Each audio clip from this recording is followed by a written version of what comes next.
Welcome to this channel. You are in flower-deathless new house. I wish you learning and extraordinary experiences. Article recorded on August 21, 2023 by Sybil Mandler for educational sharing in audiobook flower-deathless Cosa Nova. Life, Love and Laughter. Osho. Life. Life is impossible. It shouldn't be, but it is. It's a miracle that we exist, that trees exist. It really is a miracle, because the whole universe is dead. Millions of stars and millions of solar systems are dead. Only on this small planet Earth, which is nothing if you think about it in terms of proportion, it's just a speck of dust in the universe, and on it alone, life happened. This is the luckiest place in all of existence. The birds are singing, trees are growing, blossoming, people are loving, singing, dancing. Something just unbelievable has happened. Osho. On August 21, 2023 by Sybil Mandler for educational sharing in audiobook flower-deathless Cosa Nova. Like and share. To be crazy is to be sane. The world has known people so beautiful, so crazy. In fact, all the great people in the world have been a little crazy in the eyes of the crowd. Their madness had expression because they weren't miserable, they weren't afraid of death, they weren't preoccupied with trivia. They were living each moment with totality and intensity, and because of that totality their lives became a beautiful flower. They were full of fragrance, love, life and laughter. But that certainly hurts millions of people around you. They cannot accept the idea that you have achieved something that they have lost. They will try in every way to make you unhappy. Their condemnation, nothing it is more than the effort to make you unhappy, to destroy your dance, to take away your joy for fear that you might return to the herd. It takes courage. And if people say you're crazy, have fun with the idea. Tell them, you are right. In this world only mad people can be happy and happy. I have chosen madness along with joy, with ecstasy, with dancing. You have chosen sanity with anguish, with help. Our options are different. Stay sane and look miserable. Leave me alone in my madness. Don't be offended. I'm not taking offense at all of you, so many sane, balanced people in the world, and I'm not taking offense. It's just a matter of a little while. Soon, once they've accepted you as crazy, they won't bother you anymore. Then you can reveal yourself to the full light with your original being. You can drop all your falsehoods. All our education creates a division in our mind. We have to show the face to society, to the crowd, to the world. It won't necessarily be your real face. In fact, it cannot be your true face. You have to show the face that people like, that people appreciate, that will be accepted by them. Your ideologies, your traditions. And you have to retain your original face for yourself. This division becomes almost insurmountable, because most of the time you are in a crowd, meeting people, relating to people. Very rarely are you alone. Naturally, the mask becomes more and more a part of you, more than your true nature. And society creates fear all over the world. The fear of rejection, the fear that somebody might laugh at you, the fear of losing respectability, the fear of what people will say. You have to adjust to all kinds of blind and unconscious people. You cannot be yourself. This is our basic tradition, until now. all over the world. Nobody is allowed to be himself. The moment the other is there, you are less concerned about yourself. You are more concerned with the other's opinion of you. When you are alone in your bathroom, you become a child sometimes. You make faces in front of the mirror. But if suddenly you become aware that someone, even a small child, is looking through the keyhole, you immediately change. You stay serious, sober, like people expect you to be. And the most impressive thing is that you are afraid of them, and they are afraid of you. Everyone is afraid of everyone. No one is allowing their feelings, their reality, their authenticity to express, and everyone wants to, because it is a very suicidal act to keep repressing your original face. Your responsibility is only to your own being. Don't go against it. It's committing suicide. It's destroying yourself. And what is the benefit? Even if people respect you, and think you are a very sensible, honorable, illustrious man, these things will not nourish your being. They will not give you any insight into life and its tremendous beauty. You are alone in the world. You came into the world alone. You are here alone. And you will leave this world alone. All other people's opinions will be left behind. Only your original feelings, your authentic experiences will accompany you even beyond death. Not even death can take away your dancing, your tears of joy, the beauty of your being alone, your silence, its serenity, its ecstasy. What death cannot take from you is the only true treasure. And what can be taken away by anyone is not a treasure. You are simply being deceived.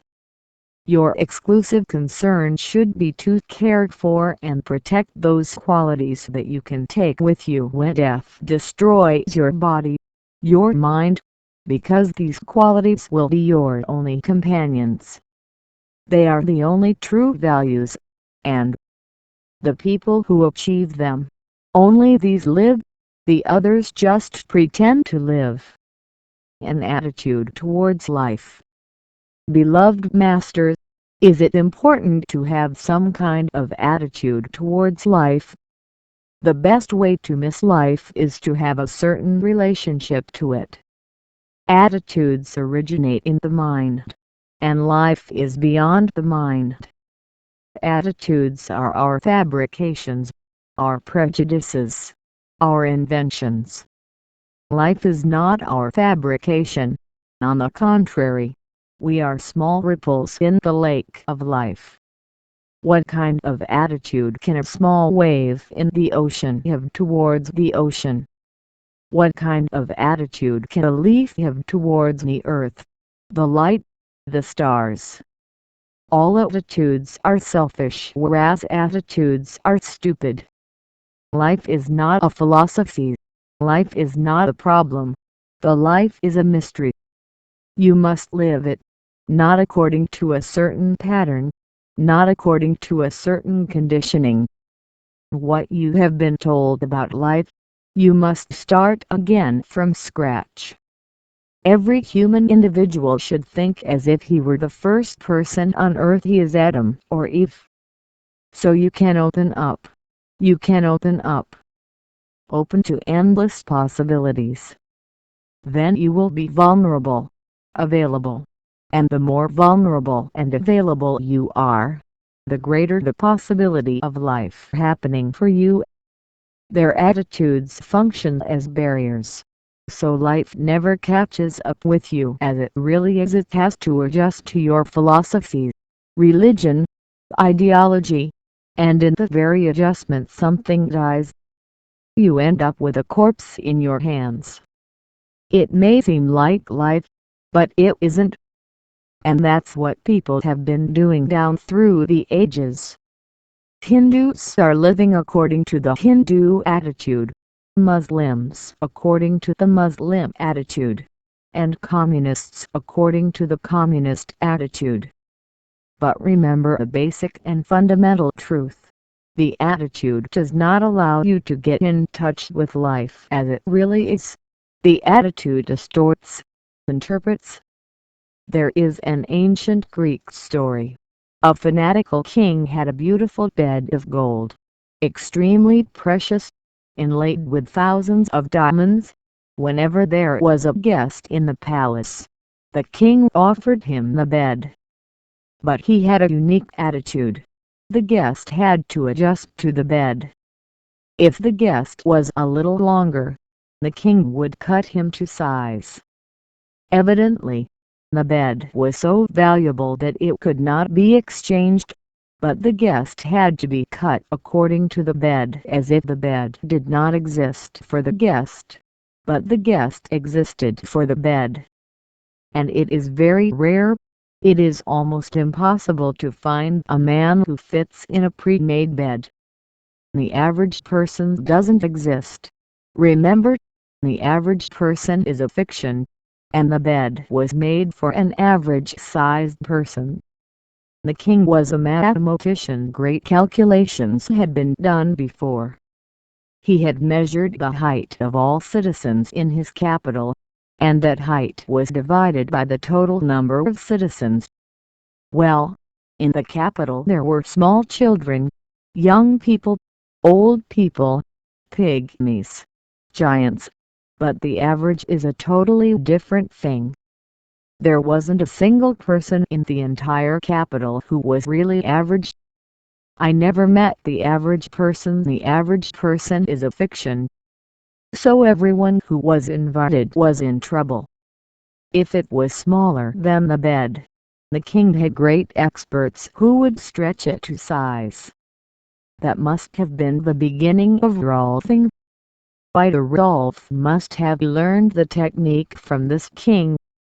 Of course, guests died, but it wasn't the king's fault. He was doing everything with the best of intentions. When you have a certain attitude towards life, you end up missing life itself. Life is vast. No attitude can contain it. It is impossible to place it within a certain definition. Yes, your attitude may include a certain aspect, but it will only be one aspect.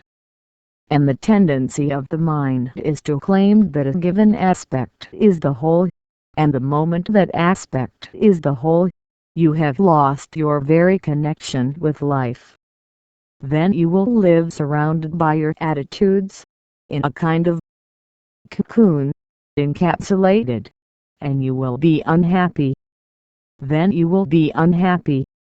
Then all your so-called religions will be very happy, because that is exactly what they have been telling you.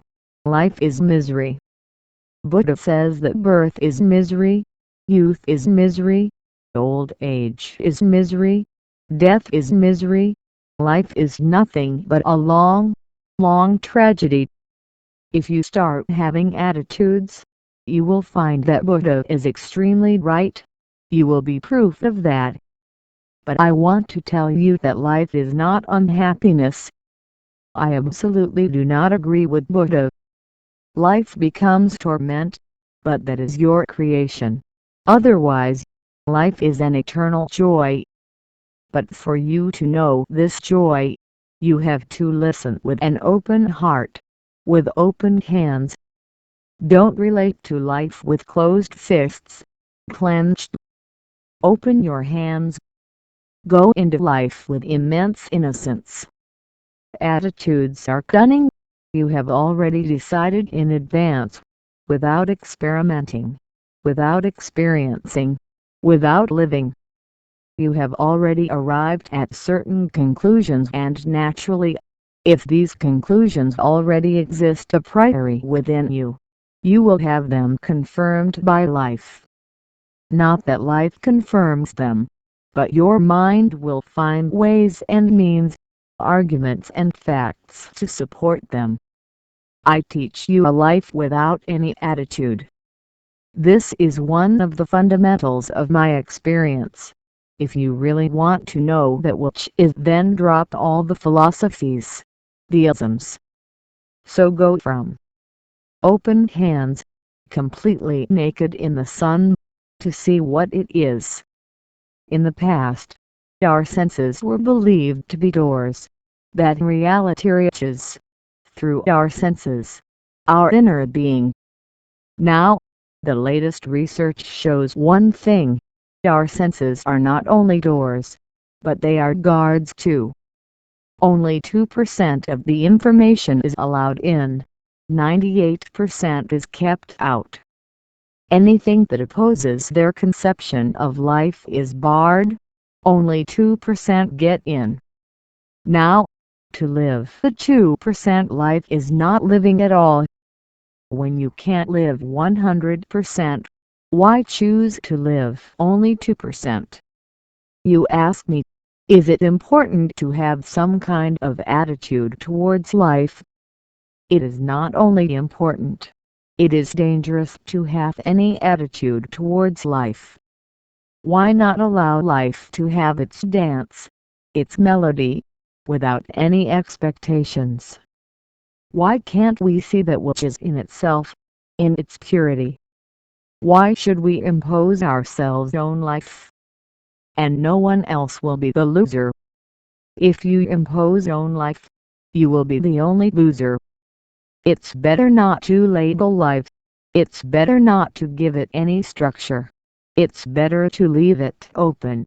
It is better not to categorize it, not to label it. You will have a more beautiful experience of things. You will have a more cosmic experience of things, because things are not really divided. Existence is the whole organic unit. The smallest blade of grass, the smallest leaf on a poor tree is as important as the biggest star. The smallest of things is also the greatest, because everything is a unit. It is a spectrum. The moment you start dividing, you start creating arbitrary lines, definitions, and that's how you start losing life and its mystery. We all have attitudes. This is our anguish. We all look from a certain point of view. That's why our life becomes poor, because each aspect can, at most, only be one-dimensional, and the multidimensional. You must be more liquid, more fluid. It must melt more, merge more. You are not here to be a censor. There is nothing to be resolved. Don't take life as a problem. She is a tremendously beautiful mystery. Drink it. It is pure wine. Get drunk with her. Life is an empty screen. Beloved masters, but after all, isn't life a misery? It's up to you. Life itself is an empty canvas. It will become whatever you paint it. You can paint misery. You can paint ecstasy. This freedom is your glory. You can use that freedom in such a way that your whole life becomes hell, or in such a way that your life becomes beautiful, blissful, divine. It depends on you. Man has all freedom. That's why there is so much agony. Because people are silly and don't know what to paint on canvases. It's all up to you. That is the glory of man. This is one of the greatest gifts God has given you. No other animal has received the gift of its freedom. Every animal receives a preset program. All animals are programmed except man. The dog is totally a dog, and will be a dog forever. Nothing else is possible. There is no freedom. It is programmed. Everything is built into it. There is a scheme. He simply followed this scheme. It will be a dog. For him, there is no choice. There are no alternatives. It is an absolutely fixed being. Except man, everything is programmed. The rose has to be a rose. The lotus flower has to be a lotus flower. The bird will have wings. The animal will walk on four legs. Man is totally free. This is his beauty. This is his glory. Freedom is a gift from God. You have to create yourself. You have to be self-creative. So it all depends on you.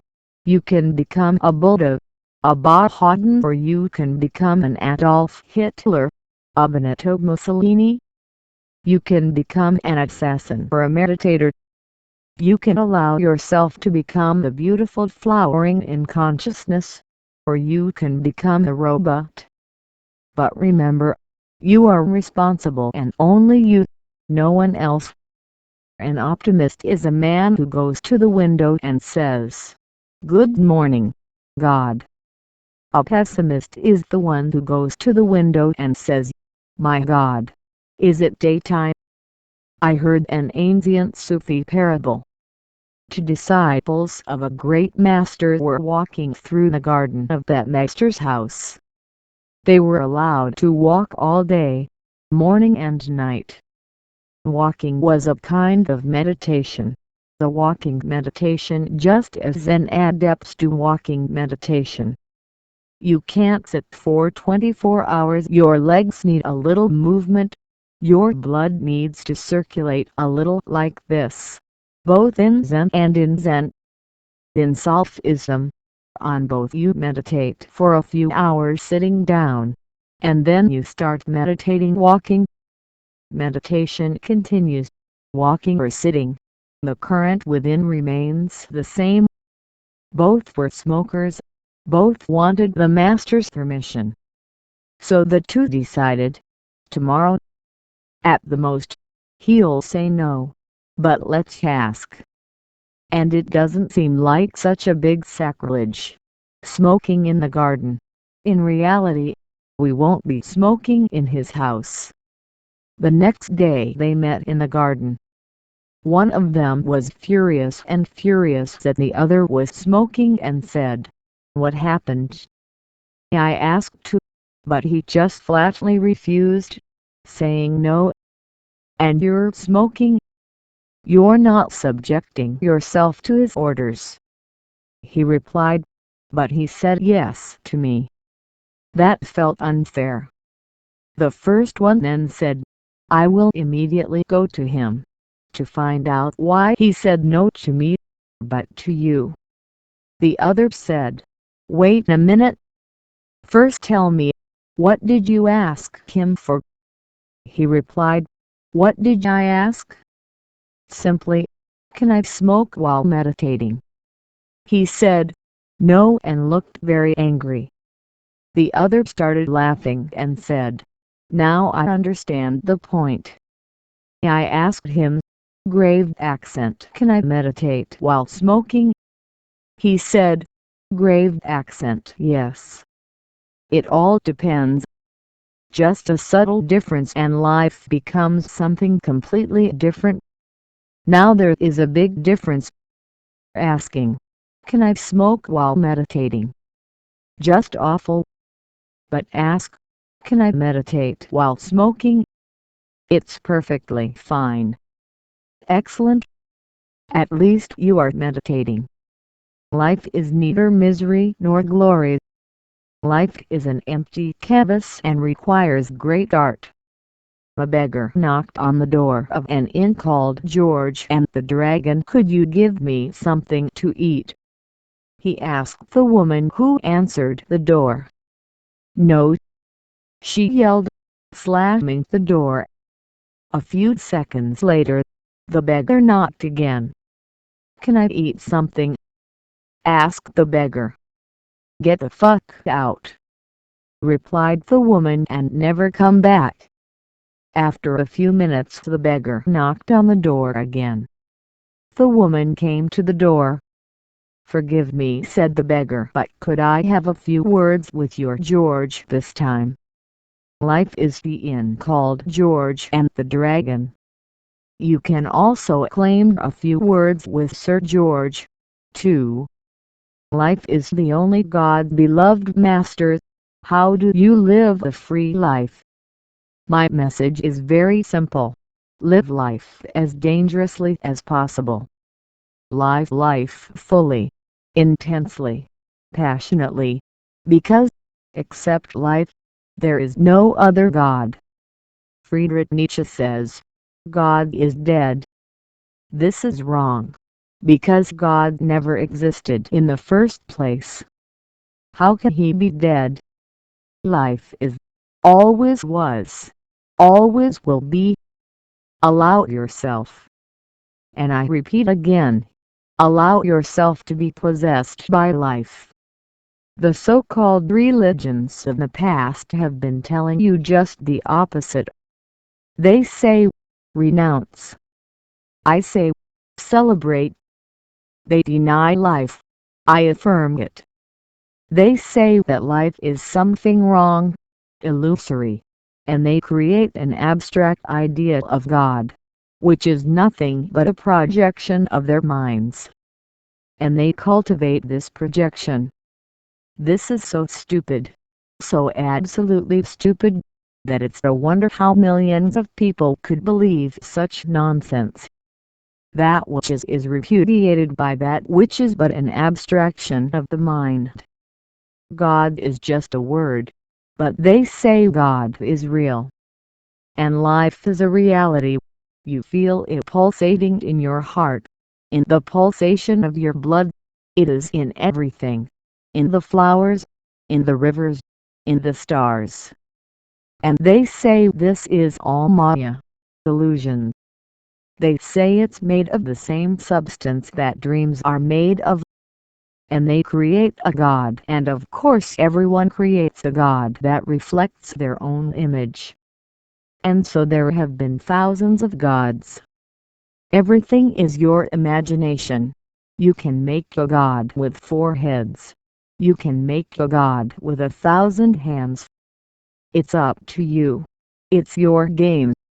And people have been talking, poisoning the minds of others.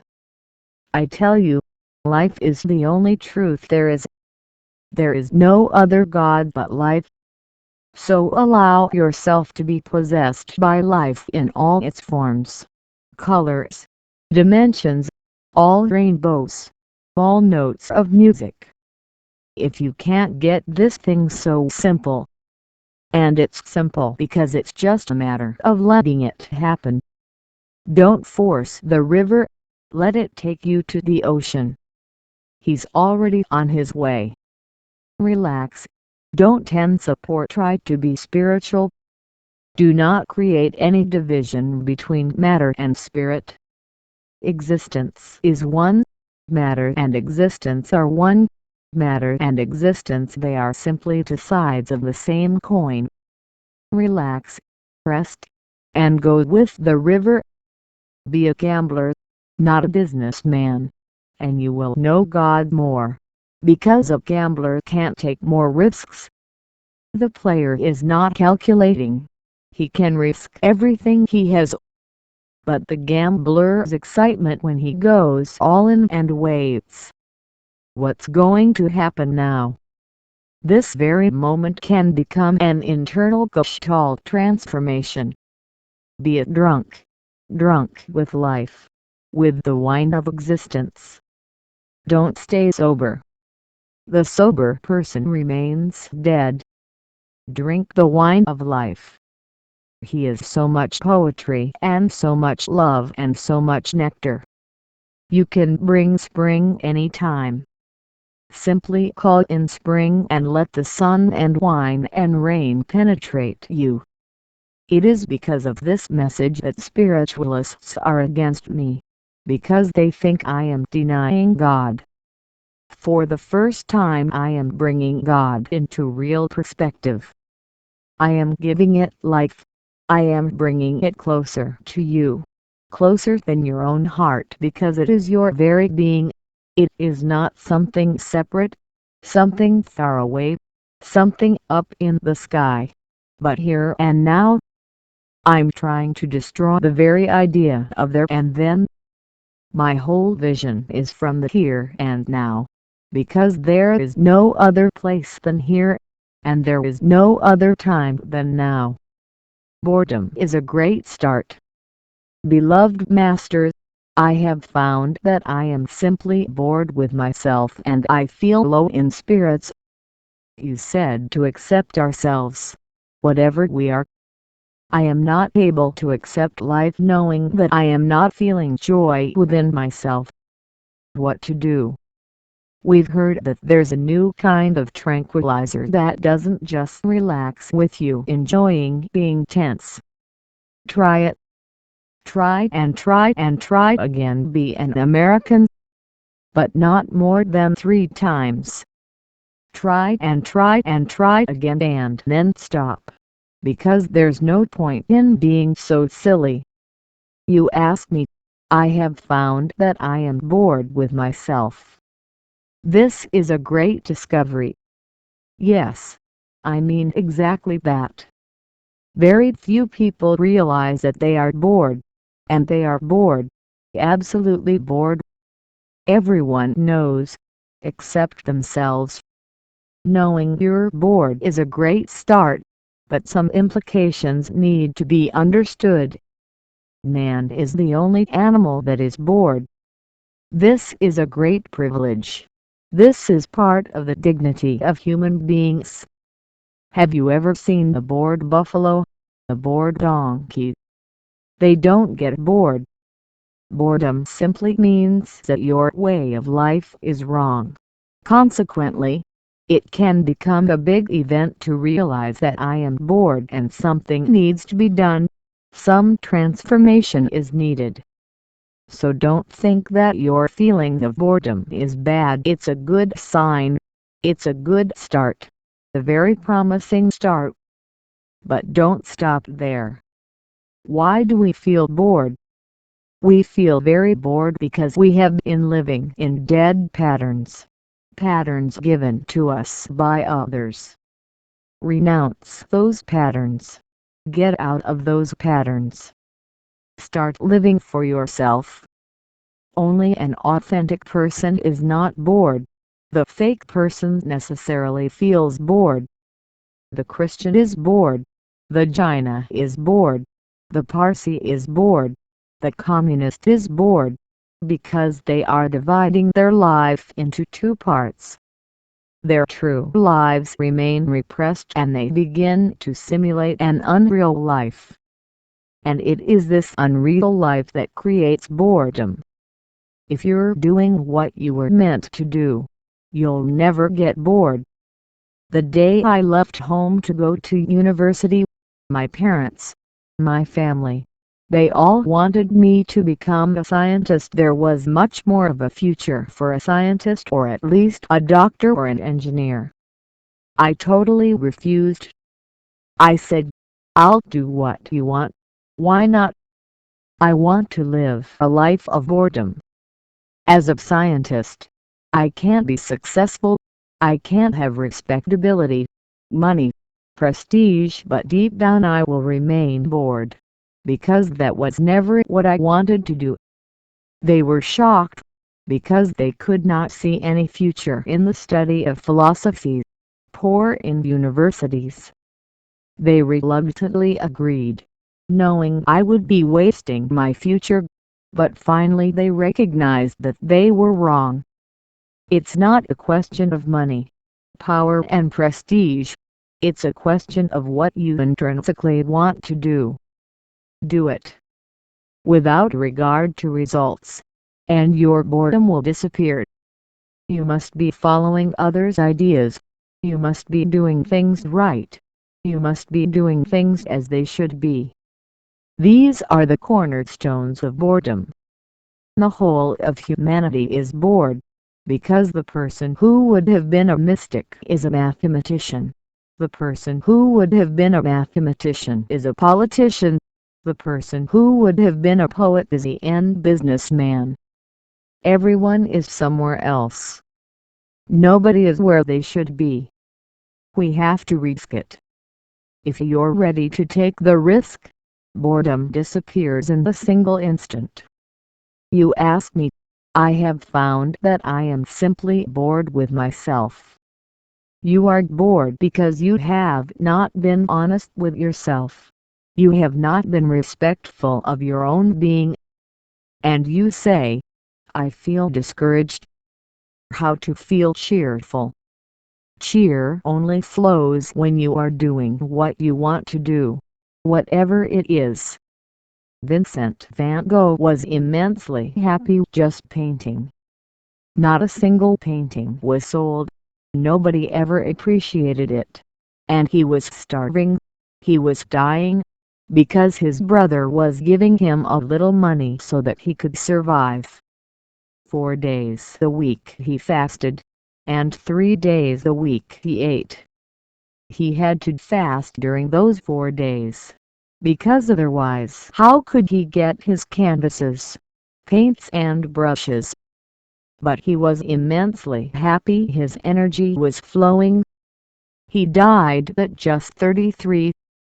He committed suicide, but his suicide is much better than his so-called life, because he committed suicide only when he had painted what he wanted to paint.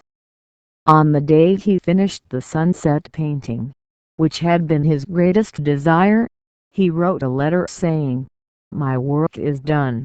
I am done. I am leaving this world immensely satisfied." He committed suicide, but I wouldn't call it suicide. He lived fully. He burned the candle of life on both sides simultaneously with tremendous intensity. You can live 100 years, but your life will be just a withered skeleton, the dead weight. Beloved Master, you said to accept ourselves, whatever we are. I'm not able to accept life, knowing that I am not feeling joy inside me. When I say accept yourself, I'm not saying accept your standard of living, don't get me wrong. When I say accept yourself, I am saying reject everything else. Accept yourself. But you must have interpreted it your way. That's the way things are. I didn't say what you understood. Reject whatever has been imposed on you. I am not saying grave accent accept. Accept your most intimate being, which you brought from beyond. And that way you won't feel like you're missing out on something. The moment you accept yourself unconditionally, suddenly an explosion of happiness takes place. Your energy starts flowing. Life becomes a real ecstasy. A certain boy's friends thought he was dead, but he was only in a coma. When, just in time to avoid being buried, he showed signs of life, he was asked what it felt like to be dead. "Dead," he exclaimed. "I wasn't dead. I knew it all along what was going on. And I also knew that I wasn't dead, because my feet were cold and I was hungry." "But how did that make you think you were still alive?" asked one of the onlookers. "Well, I knew that if I was in heaven, I wouldn't be hungry, and if I was in that other place, my feet wouldn't be cold." "You can be sure you're not dead yet. You're hungry and your feet are cold. Get up and run." The poor man, without education and without the slightest social refinement, fell in love with the daughter of a millionaire. She invited him to his home to meet her parents in their elegant mansion. The man was intimidated by the sumptuousness of the furniture, the servants, all the other signs of wealth, but he somehow managed to appear relaxed until it was time for dinner. Sitting at the imposing table, half drunk on wine, he let out a resounding fart. The girl's father looked up and looked at his dog, which was lying at the man's feet. "Over," he said, in a menacing tone. The poor man was relieved that the blame had been placed on the dog. And so a few minutes later he farted again. The host once again looked at the dog and said, over even more energetically.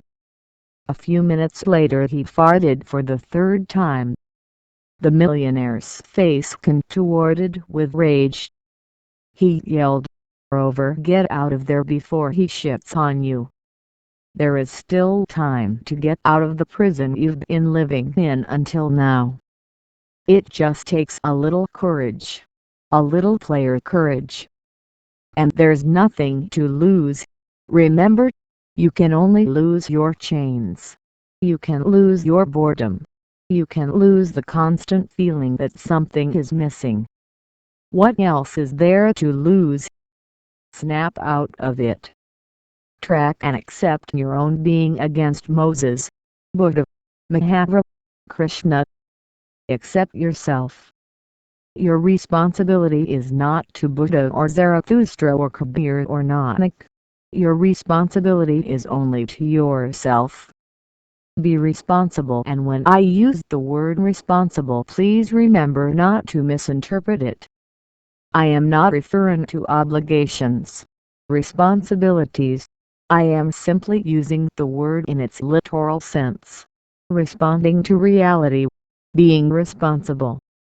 You must have lived an irresponsible life, fulfilling all kinds of responsibilities that others expected of you. What do you have to lose? You are bored. This is a great situation. You are losing zest for life. What else do you need to get out of prison? Jump out of it. Don't look back. They say, think twice before you jump. I say, jump and then think as much as you like. Zorba, the Buddha. Beloved Master, sometimes when I listen to you speak, I envision a life like that of Zorba the Greek, eating, drinking and rejoicing sensually and passionately, and I think this is the way. At other times I feel you are saying that the way is to sit silently, mindful and still, like a monk. So what should we be, Zorbas or monks? How is it possible to be both? I feel that you managed to integrate the contradictions. But we can be both. Zorbas, driven by passion and desire, and Buddhas, dispassionate, calm and peaceful. This is the ultimate synthesis when Zorba becomes a Buddha. I am trying to create here not Zorba the Greek, but Zorba the Buddha. Zorba is beautiful, but something is missing. The earth is his, but the sky is missing. He is of the earth. He has roots, like a gigantic cedar, but he has no wings. He cannot fly across the sky. He has roots, but not so many wings. Eating, drinking and being merry, perfectly fine in itself. There's nothing wrong with that. But it is not enough. Soon you will get tired of it. You can't go on and on just eating, drinking and having fun. Soon, the dream becomes reality because monotony is repetitive. Only a very mediocre mind can go on being happy about it indefinitely. If you have intelligence, sooner or later you will discover the utter futility of it all. How long can you continue to eat, drink and be merry? Sooner or later the question will inevitably arise. What is the point of it all? Why? It is impossible to avoid the question for very long. And if you are very intelligent, it will always be there, continuously there, hammering your heart for the answer. Give me an answer. Why? And one thing to remember, it's not true that poor, hungry people become frustrated with life. They cannot be frustrated. They haven't lived yet. How can they be frustrated? They have hopes. The poor man always has hope. The poor man always wants something to happen, if not today then tomorrow, or the day after, or else in the next life. What do you think? Who are the people who describe heaven as a Playboy club? Who are these people? Hungry, poor people who haven't enjoyed their lives are projecting their desires onto the sky. There are rivers of wine in the sky. Are these people imagining rivers of wine? They must have lived the lack here. And there are trees that satisfy your desires. You sit under one of them, you have a wish, and the next instant you wish, that wish is immediately granted. Not a single instant passes between the wish and its fulfillment. It's immediate, instantaneous. Who are these people? They are starving people who have not been able to live their own lives. How can they be frustrated with life? They have not had the experience by which one comes to realize the utter futility of it all. Only Zorbas come to know the utter futility of it all. Buddha himself was a Zorb. He had all the most beautiful women in his country. His father made sure that all the beautiful girls were around him. He had the most beautiful palaces, different palaces for different seasons. He had every possible luxury, at least what was possible at that time. He lived the life of Zorba the Greek, so at just 29 he was absolutely frustrated. He was a very smart man. If he had been a mediocre man, he would have continued to live like that. But in a short time he realized that this is repetitive. It's always the same thing. Every day you eat, every day you make love to a woman, and every day he has new women to make love to. But for how long? Before long he was fed up with it. The experience of life is very bitter. She is sweet only in imagination. In reality it is very bitter. He ran away from the palace, wealth, women, luxury and everything else. So I am not against Zorba the Greek, because Zorba the Greek is the very origin of Zorba the Buddha. Buddha arises from that experience. So I am all for that world, because I know that the other world can only be experienced from that one. So I don't say escape from this world. I won't tell you to be a monk. A monk is someone who has gone against Zorba. He is an escapist, a coward. He did something in a hurry, out of stupidity. He is not a mature person. A monk is immature, greedy for the other world, and he wants it too soon. The season has not yet arrived. He has not yet matured. Live in this world, because this world provides a certain maturity, integrity. The challenges of this world give you centering, awareness, and that awareness becomes the ladder. Then you can move from Zorba to Buddha. But let me repeat it again. Only Zorbas become Buddhas, and Buddha was never a monk. A monk is one who has never been Zorba and who has been enchanted by the Buddha's words. A monk is an imitator. He is fake, pseudo.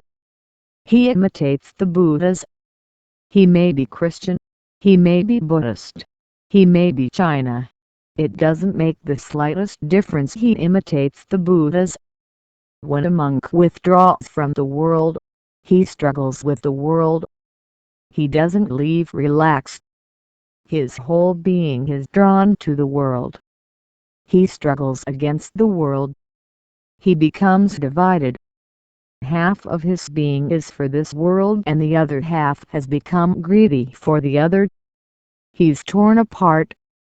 A monk is basically schizophrenic, the divided person, divided between the lowest and the highest.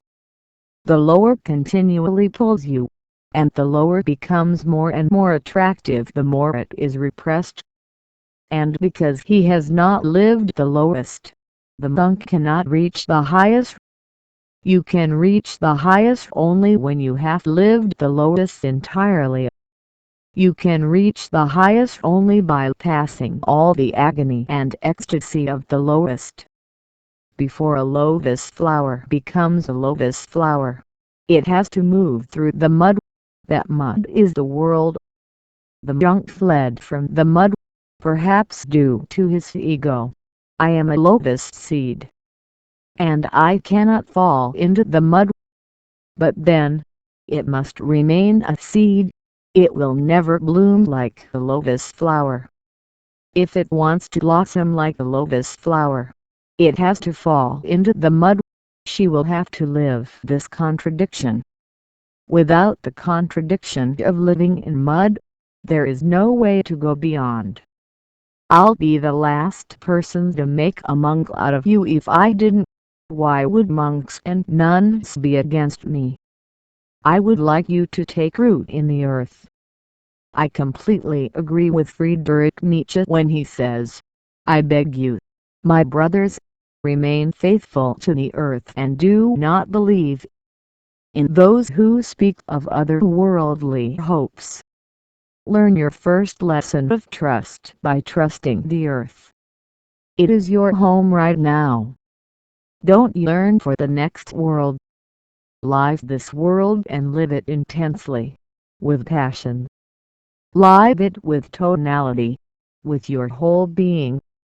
And from that total trust, from that life of passion, love and joy, you will be able to go beyond. The other world is hidden in this world. The Buddha is asleep in the zorb. Need be awakened. And no one can awaken you but your own life. I am here to help you be whole wherever you are, in whatever condition you are living that condition fully. And only by living the thing fully can you transcend it. First, Zorba, the flower of this earth, thereby gaining the ability to become the Buddha, the flower of the other world. The other world is not far from this world. The other world is not against this world.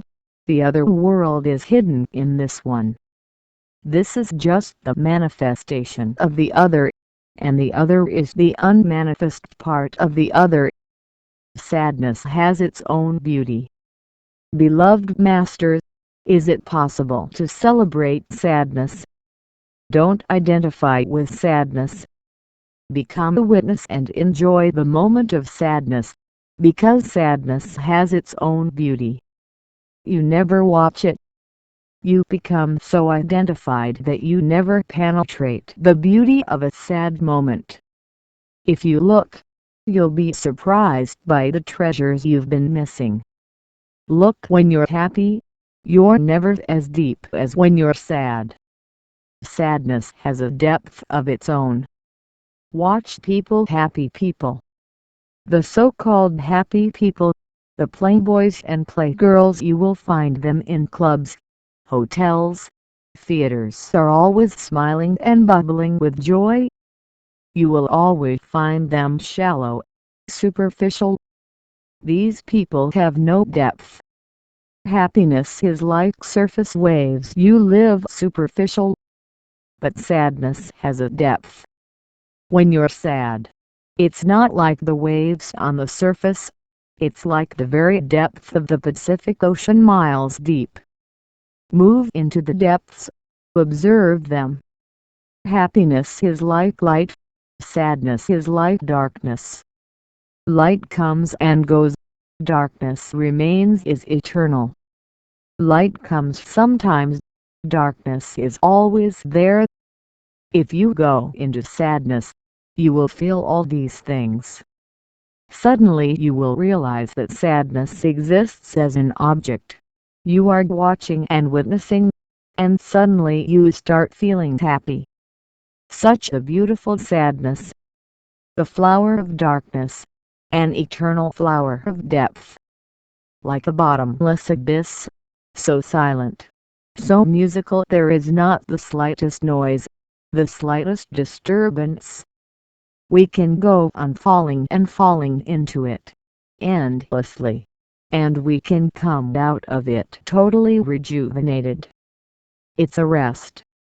It depends on the attitude. When you are sad, you believe that something bad has happened to you. This is an interpretation you make of something bad that happened to you, and then you start trying to actually run away from it. You never meditate on it.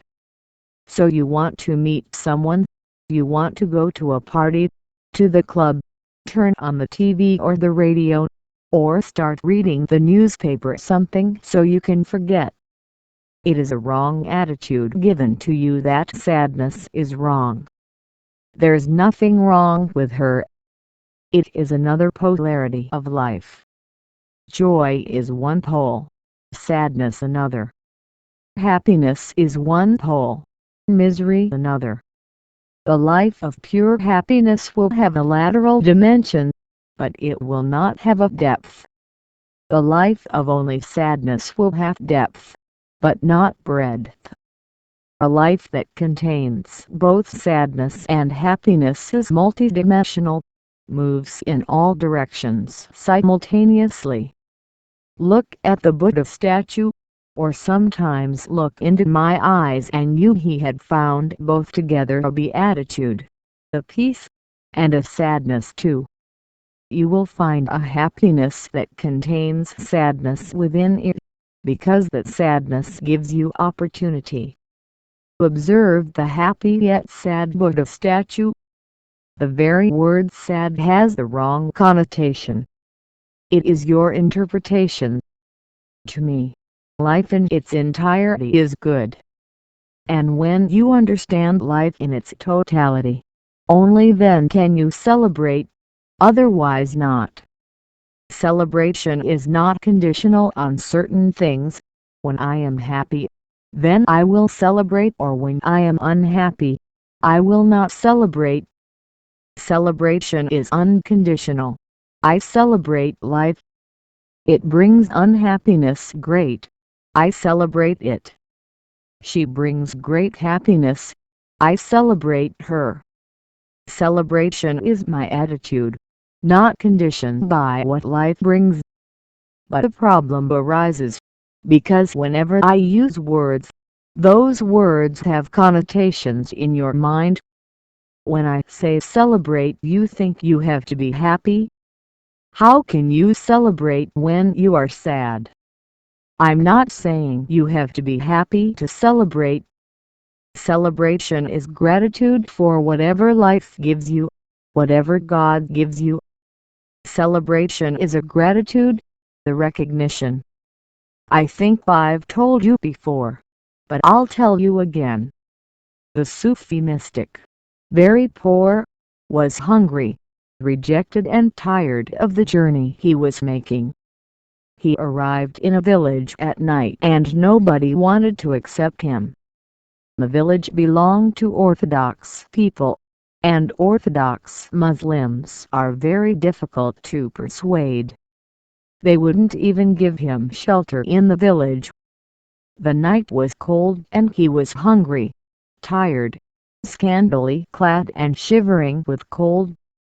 He sat outside the village under a tree. His disciples sat with him, deeply saddened, depressed and even angry.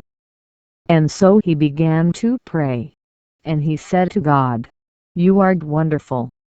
You always give me what I need." That was too much. A disciple said, "Wait, now you are going too far, particularly on this night. These words are false. We are hungry, tired, without clothes, and cold night is approaching. There are wild animals everywhere. We have been rejected by the village and we are homeless. Why are you thanking God? What do you mean, grave accent, you always give me everything I need?" The mystic said, "Yes, I repeat again. God gives me everything I need it. Tonight I need poverty. Tonight I need to be rejected. Tonight I need to be hungry, endangered. Otherwise why would he give me this? This must be necessary. It is necessary and I must be thankful. He takes care of my needs in such a beautiful way. He really is wonderful. This is an attitude that is not conditional on the situation. The situation is not relevant. Celebrate, whatever the situation. If you are sad, then celebrate being sad. Try this. Just give it a try and you'll be amazed it happens. You are sad. So start dancing because sadness is so beautiful. A silent flower of being. Dance, have fun and suddenly you will feel that sadness is disappearing, that a distance is created. Little by little you will forget about the sadness and you will be celebrating. You have transformed the energy. This is alchemy, raising the lowest material into gold, the highest. Sadness, anger, jealousy base metals can be turned into gold because they are made of the same element as gold. There is no difference between gold and iron, because they have the same constituents, the same electrons. Have you ever thought that the biggest diamond in the world and a piece of coal are the same thing? There is no difference between them. In fact, coal has been subjected to pressure for millions of years and has become a diamond. Just a difference in pressure, but they're both carbon. They're made of the same element. But when you're angry, you can't think about dancing. When you're sad, you can't think about singing. Why not make your sadness a song? Sing, play your flute. At first your notes will be sad, but there's nothing wrong with a sad note. Have you ever heard it sometimes, in the afternoon, when the sun is burning with heat, everything is on fire around you, and suddenly, from a mango growth, you hear a cuckoo start to sing. At the beginning the note is sad. She calls her lover, her beloved, on a hot afternoon. Everything around is on fire, and she craves love. A very sad note, but of great beauty. Little by little the sad note becomes a happy note. The lover begins to respond from another growth. Now it's not a hot afternoon, everything is serene inside the heart. Now the note is different. When the lover responds, everything is different. Everything is transformed. It is an alchemical transformation. You are sad. Start singing, praying, dancing. Whatever you can do, do it.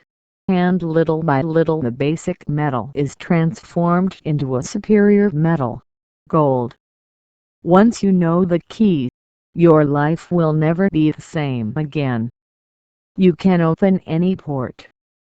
And this is the master key. Celebrate everything. I heard about 3 Chinese mystics. Nobody knows their names. They are known as the 3 laughing saints because they never did anything more than that. They simply laughed. They went from one village to another laughing. They stayed in the market and the market had a good laugh. The whole market came around. Everyone came. The shops closed and the shoppers forgot why they came. These 3 were really beautiful laughing, and their bellies shaking. And this became contagious. Others started laughing. And soon in the market everyone was laughing. They had transformed the quality of the market.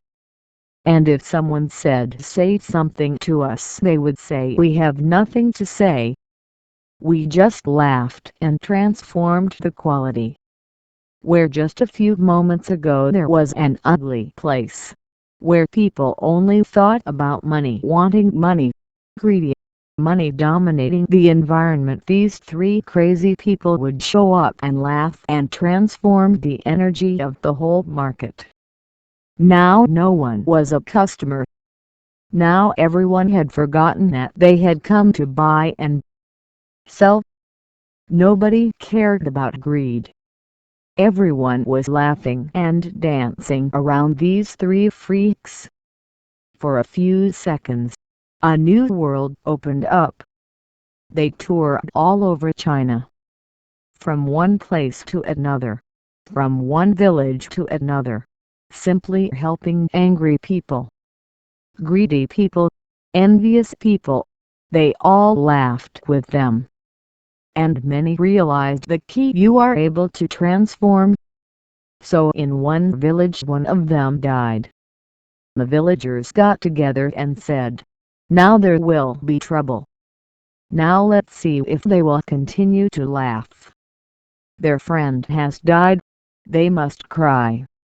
But when they went to see them, they found the two dancing, laughing and celebrating death. The villagers said, "That's too much. That's not done.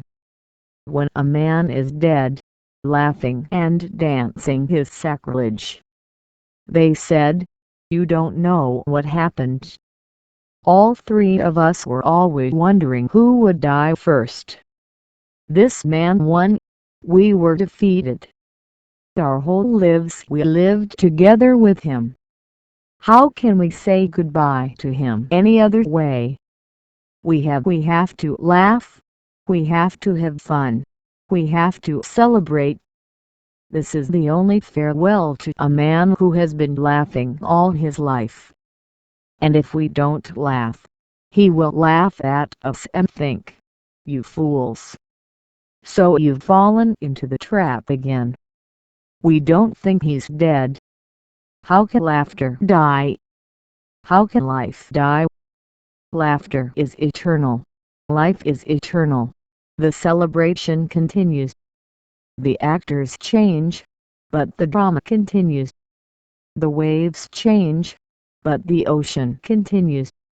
You laugh, you change, and someone else will laugh, but the laughter continues. You celebrate, someone else celebrates, but the celebration continues. Existence is continuous. It is a continuum. There is not a single gap in it. But the people of the village could not understand, and this time they could not join in the laughter. Then the body was about to be burned and the villagers said, "Let's give you a ritual bath." But the two friends said, "No." Our friend said, "Don't perform any rituals, and don't change my clothes. Just lay me on the pyre as I am. We have to follow your instructions." And then, suddenly, a great event occurred. Then they put the body in the fire. That old man played his last trick. He had hidden many fireworks under his clothes, and suddenly there was the Whaley. Then the whole village started to dance. It wasn't a death. It was a new life. No death is death, because every death opens a new door. It is a beginning. There is no end to life. There is always a new beginning, a resurrection. If you can't turn your sadness into celebration, you will also be able to turn your death into resurrection. So learn the art while there's still time. Don't let death come before you've learned the secret alchemy of transform base metals into higher metals. Because if you can't transform sadness, you can't transform death. If you can be celebrating unconditionally, then when death comes you will be able to go. You will be able to celebrate. You will leave happy. And when you are able to celebrate, death cannot kill you. On the contrary, you kill death. But start. Give it a try. What's to lose? Sin is not enjoying life. Beloved Master, please explain to us the art of living. Man was born to fulfill himself in life, but everything depends on him. He may not reach. He can go on breathing. He can go on eating. He can go on getting old. He can go on going to the grave, but that is not life. This is a gradual death. From the cradle to the grave, a gradual death over 70 years. And because millions of people around him are dying this gradual, slow death, you also start to imitate them. Children learn everything from the people around them, and we are surrounded by the dead. So first we have to understand what I mean by life. Life shouldn't just be a dawn. Life should be a growing up. And these are two different things. Any animal is capable of aging. But growing up is a privilege of human beings. Only few claim this right. Growing up means penetrating, every moment more deeply, into the principles of life. It means going away from death and not going towards death. The deeper you go into life, the more you will realize the immortality within yourself. You are pushing away death. Nothing more than changing clothes or house. Changing shape. Nothing dies. Nothing can die. Death is the greatest illusion there is. To grow, just watch a tree. As the tree grows, its roots go deeper. There is a balance. The higher the tree grows, the deeper its roots will grow. You cannot have a tree 50 meters high with small roots. They could not support such an immense tree. In life, growing up means going deeper within yourself. That's where your roots are. For me, the fundamental principle of life is meditation. Everything else comes second. And childhood is the best time. As you get older, and that means you're getting closer to death, it becomes more difficult to get into meditation. Meditation means improving on your immortality, delving into your eternity, delving into your divinity. And the child is the most qualified person, because he has not yet been contaminated by knowledge, religion, education and all kinds of rubbish. She is innocent. But unfortunately, their innocence is being condemned as ignorance. Ignorance and innocence have a certain similarity, but they are not the same thing. Ignorance is also the state of not knowing, just like innocence. But there is also a big difference, which has been forgotten by all mankind until now. Innocence is uncultured, but it also has no desire to be cultured. She is absolutely satisfied, fulfilled. A small child has no ambitions, no desires. She is engrossed in the moment a bird in flight captures her full attention, just a simple butterfly, its beautiful colors, and the child is delighted. The rainbow in the sky, and she cannot conceive of anything more meaningful, richer than this rainbow. And the night full of stars, infinite stars. Innocence is rich. It's full. It's pure. Ignorance is poor. It is a beggar. It wants this. It wants that. It wants to be cultured. It wants to be respectable. It wants to be powerful. Ignorance moves along the path of desire. Innocence is the desired free state. But because both lack knowledge, we have always been confused about their nature. We have been assuming that both are the same thing. The first step in the art of living will be to create a divide between ignorance and innocence. Innocence has to be supported, protected, because the child has brought with it the greatest of treasures, the treasure that the wise man finds after arduous efforts. Sages say that they have become children again, that they have been reborn. And in India, the real Brahman, the real knower, calls himself Vijay, twice born. Why born twice? What happened to the first birth? What is the need of the second birth? What will he gain by the second birth?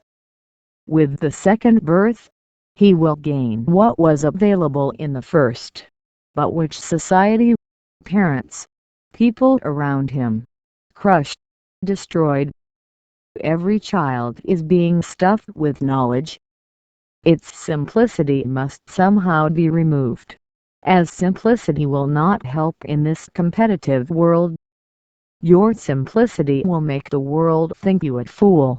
Your innocence will be exploited every possible way. Afraid of society, afraid of the world we create, we try to make children smart, astute, educated so that they are in the category of the powerful, not the oppressed and powerless. And once a child starts growing up in the wrong direction, he will continue to go down that path. His whole life starts moving in that direction. When you come to understand that you have lost your life, the first principle to bring back is innocence. Drop your knowledge. Forget your scriptures. Forget your religions, your theologies, your philosophies. Be born again. Become innocent, and that is in your hands. Clear your mind of everything that is not your own knowledge, everything that is borrowed, everything that has come through tradition, customs. If all that was given to you by other parents, teachers, universities, simply get rid of it all. Go back to being simple. Be a child again. And this miracle is possible through meditation. Meditation is simply a strange surgical method that removes everything that is not yours and preserves only what is your authentic self. It burns everything else and makes you stand naked, alone, in the sun, in the wind. It is as if you are the first man to land on the face of the earth. You know nothing. You must discover everything. You must become a seeker. You must go on a pilgrimage. The second principle is pilgrimage. Life must be a search, not a desire, but a search, an ambition to become this or that, the president of a country or a prime minister, but a quest to discover who am I.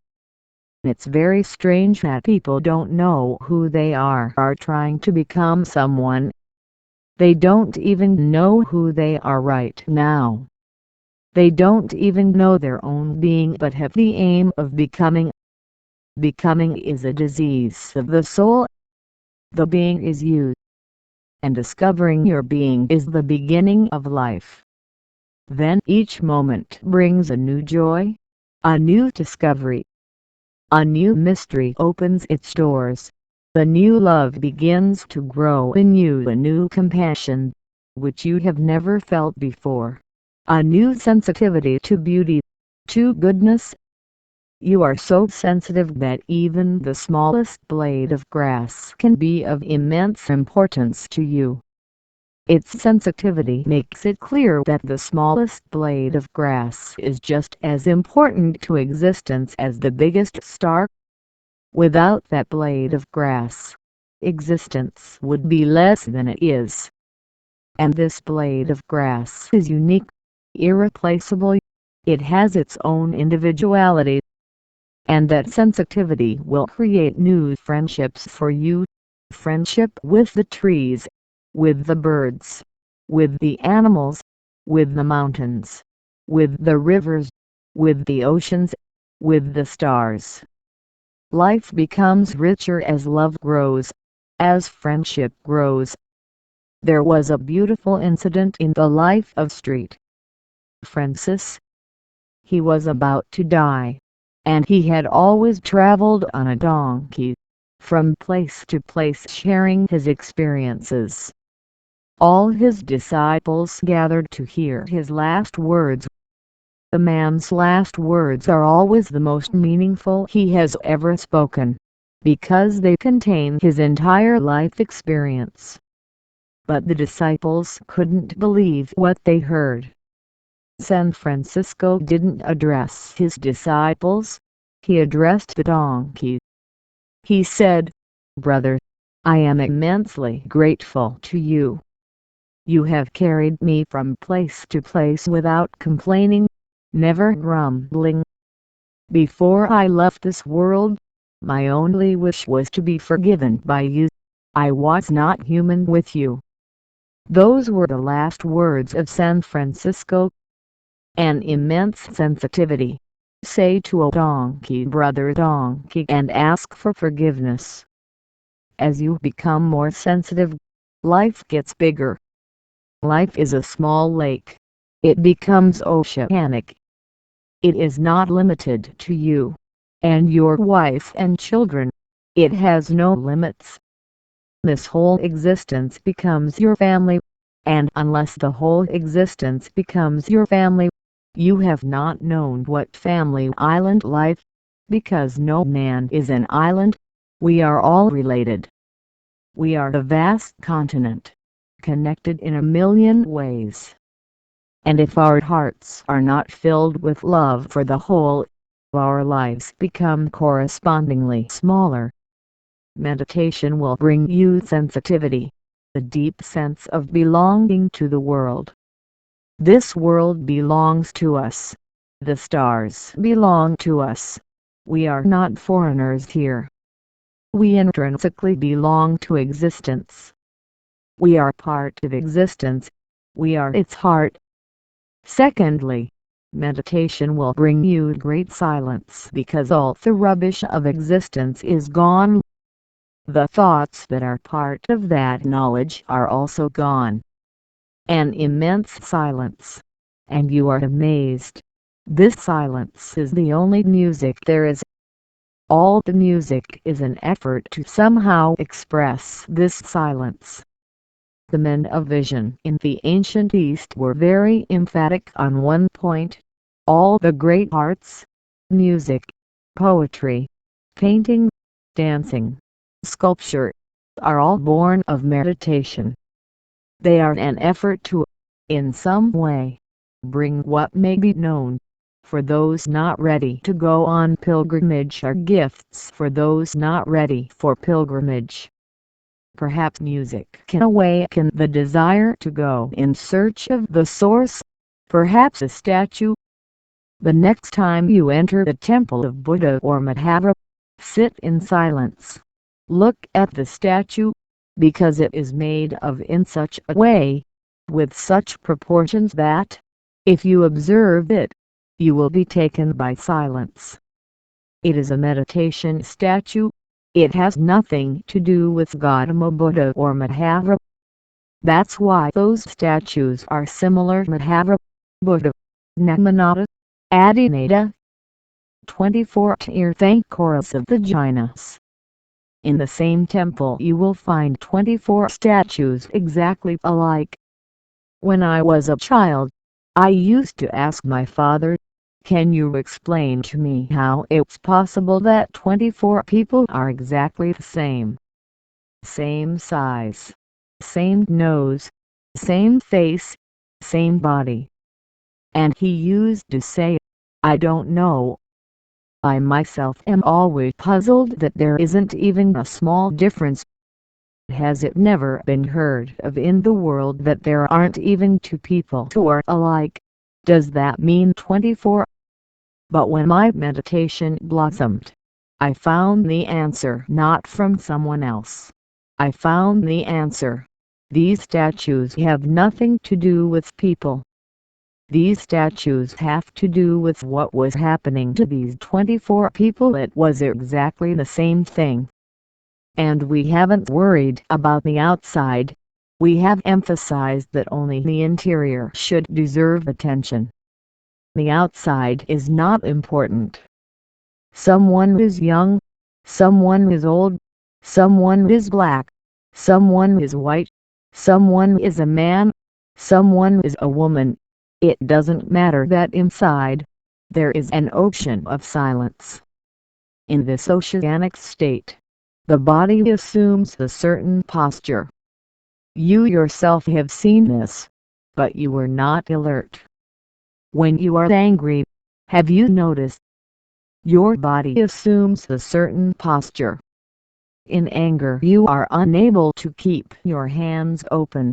In anger you clench your fists. In anger you cannot smile, or can you? With a certain emotion, the body has to assume a certain posture. These little things are deeply related to inwardness. So these statues are made in such a way that, if you just sit quietly and watch, and then close your eyes, the negative of the image enters your body and you begin to feel something you've never felt before. These statues and temples were not built to worship. They were built to experience. They are scientific laboratories. It has nothing to do with religion. A certain secret science has been used for centuries, so that the following generations would come into contact with the experiences of the previous generations, not through books, not through words, but through something that goes deeper, through your silence, through meditation, through peace. When your silence grows, your affability and your love grow in the same way too. Your life becomes, moment by moment, a dance, a joy, a celebration. Can you hear the fireworks outside? Have you thought about why, in every world, in every culture, in every society, there are some days of the year for celebration? These few days of celebration are just compensation because these societies have taken all celebration out of your life. And if nothing is given to you in compensation, your life can become a danger to the culture. Every culture needs to give you some compensation so that you don't feel totally lost in unhappiness, sadness. But these compensations are false. Those fireworks and those lights outside cannot make you rejoice. They are just for the kids. To me they are just a nuisance. But in your inner world there can be lights, melody, joy continuously. Always remember that society will compensate you when it feels that the repressed part could explode into a dangerous situation if it is not compensated. Society always finds some way to allow you to release what is repressed, but that is not true celebration, and it cannot be. True celebration should spring from your life, in your life. The real celebration cannot happen according to the calendar. On the 1st of November you will celebrate.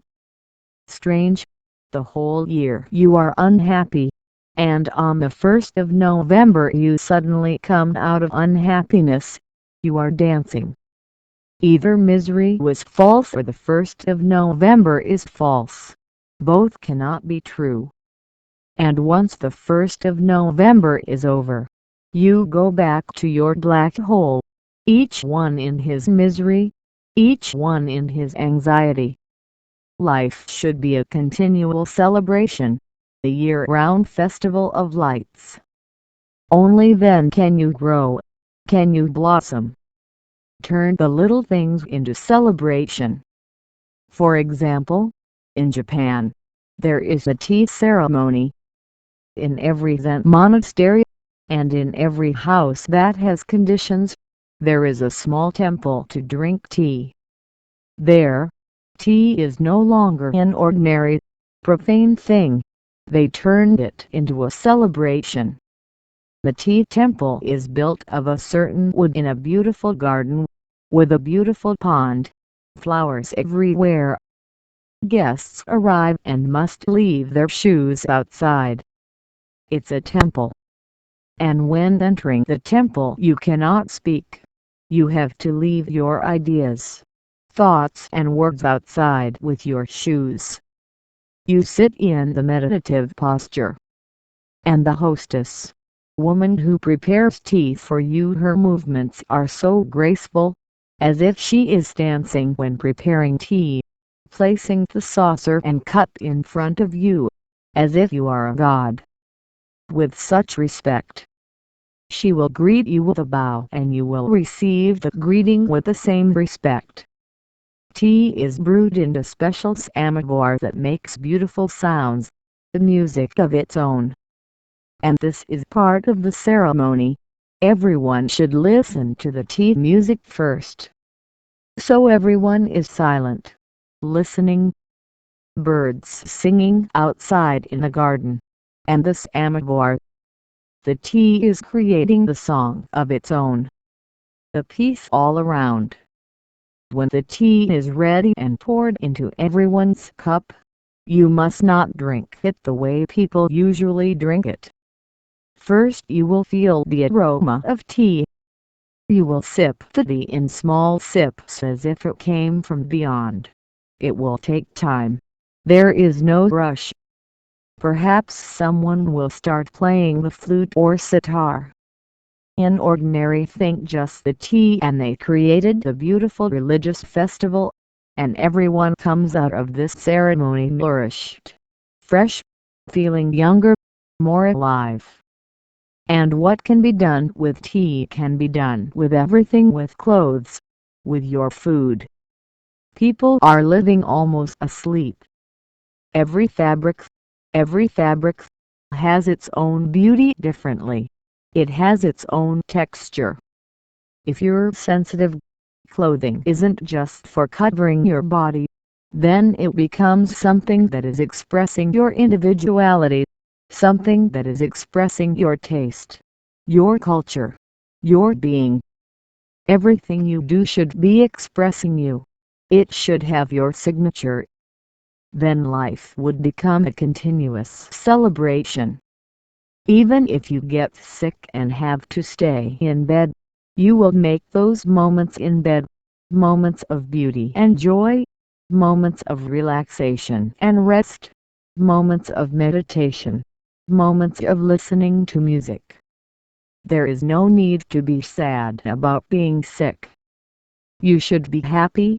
Everyone is in the office working, and you are in your bed like a king, relaxing. Someone is making you tea.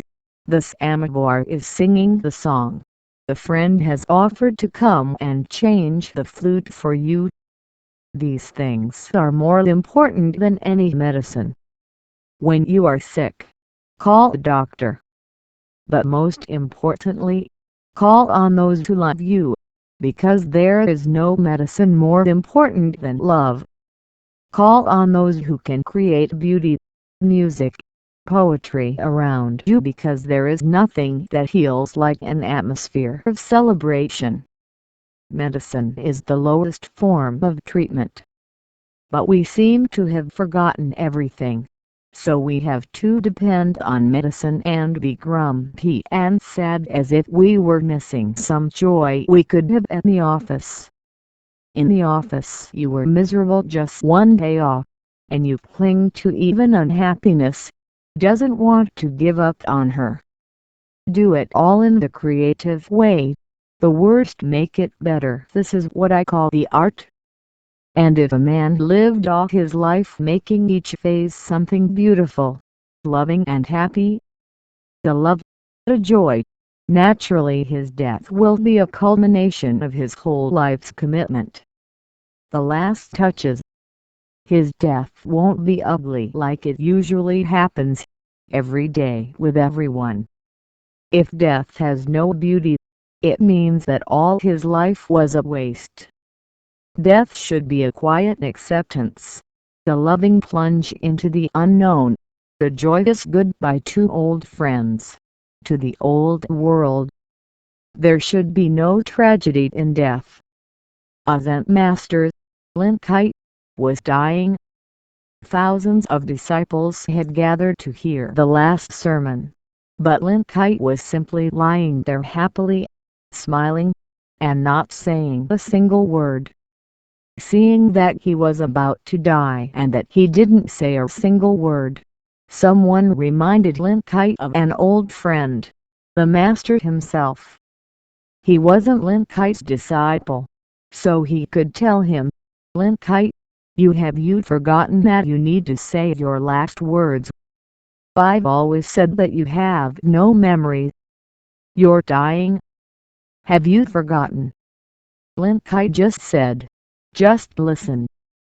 And two squirrels were running and squealing on the roof. He said, "How beautiful," and died.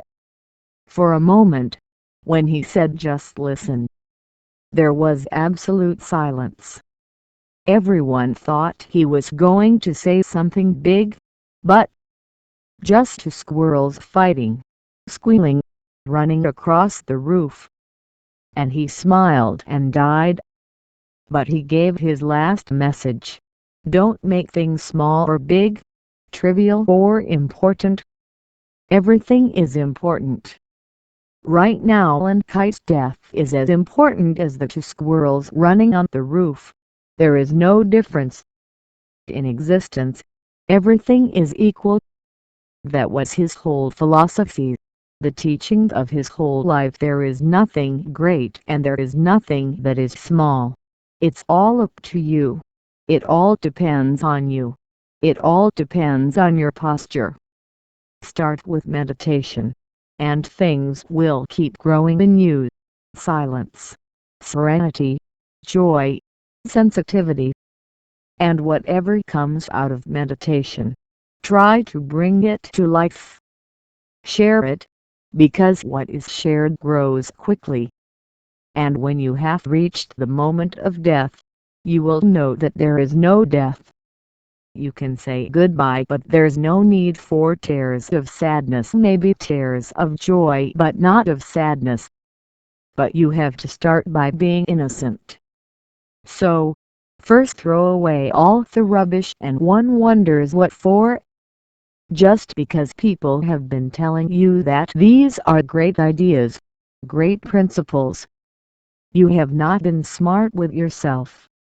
Life is very simple. It's a happy dance. And the whole earth can be full of joy, full of dancing. But there are people who are seriously fixated on their interests, according to which no one should enjoy life. No one should smile. That life is a sin. Life is a punishment. How can you be happy when there is such an atmosphere that life is a punishment? That you are suffering because you have done wrong things? That life is a kind of prison you have been thrown into to suffer? I tell you that life is not a prison. It is not a punishment. Life is a reward, and it is only given to those who deserve it, those who are worthy. Now I know how to enjoy it properly. It will be a sin if you don't come. It will be against existence if you don't make it beautiful, if you don't leave it exactly as you found it. Not make her a little happier, a little more beautiful, a little more fragrant. A very dangerous situation, beloved masters. I was drawn to your commune in Rajneeshpuram, America, like a magnet, knowing only that there was no other place on this planet to experience life to its fullest. I had never read one of his books, nor any other book about the search for truth, consciousness, or the awakening of consciousness. I wonder how I keep coming to its source when I don't even feel thirsty, or at least I don't experience that thirst. Life is a mystery, and it is not always possible to find explanations for what is happening to you and why it is happening. First of all, why you are in the world. There is no answer to that. Why does love suddenly arise in you? There is no rational answer to this. Why the rose looks beautiful to you, you cannot explain. You are saying, I was drawn to your commune like a magnet, not understanding why I was there. Nobody understands this. Do you think all these people understand why they are here? Do you think I know why I'm here? At most that's all that can be said. I'm here because of you and you because of me. But that doesn't explain anything. Just knowing, somewhere in my being, that there was nowhere else on the planet to experience life to its fullest. This is more than necessary to be pulled magnetically. Everyone is desiring in his heart to live life fully, but society doesn't allow it. Culture stops him. Religion controls him. Family clips his wings. All around you are people whose interest it is that you not live fully. The whole exploration of humanity depends on it. A man who lives totally will not take alcohol or any other kind of drug. Naturally, people who are making millions of dollars from alcohol and drugs cannot allow you to live fully. Living fully is such a joy that you don't want to destroy your joy by drinking alcohol. Alcohol is necessary for people unhappy, for troubled people, for people who somehow want to forget about their problems, their anxieties at least for a few hours. Alcohol won't change anything, but even a few hours rest seems to be an absolute necessity for millions of people. If a man lives totally, every moment of it is such a great satisfaction and such a tremendous challenge to unravel. Who's going to be interested in third-rate movie stories? The man who lives totally becomes unambitious. Being happy right now, he cannot conceive of the possibility of anything else. The usual madness of the human mind, of wanting more and more, exists because you are not living fully. There is always a gap. Something is missing. You know things could have been better. And from that partial life all ambitions arise. And so the whole game of society goes on. People want to become rich. People want to become famous. People want to become politicians. People want to become prime ministers. Until now, humanity has lived at the expense of not allowing man to live fully, creating all kinds of obstacles for this, because the total man is the most dangerous man for the constituted power. You cannot enslave a man who is enjoying life to the fullest. You can't force him to join the army, kill people and be dead. The whole structure of your society will crumble. With the arrival of the total man, there will be a different social structure, not ambitious, but immensely happy without major problems. Maybe you never thought about it. Great men can only exist because millions of people are not great. Otherwise, who would remember Gautama Buddha? If there were millions of Gautama Buddhas, millions of Mahavas, millions of Jesus Christs, who would care about these people? These few people have become great because millions are not allowed to live fully. Who will go to churches if people stop being unhappy? To temples, synagogues, mosques? Who is going to be there? Who will care about God, heaven and hell? A man who is living each moment so intensely that life itself has become heaven, life itself has become divine, need not be a worshipper of dead statues, dead scriptures, rotten ideologies, stupid superstitions. The total man is the greatest danger in the world to the current system. And you can see, there is no lack of reasons why I am being condemned by the whole world. If they crucify me, I won't be able to say to God, "Forgive these people because they don't know what they are doing." First, there is no God to whom you can say anything. Second, I cannot say that they are doing exactly what they want to do, and they are consciously doing it. Their whole way of life is in jeopardy. This lifestyle may not be giving them pleasure, happiness, but it is their lifestyle. Even your miseries are your miseries. And these unhappy creatures are the vast majority, and they cannot tolerate people who have nothing and yet they are happy, constant, cheerful, and with their hearts full of song, people ready to burst into dance at any moment. The U.S. Attorney, during an interview, said, "Our priority was to destroy the commune of beloved masters." One might ask, why should a great nation, with so much power, care about a small commune of 5,000 people, living absolutely apart from the U.S., in a desert? The nearest American city was 20 miles away. Why were they so worried?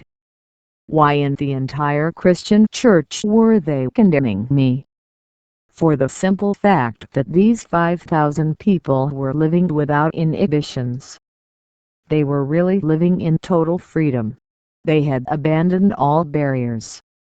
They were working perhaps harder than the entire world 12 hours a day, sometimes 14, and still had the energy to dance for hours at night, to sing for hours. They had the energy to wake up in the morning and meditate for hours. This was creating a very dangerous situation. If people who owned nothing were living happily, so why are all Christians and Jews in America who have everything unhappy? We were celebrating even death. They weren't even able to celebrate life. Whenever the son died, it was an opportunity to celebrate and give him a big goodbye, dancing and singing.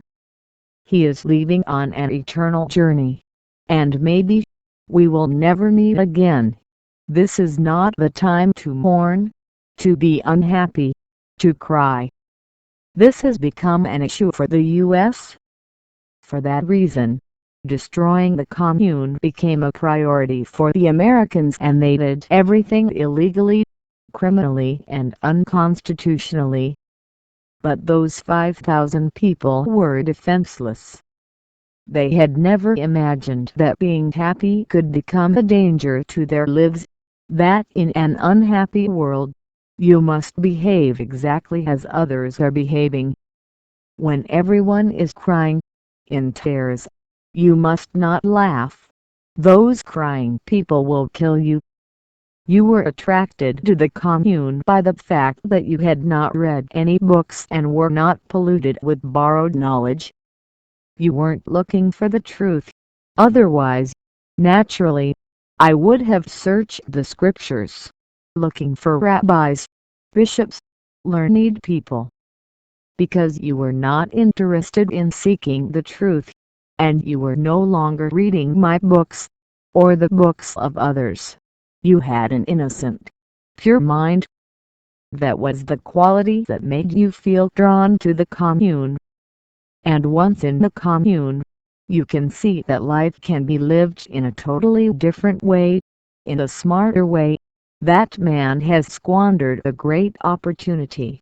The opportunity to know yourself, to discover new spaces of being, new flowers of divine grace, the new love, a love that does not become slavery, but a love that makes you freer than you ever were, a love that gives you freedom. And, for the first time, you must have realized that 5,000 people of all races, of all religions, of all colors can form a family. Just to see 5,000 people eating in one kitchen, and during festivals there are 20,000 Sunnisans eating together, and nobody is concerned about who is a Christian, who is a Jew. No one even asked, "What is your religion?"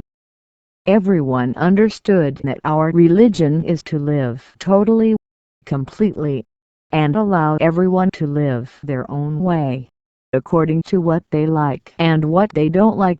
without interfering in any way in the lives of others, and without allowing anyone to interfere in yours. 5,000 individuals, and yet living as if they were an organic unit.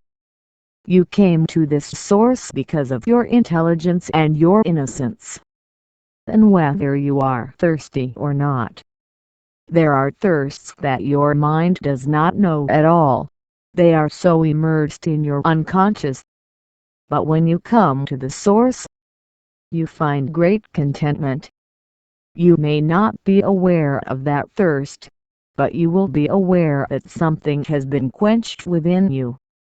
Article recorded on August 21, 2023 by Sybil Mann-Baylor for educational sharing in audiobook flower-deathless Cosa Nova. Risk everything. It takes enormous courage. Cowards just exist. They don't live, because their whole life is fear-oriented, and a fear-oriented life, it is worse than death. They live in the kind of paranoia. They are afraid of everything and not just real things. They are afraid of unreal things too. They are afraid of hell, of ghosts, of God. They fear 1,000 things which they themselves, or others as they have imagined. The fear is so great that it almost becomes impossible to live. Only the brave can live. Courage is the first step to be learned. Despite all the fears, we have to start living. And why does it take courage to live?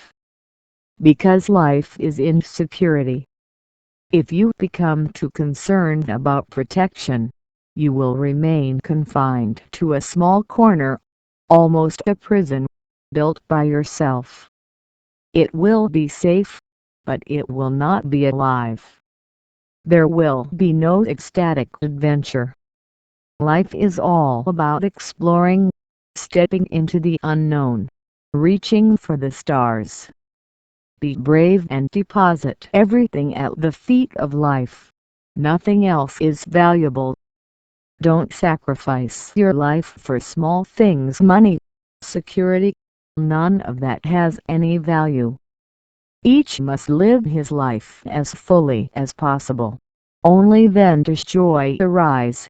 Only then is the overflow of divine grace really possible. Those who really want to live have to take a lot of risks. You always have to move into the unknown. You have to learn one of the most fundamental lessons, that there is no home, that life is a pilgrimage without beginning, without end. Yes, there are places where you can rest, but they are overnight stops and in the morning you have to leave again. Life is a constant moment that never comes to any end. That's why life is eternal. Death has a beginning and an end. Death is a misconception. People create death because they crave security. It is the desire for security and protection that creates death, that makes you fear life, that makes you excited to go into the unknown. The only element in life is risk. The more you risk, the more you are alive. And once you understand this, not out of despair, not out of helplessness, but out of meditative awareness, once you understand this, you are overwhelmed by the absolute beauty of possibility. Man may welcome homelessness with despair, but then the whole point is lost. This is where existentialism missed the point. They got too close. The truth was just ahead. They were as close as any Buddha, but then they got lost. Instead of being happy, they were very, very sad that life has no meaning, that life has no purpose, that life has no security. They were very packed. This was disturbing. The Buddhas also reached this conclusion, but instead of being sad, they jumped for knowledge. They crossed all barriers. They accepted it as life. They have accepted that this is part of the very nature of life. It makes no sense to feel frustrated. And they understood how beautiful it is for life to be insecure, because then there is the possibility of exploring, of inventing, of encountering with the new, to have surprises. If everything was safe, right, there wouldn't be any emotions. The Buddhas danced, seeing the unbelievable happening. They rejoiced. Jesus says many times, rejoice, rejoice, I say to you, rejoice. And that's all my teaching. I don't give you a goal. I don't even give you a sense of direction. I simply make you aware of the facticity of life, what it is, how it is. Get in tune with life. Go with it. No personal, private desires, no ideas of how life should be. Leave it as it is. Relax. Their houses look more like graves. You are too concerned about security, and that kills, because life is insecure. And so, nothing can be done about it. No one can make life safe. All securities are false, imaginary. A woman loves him today, tomorrow who knows. You can go to the registry office and establish a legal bond, whereby she will remain your wife tomorrow. She may remain your wife by legal ties, but love may disappear. Love knows no law. And when love disappears, the wife remains the wife and the husband remains a husband. Then there is a death between them. For the sake of security, we created marriage. For the sake of security we create society. Because of security, we always go through an already open path. Life is wild. Love is wild. And God is absolutely wild. He never turns to his gardens. They are too human. He will never come to your houses. They are too small. He will never be found in his ways that are ready. He's wild. Remember, life is wild. Article recorded on August 21, 2023 by Sybil Mandler for educational sharing in audiobook flower-deathless Cosa Nova. Love. I call the man who does not know the art of loving the materialist. I do not call the man who does not believe in God the materialist. And I do not call the man who believes in God the religious. I call the man who is growing religious in his love, in his trust, and spreads his ecstasy throughout existence. Osho. The music inner. The heart of man is a musical instrument. It contains magnificent music. She is asleep, but she exists. She is present, waiting for the right moment to be found, to be expressed, to be sung, danced.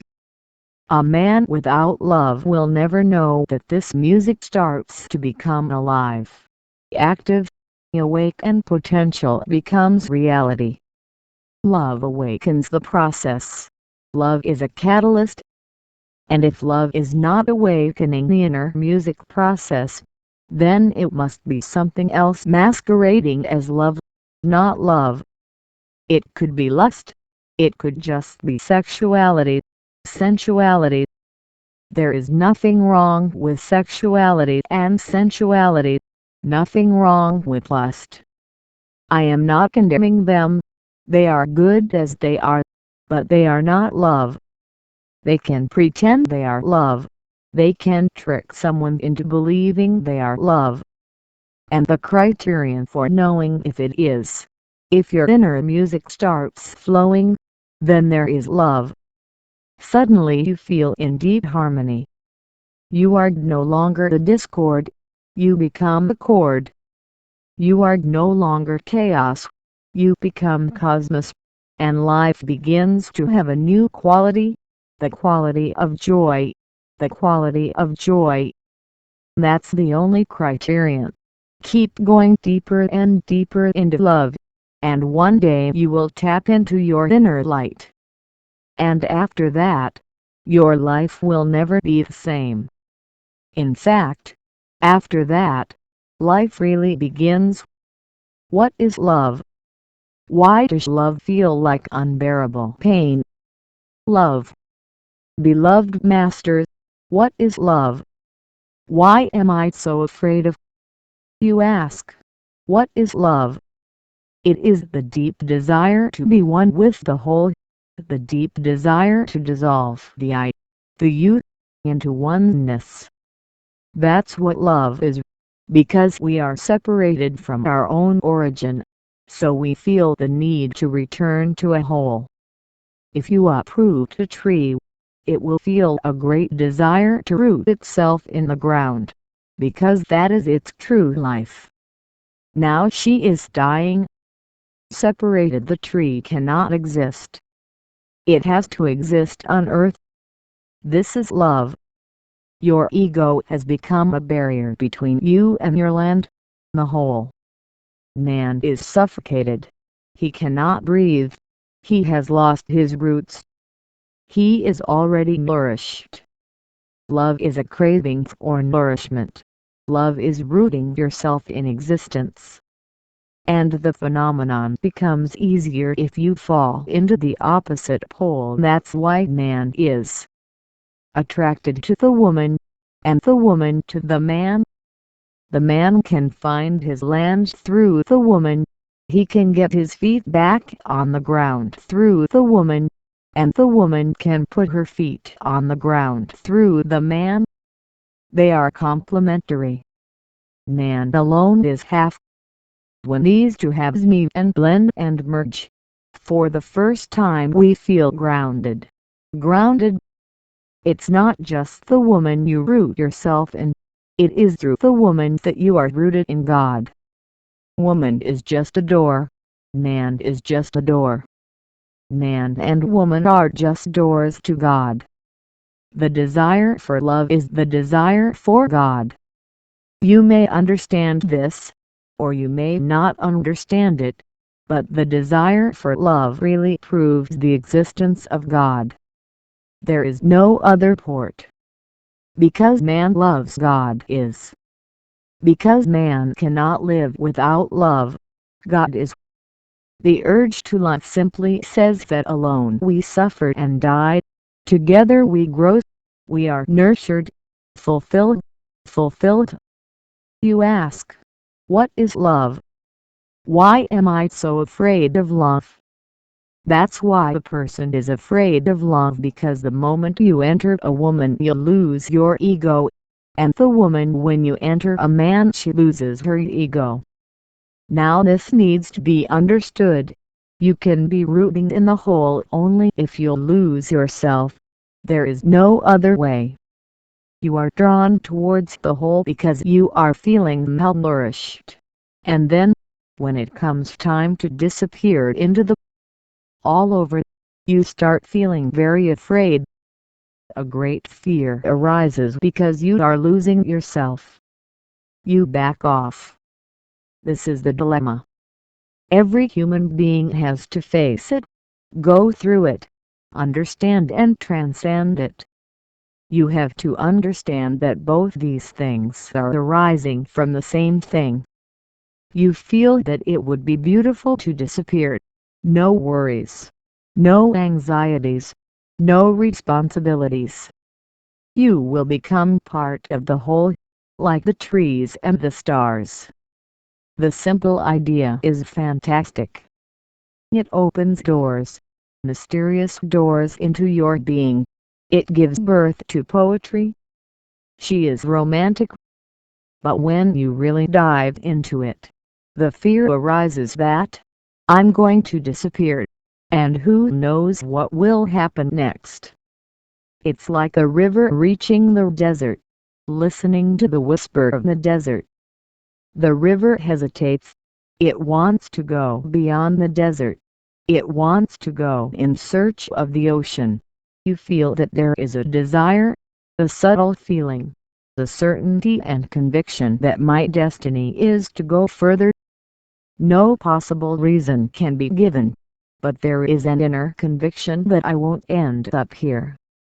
I have to keep looking for something bigger. Something deep down says, try hard and transcend this desert. And then the desert says, listen to me. The only way is to evaporate, giving yourself to the winds. They will carry you beyond the desert.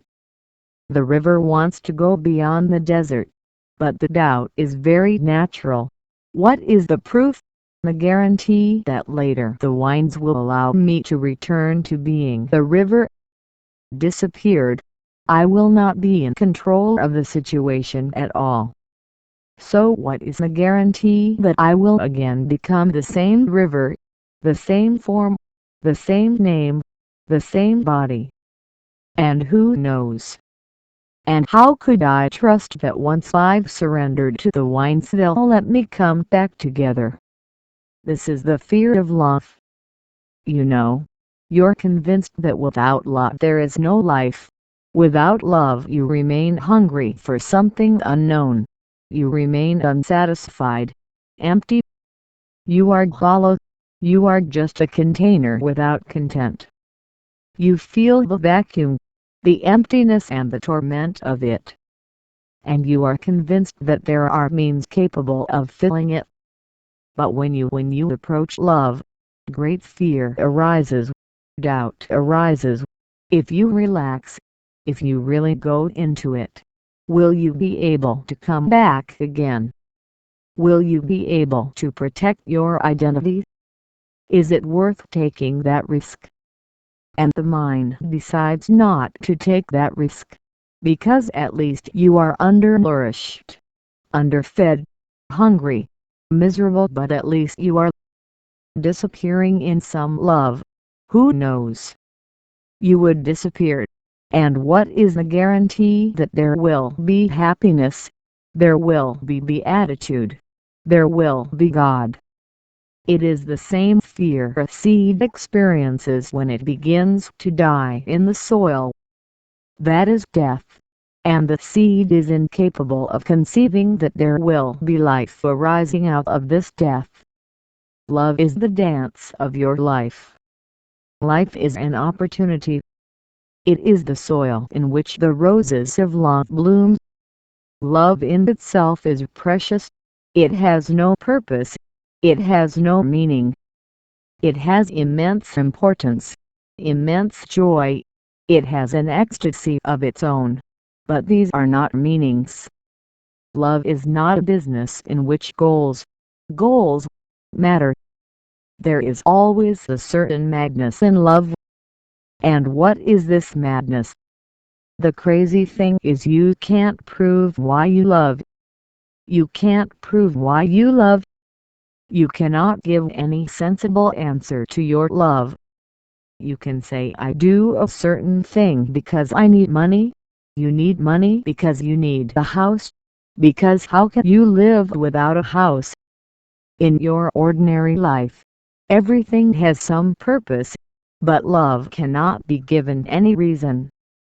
You can simply say, I don't know. All I know is that to love is to experience the most beautiful space within yourself. But this is not a goal. This space is not cerebral. This space cannot be turned into a utility. This space is the rosebud with a drop of dew on top, shining like a pearl. And in the morning breeze, the rosebud is dancing in the sun. Love is the dance of your life. Consequently, those who do not know what love is have missed the very dance of life, missed the opportunity to grow roses. For this reason, to the worldly mind, to the calculating mind, to the computer mind, to the mathematician, love seems to be a kind of madness. But for those who know love, love is the only sanity. Without love a man can be rich, healthy, famous, but he cannot be sane in spirit, because he knows nothing about intrinsic values.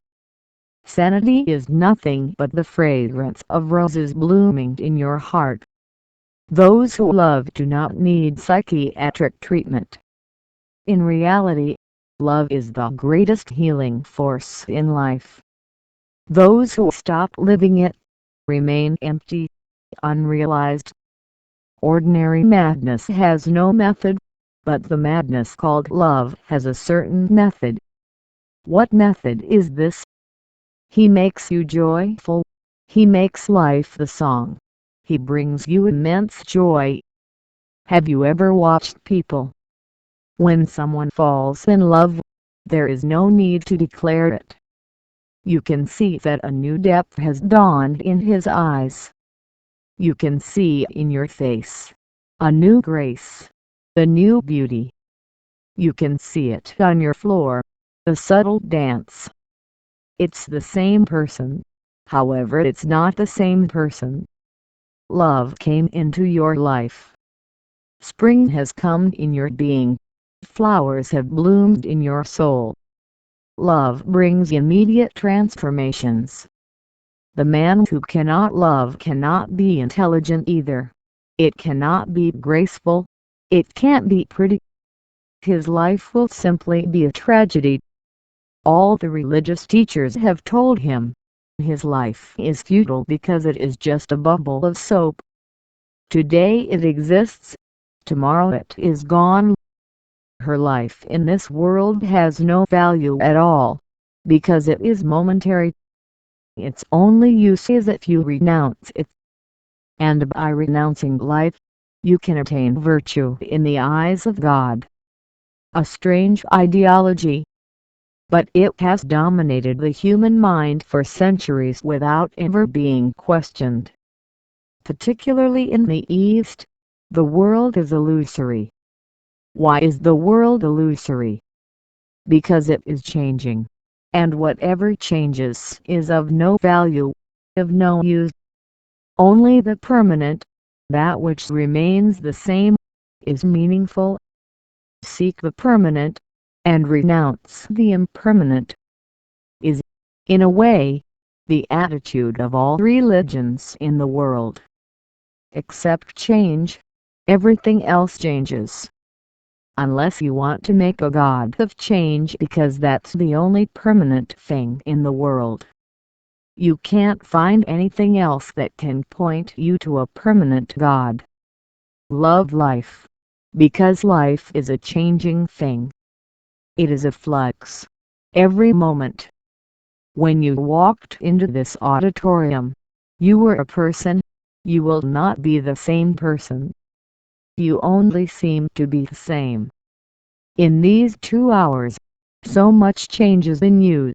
It's like the Ganges which, in 2 hours, has been carrying so much water, for miles.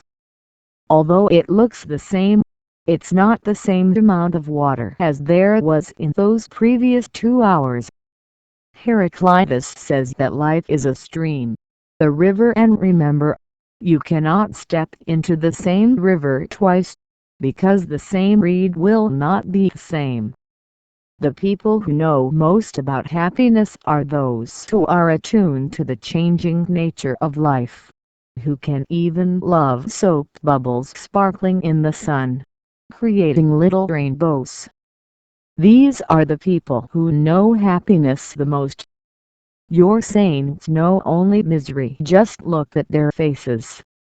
It seems that life has disappeared from them and they are fossils, dead. Nothing changes about them.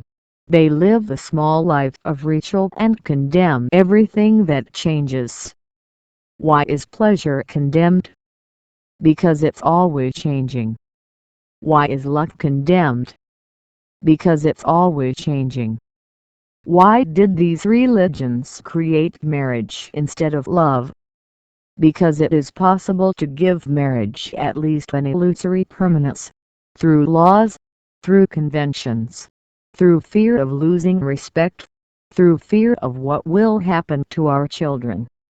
In this way they managed to make the marriage something permanent. That's why all the old religions are against divorce, because divorce again exposes marriage as something not permanent that can be changed.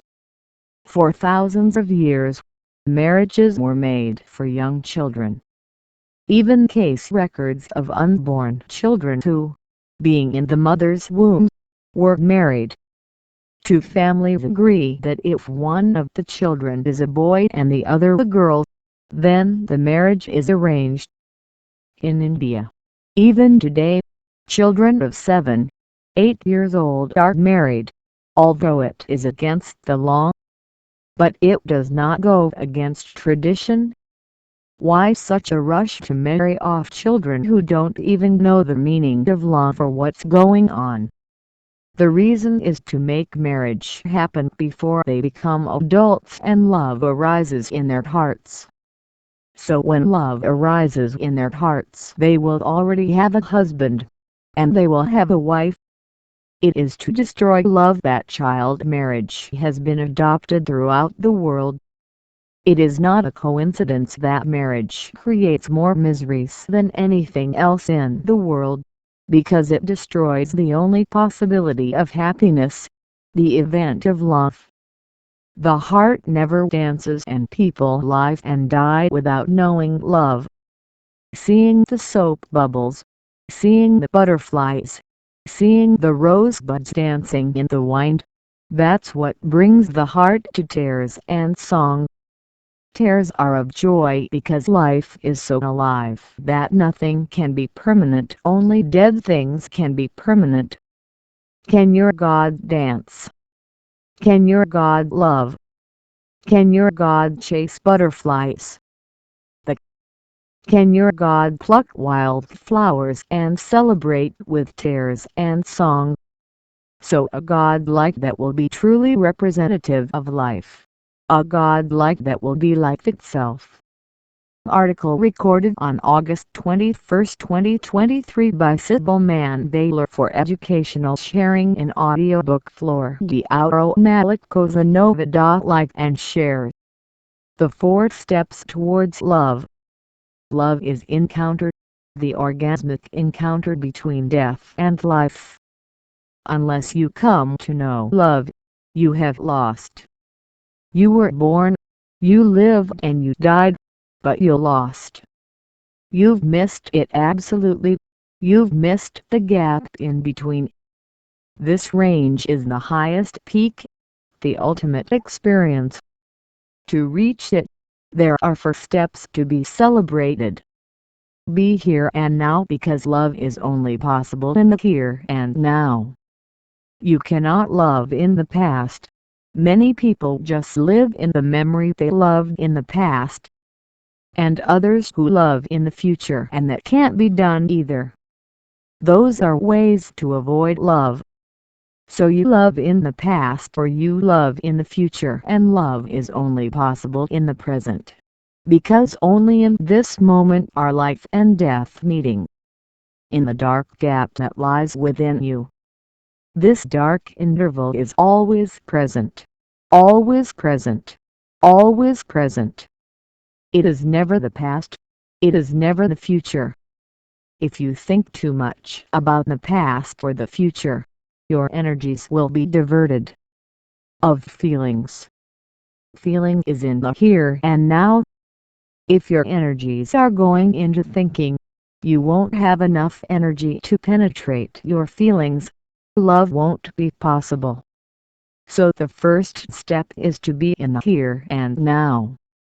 Future and past bring thought. Thinking destroys feeling.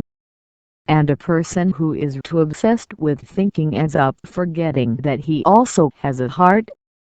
A man too involved in thinking, little by little takes a path in which feeling has no place. Not listening to the feelings, little by little he starts to leave him. There are millions of people in this state who don't know what the heart means. They believe that the heart is just a pump. They are fully concentrated in the head. The head is one end. It is necessary. It is a good instrument, but it has to be used as a slave. She shouldn't be used. And when the head becomes Lord and the heart is left behind, you will live, you will die, but you won't know what love is. That same dark gap, at first glance, feels like love. And when you lose yourself totally in it, it becomes God. Love is the beginning of God or God, the supreme peak of love. The second step towards love is to learn to turn your poisons into honey. Because many people love, but their love is poisoned with hate, with possessiveness, with jealousy, with anger. 1,001 poisons surround your love. Love is one thing. Love is a delicate thing. Just think of anger, hate, possessiveness, jealousy. How can love survive? First, people move to the head and forget the heart, and they are the majority. A minority still lives a little in the heart, but that minority makes a mistake. The little light of love is surrounded by jealousy, hate, anger, 1,001 poisons. Then the whole journey becomes bitter. Love is a ladder between heaven and hell, but the ladder always has two directions. You can go up, you can go down. If there are poisons, the ladder will bring you down. You will be entering hell, not heaven. Instead of achieving a melody, your life will become a nauseating noise, a traffic noise, conflicting, just a maddening noise, a multitude of many noises without the slightest harmony. You will remain on the verge of madness. So the second thing to remember is to learn how to turn your poisons into honey. How can they be transformed? There is a very simple process. Actually, calling it a transformation is not right, because you haven't done anything, you just need patience. What I'm telling you is one of the biggest secrets. Try it. When anger comes, you must not do anything, just sit silently and watch. Don't cooperate with her, don't repress her, don't be against it, don't be for it, just sit silently and watch. Don't cooperate with her, don't repress her, don't be for or against her. Simply watch the anger, be patient, see what happens. Let it rise. Remember one thing, never do a thing under emotion, while the poison is possessing you. Just wait. When the poison starts to become its opposite. This is one of the basic laws of life. Everything continually transforms into its opposite. Just as I told you, that the man changes into the woman and the woman into the man. There are periodic changes in you. The good man becomes bad and the bad man becomes good. The saint has his moments as a sinner, and the sinner has his moments of saint. We just have to wait. Don't act when anger is at its highest point, otherwise you will regret it, and you will create a chain reaction. You will fall into karma.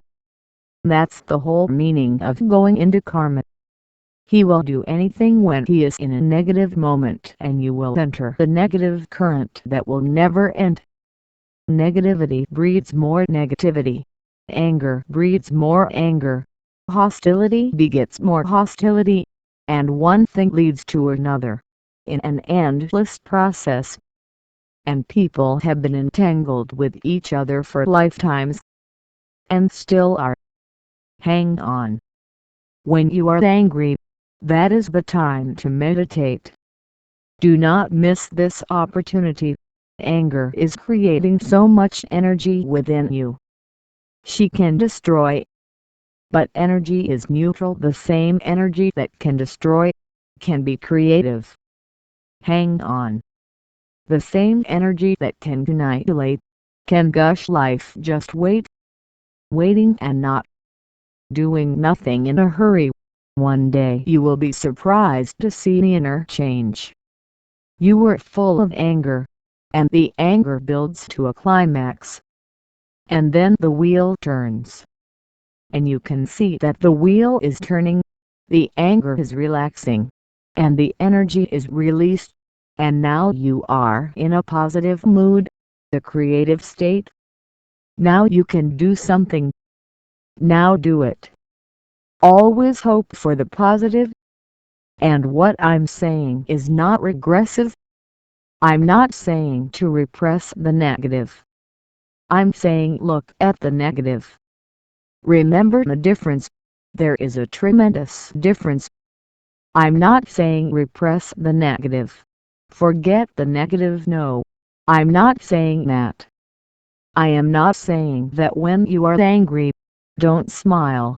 That smile will be fake, ugly, artificial. Don't smile when you're angry. Close the room. Place a mirror in front of you and see your own face full of anger. There is no need to show your anger to anyone. It's your problem. It's your energy. It's your life. And you must wait for the right moment. Keep looking in the mirror. See the red eyes, the red face, the murderer there. Have you ever thought that everyone has a killer inside them?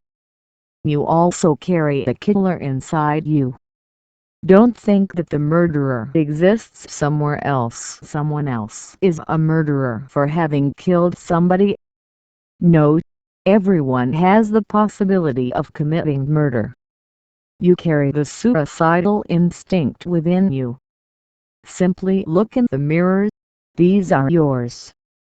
Climates, you need to know them. This is part of growing towards knowledge. You have heard so many times, Ish Socrates, even today, know thyself. But this is the way to know thyself. Know thyself does not mean sitting silently and repeating, I am Brahman, I am this, I am that. All nonsense. Know thyself means to know all your climates, all possibilities. The murderer, the sinner, the criminal, the saint, the virtuous man within you, virtue, God, the devil. Get to know all of their faces, all of their climates, all of their variations, and by getting to know them, you will be getting to know all of their keys, their secrets. You will realize that anger cannot stay forever, or can it? You haven't tried this yet? Try it. It cannot exist forever. If you do nothing, what will happen? Can anger stay forever? Nothing lasts forever. Happiness comes and goes. Unhappiness comes and goes. Can you not perceive a simple law? Everything changes. Nothing remains. So why be in a hurry? Anger has come, it will go away. Just wait. Have a little patience. Simply look in the mirror and wait. Let the rage be. Let your face be red and deadly, but wait. Watch. Do not repress and do not act on the anger. And soon you will see that the face is becoming softer. The eyes are becoming more and more calm. The energy is changing from masculine to feminine. And soon you will be radiant. The same redness that was anger is now a certain radiance and beauty in her face, in her eyes. Now leave the room. It's time to act. Take action when you're positive. Don't force positivity. Wait for it to come by itself. This is the secret. When I say, learn to turn your poisons into honey, that's what I mean. And third, share. Whenever the state is negative, keep it to yourself. When it's positive, always share it. Usually people share their negativities. They don't share your positivities. Humanity is just plain stupid. When people are happy they don't share. They are very miserable. When they are unhappy they are very wasteful and are absolutely ready to share. When people laugh, they laugh very economically like that. But when they are angry, they are totally irate. The third step is to share positivity. This will make your love flow like a river that is born in your heart. Your heart's dilemma begins to change when you share. I heard something very strange from Jorge Luis Borges. Hear him. Give what is most sacred to the dogs. Cast your pearls before swine. For what matters is to give. You've heard the opposite said. Don't throw anything before the dogs. Don't throw pearls before swine. Because they won't understand. The essential is not what you are giving pearls. Holiness, love for who you are giving it to. That's not the point. The point is that you are giving. When you have to give. Gurdjieff used to say, all that I accumulated is lost, and all that I gave is mine. All that I gave is still with me, and all that I kept is lost. It's true. You only have what you share. Love is not a property to be hoarded. It is a radiance, a fragrance to be shared. The more you share, the more welling up from the core of your being is infinite. More will be gushing. Draw water from the well, and more fresh water flows into the well. Don't draw water and close the well. Become miserable and the springs will cease to exist. Little by little the springs will die, and the water in the well will die. It will become stagnant. Flowing water is fresh. Flowing love is fresh. So the third step towards love is to share your positivities, your life, everything you have. Whatever is beautiful in you, never accumulate. Your wisdom, share it. If you don't find anyone, share it with the dogs, but share it. Share it with the rocks, but share it. When you have pearls, throw them. Don't care whether to pigs or saints. What matters is giving. Hoarding poisons the heart. All hoarding is poisonous. If you share, your system will be free of poisons. And when you give, it doesn't matter whether it's returned or not. Don't even wait for a thank you. Feel grateful to the person who allowed you to share something with them. Don't do the opposite. Don't wait, saying that deep down in your heart the person should be grateful because you shared something with them. No, feel gratitude that she is ready to hear you. Thankful she didn't reject him. Sharing is one of the spiritual virtues, one of the greatest spiritual virtues. And the fourth, be nothing. The moment you start to believe that you are somebody, you stop, then love does not flow. Love flows only from the one who is a nobody. Love subsists only out of nothing. When you are empty, there is love. When you are full of ego, love disappears. Love and ego cannot live together. Love can exist with God, but it cannot exist with the ego, because love and God are synonymous. It is impossible for love and ego to be together. So be nothing. Nothing is the source of everything. Nothing is the source of infinity. Nothing is God. Nothing means nirvana. Be nothing, and being nothing you will have achieved the whole. Being something, you will not achieve. Being nothing, you will come home. Love and concrete. A man was making a new concrete floor. As soon as her back was turned, the crowd of children came running, leaving footprints all over the surface of the fresh concrete. The neighbor, hearing him curse, reproached him. "I thought you liked children, Jorge." "I like it," he replied, "in the abstract, not in the concrete. It's very easy to love people in the abstract. The real problem arises in the concrete. And remember, unless you love human beings, real, concrete human beings, all your love for trees and birds will be false, simply an act. If you can't love human beings, only then will there come a point in your consciousness where you can also love birds, trees and mountains. But this happens only later. If you cannot penetrate the reality that is so close, how can you penetrate the reality that is so far away? How can you commune with a stone? There is no common language.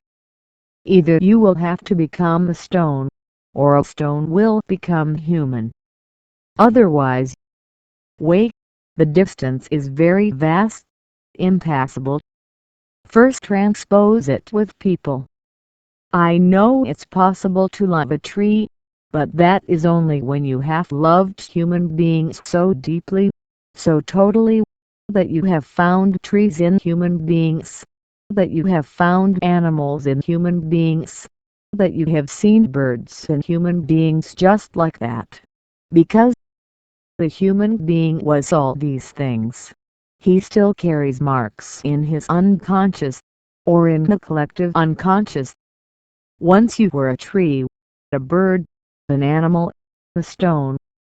You were all these things. You were millions of things, and all these experiences are within you. The only way to relate to the tree outside is to make contact first with the tree that is inside the human being. Fall in love with human beings. Take the risk. Be brave. Suffer the pangs of love and its ecstasies. Go deeper into human beings and you will soon discover that no human being is a human being at all. The human being is a being plus all existence, because he is the highest point of evolution. All that man was in the past is still in him, layer upon layer. Haven't you ever felt in a woman that she is a cat? Have you not looked into a woman's eyes and seen the cat there? Without having been a cat, no woman can be a woman. Is that you? You will find the bitch, and the same with the man, you will find the wolf. Man evolves through everything that exists. Just like you, who were a child and then became a young man. Do you think your childhood has completely disappeared? Can you have grown old? The youth just faded away from you. It is still there. You have formed a layer. Simply cut down a tree and you will find layer upon layer. This is how you determine the age of a tree. If it is 70 years old, then it has 70 layers. Each year she loses her shell and a new layer appears. If you cut the stone, the stones will have layers. If you go deeper into human beings you will find layers, like in trees and rocks. The deeper you go, the more you'll find strange things happening. While making love to a woman, if you can't surrender totally, you are making love to animals, trees, stones, existence itself. Each individual is a small world. The microorganism contains everything. It contains the totality, the macrocosm. But you can't avoid humans. You cannot say, I will love trees, but not human beings. Then the trees will be fake. You didn't approach them correctly. First, they must be loved in human beings. Only then will you know the language of trees. Love is a very delicate flower. Beloved Masters, why are we so incapable of love? Every child is born with as much love as anyone can have, with a love eye overflows. A child is born as love. A child is made of a substance called love. But parents are incapable of giving love. They have their own brands. Their parents never loved them. Parents can only pretend. They can talk about love. They may say, "We love you very much," but all they do is unloving. The way they behave, the way they treat the child is insulting. There is no respect. No father respects his children. Who thought to respect the child? A child is considered a problem. If she is quiet, she is good. If she doesn't scream a lot. If she's a primal therapist, fine. If she just stays out of her parents' way, great. This is how a child should be. But there is no respect and there is no love. Parents did not know love. The mother did not love her husband. The husband did not love his wife. Love does not exist there. There is dominance, possessiveness, jealousy, and all kinds of poisons that destroy love. Love is a very fragile flower. It needs to be protected. It needs to be strengthened. It needs to be watered. Only then does he become strong. And the child's love is naturally fragile because the child is fragile. Do you think a child left alone will be able to survive? Just think how helpless man is. If a child is left alone, it is practically impossible for him to survive. She will die. And that's what's happening to love. Love is left alone. Parents cannot love. They don't know what love is. They never flowed in love. Remember your parents. And remember, I'm not saying they're guilty. They are victims. Just as you are victims, their parents were the same. And so on. You can go back to Adam and Eve and God the Father. It seems that even God the Father was not very respectful to Adam and Eve. Not respectful enough. So from the very beginning he commanded them, "Do this, don't do that." And he started doing all the stupid things that all dads do. "Do not eat the fruit of this tree." And when Adam ate the fruit, the Father, God, reacted with such anger that he expelled Adam and Eve from paradise. This expulsion is always present and each parent starts to expel the child, threatening to send him away. "If you don't listen to me, I'll send you away." And naturally a child is afraid. Go away. For the immensity of this life, she starts timing. The child gradually becomes dishonest and begins to manipulate. She doesn't want to smile, but if her mother is coming and she wants milk, she smiles. Well, this is politics at the beginning, the ABC of politics. Deep down he begins to hate, as well as deep down he begins to feel frustrated, because he is not loved as he is. They expect her to do certain things and only then will she be loved. Love has some conditions. She is not worthy as she is. First she must make herself worthy. Then parental love will be possible. So it starts to become deserving. It starts to become false. It loses its intrinsic value. Her respect for herself is being lost and, little by little, she begins to feel that she is unworthy. And many times this idea comes to children's minds. Are these my real parents? Did they adopt me? Maybe they're fooling me. because there seems to be no love. And 1,001 times she sees the anger in their eyes, the anger distorting her parents' faces, and for things so small that they don't understand the scale of the anger. For very small things they see the fury of their parents. She can't believe it. She is so unreasonable, unfair. But she has to surrender. She has to bow. She has to accept. Little by little, your capacity to love is destroyed. Love grows only in love.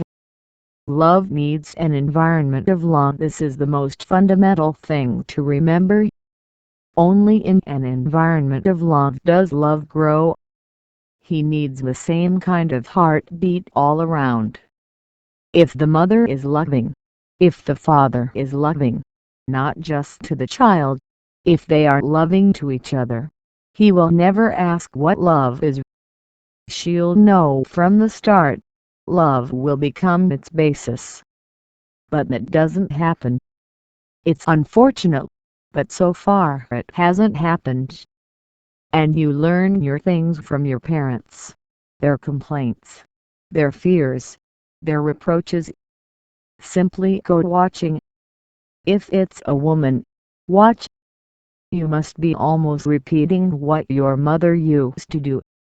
Watch yourself when you are with your boyfriend or husband. What are you doing? Are you not repeating? If you are a man, watch. What are you doing? Are you not being your father? Are you not doing the same foolish things he used to do? And one day you were surprised. How could Dad do this? And you are doing the same. People keep repeating. People are imitators. Men are apes. You are repeating your mother and father. And this has to be dropped. Only then will you know what love is. Otherwise you will always remain corrupted. I cannot define what love is, because there is no definition of love. It is one of those inevitable things like birth, like death, like God, like meditation. It's one of those indefinable things I can't define it. The first step is to get rid of the parents. And by that I don't mean any disrespect to your parents. I would be the last person to tell you that. And I don't mean get rid of your physical parents. I mean get rid of your parents' inner voices, your inner program, your recordings. Erase them and you will be really surprised at your inner being rid of your parents. You will become free. For the first time you will be able to feel compassion for your parents. Otherwise you will remain resentful. All people have resentment towards their parents. How can you not have resentment when they've done you so badly without even knowing it? They wish you well. They wanted to do everything for your well-being. But what can't they do? They themselves know no joy.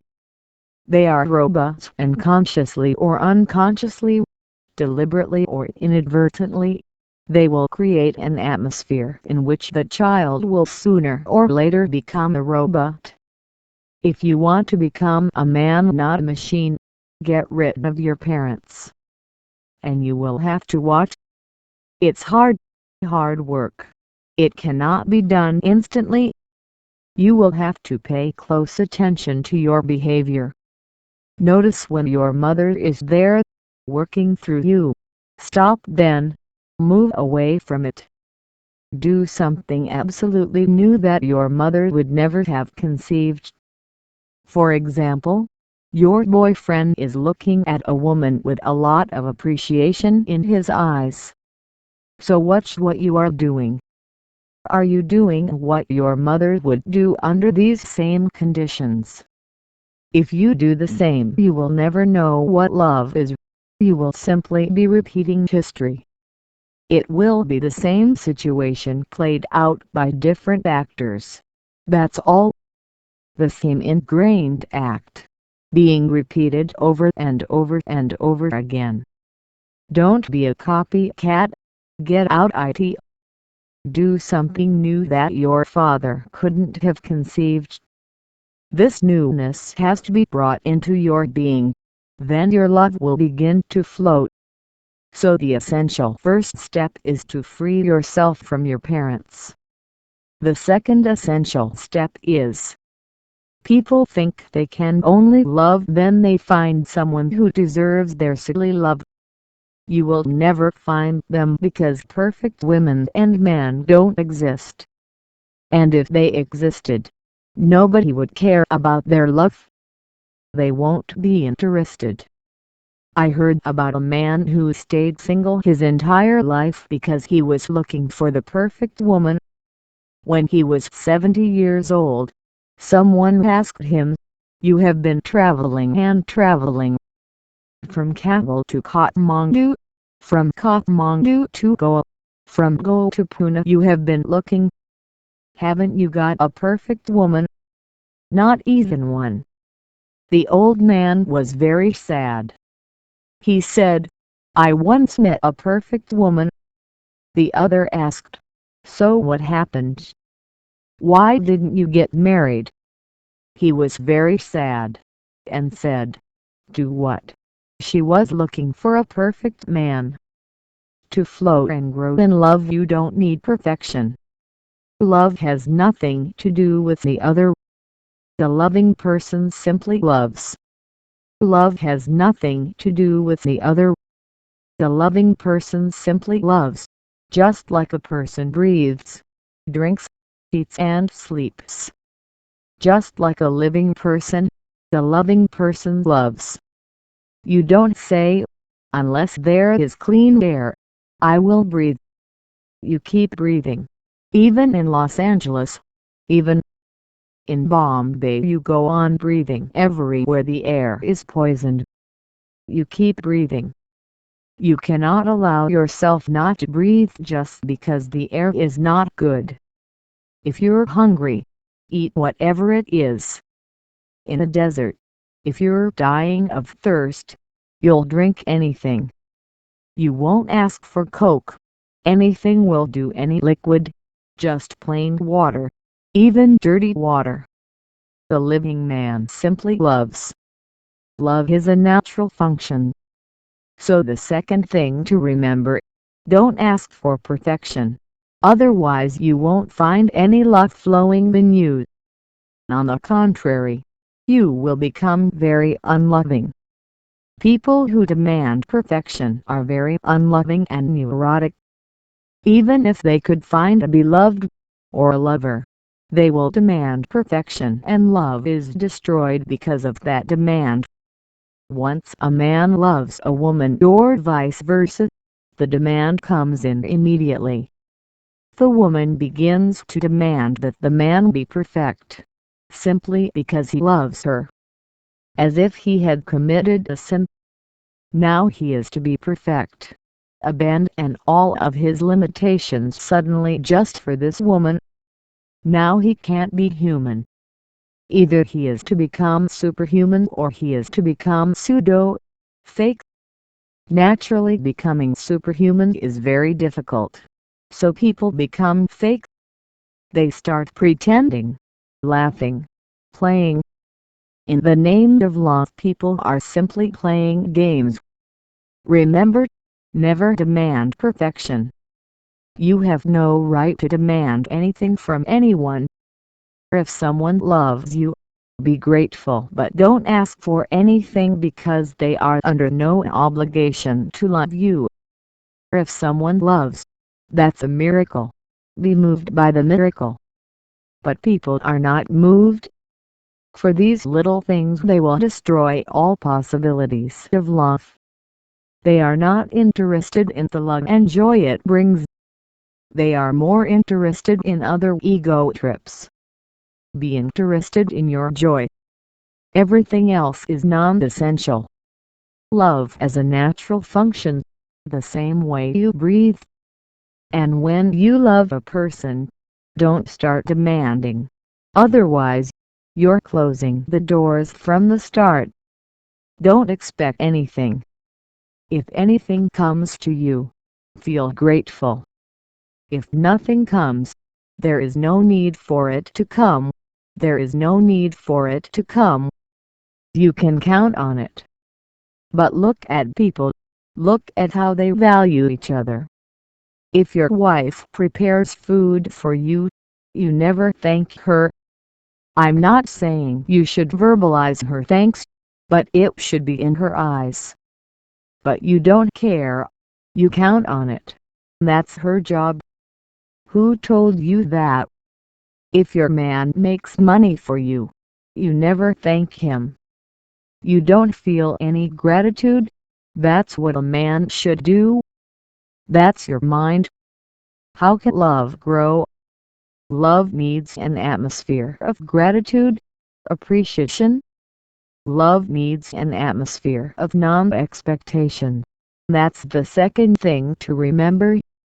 And the third thing is, instead of thinking about how to get love, start giving. If you give it, you have it. There is no other way.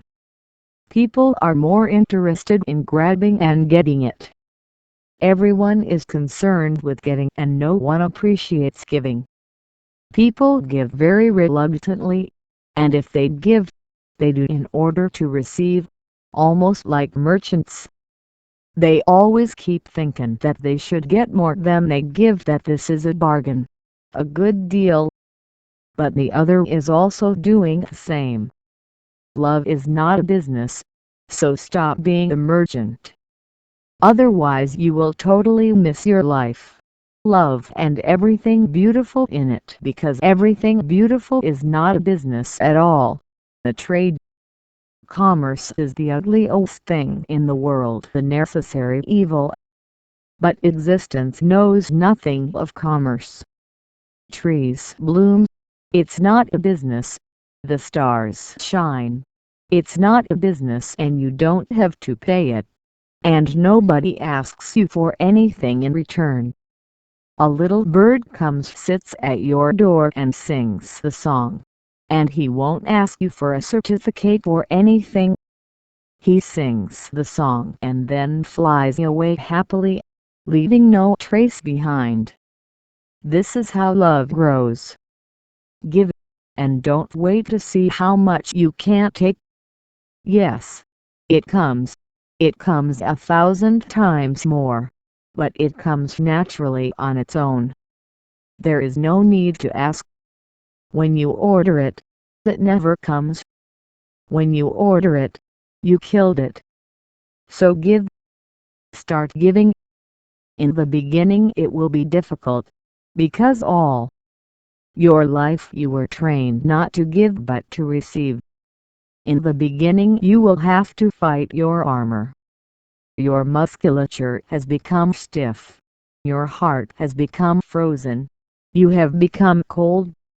In the beginning it will be difficult, but each step will take you one step further, and little by little the river will start to float. First, free yourself from your parents. By freeing yourself from your parents, you free yourself from society. By freeing yourself from your parents, you are freeing yourself from civilization, education, everything, because your parents represent all of that. You become an individual. For the first time you are no longer part of the crowd. You have an authentic individuality. You are alone, on your own. That's what growth is. That's what an adult person should be. An adult person is one who does not need parents. An adult person is one who is happy in his being alone. His solitude is a song, a celebration. An adult person is one who can't be happy with himself. Your loneliness is not feeling lonely. Your being alone is solitude. It is meditative. She is completely free of her parents' imprint. And the beauty of it is that only that person feels grateful to their parents. The paradox is that only such a person can forgive parents. She feels compassion and love for them. She feels tremendously for them, because they too have suffered in the same way. She's not angry at all. She may have tears in her eyes, but she doesn't have anger, and she will do anything to help her parents move into that fullness of solitude. Become individuals. The first thing. The second thing, don't expect perfection, and don't ask or demand. Love the common people. Ordinary people are extraordinary. Every human being is so unique. Respect their uniqueness. Third, give. Give in any condition and you will know what love is. I can't define it. I can't show you the way to make it grow. I can't show you how to plant the rose bush, how to water it, how to fertilize it, how to protect it. Then one day spontaneously, the rose arrives and your house is filled with perfume. That's how love happens. Article recorded on August 21, 2023 by Sybil Mann Baylor for educational sharing in audiobook Flor di Auro Malik Cosa Nova. Marriage is prostitution. The word love can have two different but diametrically different meanings, not only different but opposite. One meaning is love as relationship, the other is lie, the state of being. The moment love becomes a relationship, the other meaning is love as a state of being. The moment love becomes a relationship, it becomes bondage, because there are expectations and there are frustrations, and an effort on both sides to dominate. It becomes a power struggle. Relationship is not the right thing, at least for my people. But love as a state of being is different. It means you are simply in love. You are not creating a relationship out of it. Your love is just like the fragrance of a flower. He doesn't create a relationship. He doesn't ask you to be a certain way. He doesn't demand anything. He simply shares. And in sharing there is no desire for reward. The very sharing is the reward.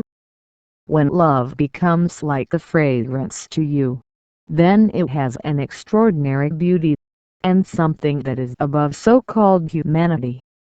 He is something divine. When love is a state, you cannot do anything about it. It will radiate, but it will not create any prison for anyone, nor will it allow you to be trapped by anyone. The relationship as such, real or imagined, is a very subtle type of psychological slavery. Either you enslave another, or you are enslaved yourself. Another point to note is that you cannot enslave someone without becoming a slave yourself. Slavery is a double-edged sword. One may be stronger, one may be weaker, but in every relationship you become a jailer, and the other becomes a prisoner. On his side, he is the jailer and you are the prisoner. And this is one of the fundamental causes of humanity living in such sadness. Let your love be your state of being. It's not about falling in love. Do you love? It is simply your nature. Love for you is exactly the fragrance of your being. Even if you are alone, you are surrounded by loving energy. Even if you touch a dead thing, like a chair, your hand is spreading love no matter to whom. The amorous state is not addressed to someone, but you can only be in a state of love if you drop the old relationship pattern of the mind. Love is not a relationship. Two people can be very loving together. The more loving they are, the less the possibility of any relationship. The more loving they are, the less is the possibility of any demand, any domination. And, of course, there is no frustration. I am against all types of relationships. For example, I don't like the word friendship, but I like the word friendliness. Friendliness is a quality in you. Friendship again becomes a relationship. Love is so valuable that it should be protected from any kind of pollution. The relationship poisons. I want the world to consist of individuals. Even the use of the word couple hurts. You have destroyed two individuals, and a couple is not a beautiful thing. Let the world be of individuals only, and whenever love spontaneously blossoms, sing it, dance it, live it. Do not create chains from it. Neither try to hold someone in slavery, nor allow someone to enslave. The world of free individuals will be a free world. To be needed is one of man's greatest needs. Therefore, I cannot conceive of a time when love does not exist. As long as humans exist, love will remain your most beloved experience. And love is something that is available on earth but does not belong there. But because he is such food, and such a need, that all troubles have arisen around him. You want your lover, your beloved, to be available for you tomorrow too. It was beautiful today, and you are worried about tomorrow. Hence, the marriage was born. It's just fear that tomorrow your lover will leave you. But then make it a permanent contract before society and the law. But this is ugly, disgusting. Tomorrow morning. You never know. Love comes like the breeze. It may come again. It may not. And when he doesn't come, simply because of the law, almost all couples in the world are reduced to prostitution. Living with a woman you don't love, living with a man you don't love, living for security, living for financial support, living for any reason other than love is prostitution. I would like prostitution to completely disappear from the world. All religions have wanted this. But human stupidity is like that. Those same religions that want there to be no prostitution are the causes of it, because they support marriage. Marriage itself is prostitution. If I trust my love, why should I marry? The very idea of getting married is a lack of trust. And something from there is not going to help your love to grow in depth. It will destroy you. Love is authentic only as long as it gives freedom. Let that be the criterion. True love only when it doesn't interfere with the other person's privacy. He respects the individuality, the privacy of the other. But the lovers you see around the world, their whole effort is that nothing is private, all secrets must be told. They are afraid of individuality. They destroy each other's individuality. And they hope that by destroying each other their lives will become contentment, satisfaction. They become more and more miserable. Be loving. And remember, anything true is always changing. You have been given wrong notions that true love lasts forever.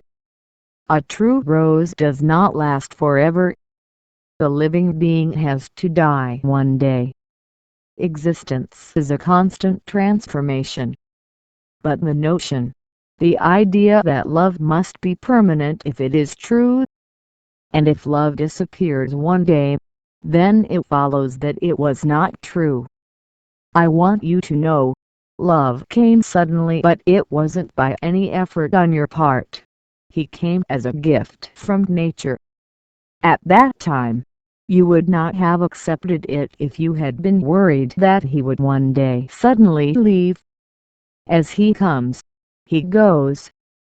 But there is no need to be worried, because if one flower has withered, other flowers will be coming. Flowers will always come, so don't get attached to one flower. Otherwise, you will soon be clinging to a dead flower. And that's the reality. People are attached to a dead love that was once alive. Now it's just a memory and a pain, and you are condemned to I long. Karl Marx had the idea, the right idea, that under communism there would be no marriages. And when the revolution happened in Russia, the first 4 or 5 years, they tried to make love a freedom. But then they became aware of the practical difficulties that Marx was not aware of. He was just a thinker, and the biggest difficulty was, if there is no marriage, the family disappears.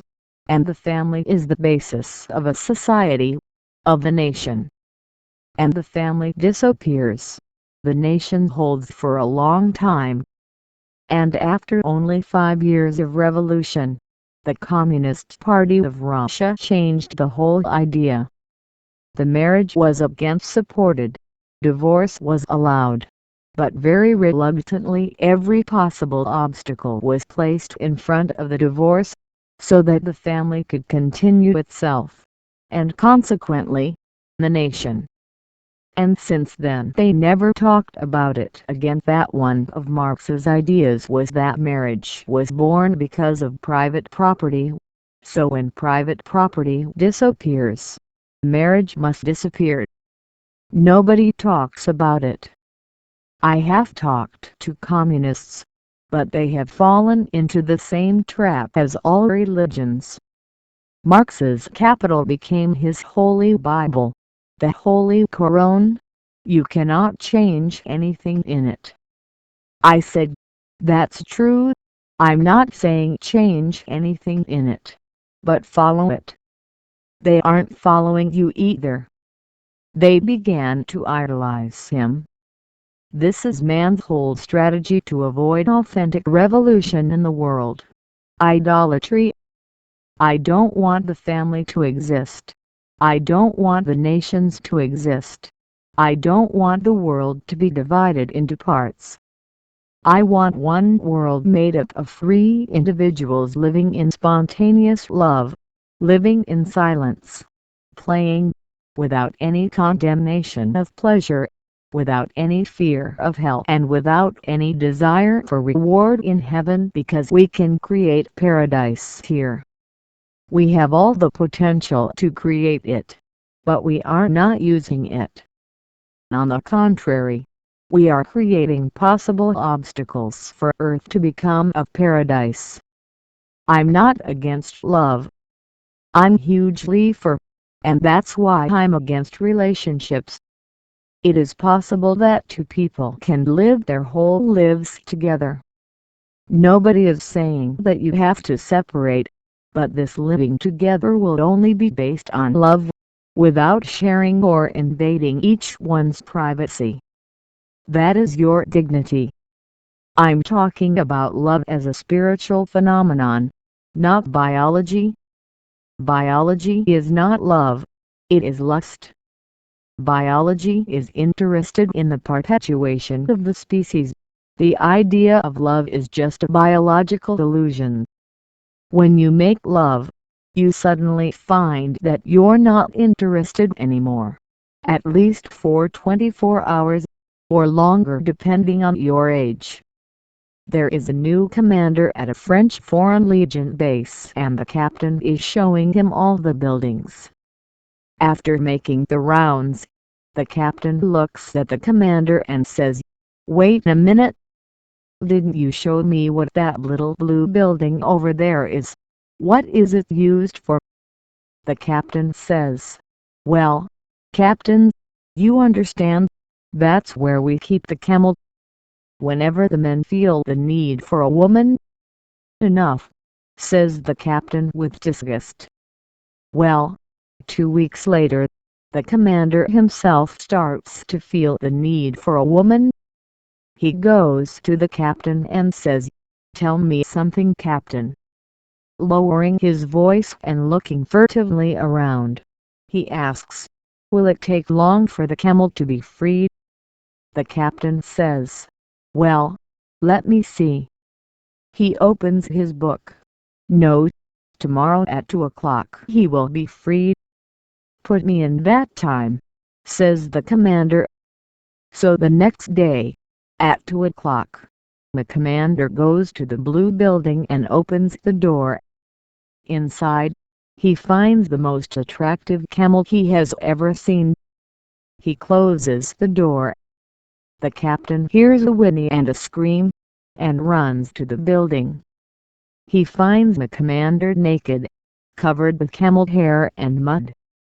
Please excuse me, sir, says the captain, but wouldn't it be smarter to do as all other men did, mount a camel and go into town after a woman? Osho, Life, Love and Laughter. 112. The real enemy of love. Instead of fear, live love. They are polar opposites. People often think that love and hate opposites. That's wrong. They're not. Love and hate are the same energy. Love can become hate. Hate can become love. They are convertible. So they are not opposites. They are complementary. In reality, we love and we hate the same person. Love and hate are always together. The real opposition is between love and fear. They are never together. If you become too attached to fear, love disappears. Fear cannot be converted into fear. They are not convertible. Only love makes someone rich. Fear cripples, paralyzes you, and the more paralyzed the more fearful you become, so it's a vicious circle. Love gives you wings. It helps you relax in life. It gives you courage to experience life in different ways. It allows you the full spectrum of life. It's multidimensional. It's the whole rainbow, all the colors of life. So the first thing, drop fear and drink more and more love.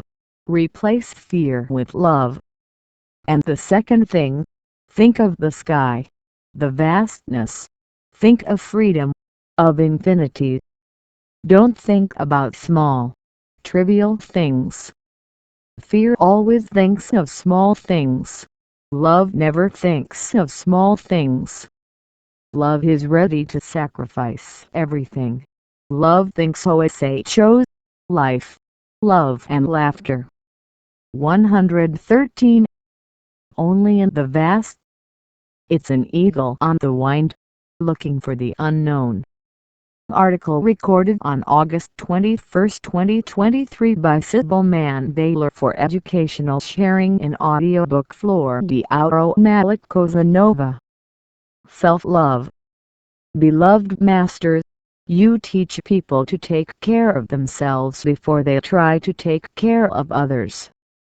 This seems to go against many of the world's religions that teach service to humanity, and this must seem to them to be a very selfish attitude. Can you talk about it? Not only does it go against many religions, it goes against all religions in the world. They all teach service to others, altruism. But to me, selfishness is a natural phenomenon. Altruism is enforced. Selfishness is part of your nature. Unless you come to a point where yourself dissolves into the universe, you cannot be truly selfless. You can fake it. You will just be a hypocrite. This is a little complicated, but it can be understood. First, selfishness is part of nature. You have to accept it. And if it's part of its nature, it must be serving something very essential. Otherwise it wouldn't be there at all.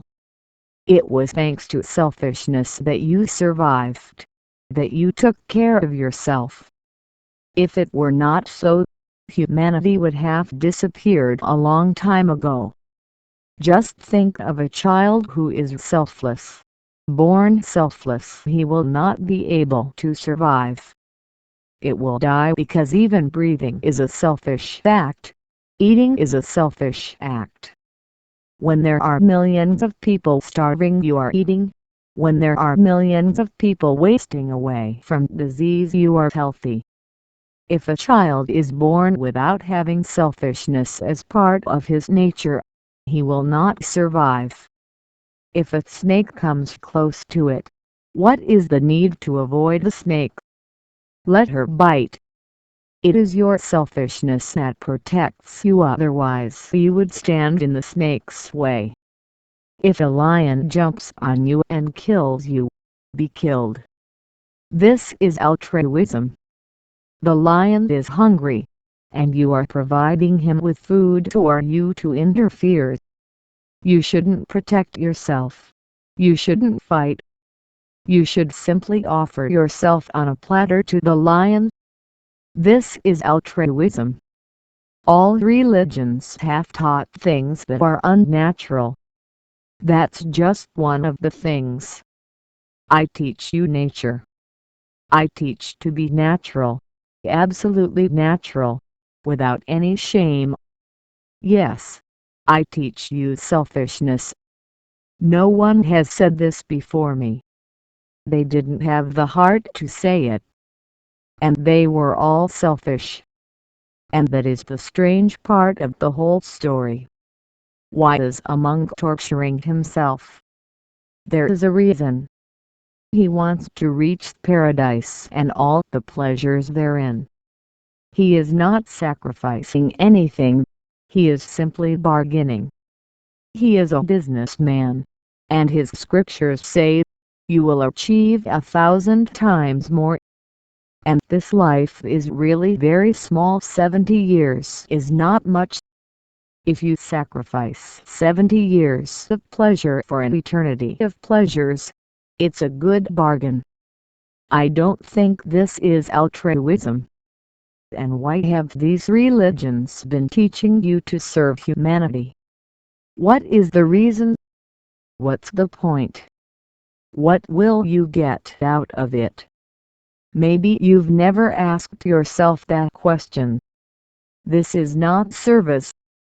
All religions that talk about service are certainly interested in humanity remaining poor, in people remaining in need of services, that there are orphans, widows, abandoned old people, beggars. These people are necessary, absolutely necessary. Otherwise, what will happen to these great servants of the people? And how will people enter the kingdom of God? These people have to be used stairs. You call that altruism? Is a missionary some altruist? He is saving in order to save himself. Deep down, this is still selfishness, but now it is covered with a beautiful word: altruism, service. But why is there any need to serve? Why should there be any need? We cannot destroy these opportunities to provide services. Yes, we can, but religions get very angry. All your ground is lost. That's your whole business. If there is no one poor, hungry, suffering, sick, and science can make that a reality. It is absolutely in our hands today. But these religions have been against all scientific progress, preventing it from happening. And they still talk about serving. They need these people. Your need is not altruistic. It is totally selfish. It's motivated. There is a goal to be achieved. So I say to you, service is a dirty word. Never use it. Yes, you can share, but never humiliate anyone by serving it. This is humiliation. When you serve someone and feel great, you have reduced the other to a worm, subhuman. And you are so superior that you have sacrificed your own interests and are serving the poor.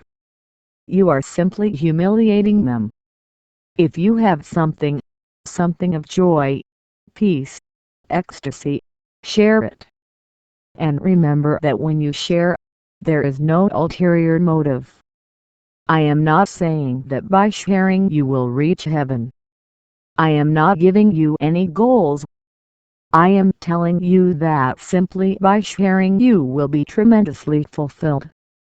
In sharing itself is fulfillment. There is no goal beyond that. It is not something oriented towards an end. It is an end in itself. And you will feel grateful to the person who was ready to share it with you. You will not feel that she is grateful to you because you did not serve. And only those people who believe in sharing, instead of serving, can destroy all these opportunities that predominate on earth. But they do make pretty names. They've become very efficient, over thousands of years, at making ugly things pretty. And when you start giving an ugly thing a pretty name, chances are you'll forget it was just a cover. Inside, the reality is the same. There is no need for public services, missionaries or the like. What we need is more intelligence. So I teach selfishness. I want you to be your own flowering first. Yes, it will seem selfish. I have no objection to that appearance. It's fine with me. But is the rose selfish when it blooms? Is the lotus selfish when it blooms? Is the sun selfish when it shines? So why should you be concerned about selfishness? You were born. Birth is an opportunity, only a beginning, not an end. You have to flourish. Don't waste it on any stupid serve. Your first and greatest responsibility is to blossom, to become fully aware and alert, attentive, and in that awareness you will be able to see what you can share, how you can solve problems. 99% of the world's problems can be solved. Perhaps 1% of the world's problems cannot be solved. Then you can share with those people everything you can, but first you have to have something to share. All religions so far have not helped mankind to solve a single problem. Just see what I'm saying. Did they solve the problem? They have made serving a business for millions of years. The poor are still poor, and they are getting poorer. The sick are there. Old age is there. All kinds of crimes are there, and they are increasing. Every year the number of crimes increases. Strange. The prisons are increasing. The courts are increasing. The courts are growing. They think they are going to put an end to crime, and with them crime continues to increase. Something is fundamentally wrong somewhere. What are they doing about the problem? The person who is committing the crime is not really a criminal. He is a sick person. She doesn't need to be thrown into a cell and tortured. She has to be placed inside a psychiatric hospital and treated with medical care, respectfully. It's not her fault. Now we have all the resources to make this man a worthy human being. Serving is not necessary. What is needed is the sharing of your consciousness, knowledge, your being, your respect, but first you have to have it. For me, the biggest problem of humanity is that people don't know anything about meditation. For me, this is the biggest problem. Neither the population, nor the atomic bomb, nor hunger. No, these are not basic problems. They can be easily solved by science. The only basic problem science won't be able to solve is that people don't know how to meditate. To my people I say, first be selfish. Totally selfish. Flourish. Get to the flowering. to the fragrance, then spread it out. Then share it with those unfortunate people who have the same potential as you, but who life has not given them a chance to go within, to get a taste of their own divinity. I am against all religions because for me what they have done is absolutely useless. And they do with beautiful words, but they hide things behind these beautiful words. I teach you to be natural. I teach you to accept your naturalness. I know one thing for sure, that when you've blossomed, you'll be sharing. There is no way to contain your fragrance and keep it trapped. The fragrance escapes. It reaches in all directions. So first be satisfied, content. First be. Then from your being there will be a fragrance reaching many. And that won't be a service, it will be a pure sharing of joy. And there is nothing more joyful than sharing your joy. Article recorded on August 21, 2023 by Sybil Mann Baylor for educational sharing in audiobook flower-deathless Cosa Nova. Love is a luxury. Beloved masters, what will happen to love if there is nothing and no one to know and prove it? Man becomes mature the moment he starts loving instead of needing. He starts overflowing, sharing, he starts giving. The emphasis is totally different. With the former, the emphasis is on how to get more. With the second, the emphasis is on how to give more, and how to give with continuity. This is growth, maturity coming to you. How can a need be love? Love is a luxury. It's abundance. It's having so much life that you don't know what to do with it. Then you share. It's having so many songs in your heart that you have to sing them whether anyone hears them or not. Isn't it relevant? If no one listens, you too will have to sing it. You will have to dance your dance.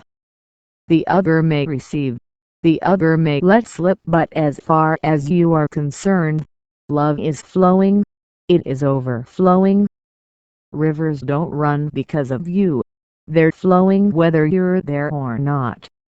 They don't flow to your thirst, they don't flow to your thirsty fields, they are simply flowing. You can quench your thirst, you cannot enjoy it, it's up to you. The river wasn't really flowing through you, it was just flowing. It is accidental that you can get water for your field, it is accidental that you can get water for yourself. When you don't have love, you ask the other to give it to you. You're sweet, and the other is asking you to give it to him or her. Now, two beggars holding out their hands, one in front of the other, and both are hoping that the other will have. Naturally, both are frustrated at the end, and both feel cheated. Now, that's the paradox. Those who fall in love have no love at all, and that's why they fall in love. And because they don't have love, they can't give it. And one more thing, an immature person always falls in love with an immature person, because only they can understand each other. A mature person loves a mature person. An immature person loves an immature person. The basic love problem is to first become mature. Then you can find a mature partner. Then immature people will not attract you. No way. It's exactly like that. If you're 25 years old, you don't fall in love with a 2-year-old baby. You don't fall in love exactly like that. It doesn't happen. It can't happen. When you are a psychologically and spiritually mature person, you don't fall in love with a baby. It doesn't happen. It can't happen. you can see that it is meaningless. In reality, the mature person doesn't fall in love. He doesn't fall in love, he rises in love. The word fall is not right. Only immature people fall. They stumble and fall in love. Somehow they were managing to stay upright. And then they can't keep up. They meet a woman and they fall. They meet a man and they fall. They were always ready to fall to the ground and crawl. They have no backbone. They don't have the integrity to stand on their own 2 feet. The mature person has the integrity to be alone. And when the mature person gives love, he feels grateful that you accepted his love, not vice versa. She doesn't expect you to be grateful for that, no, not at all. She doesn't even need her thanks.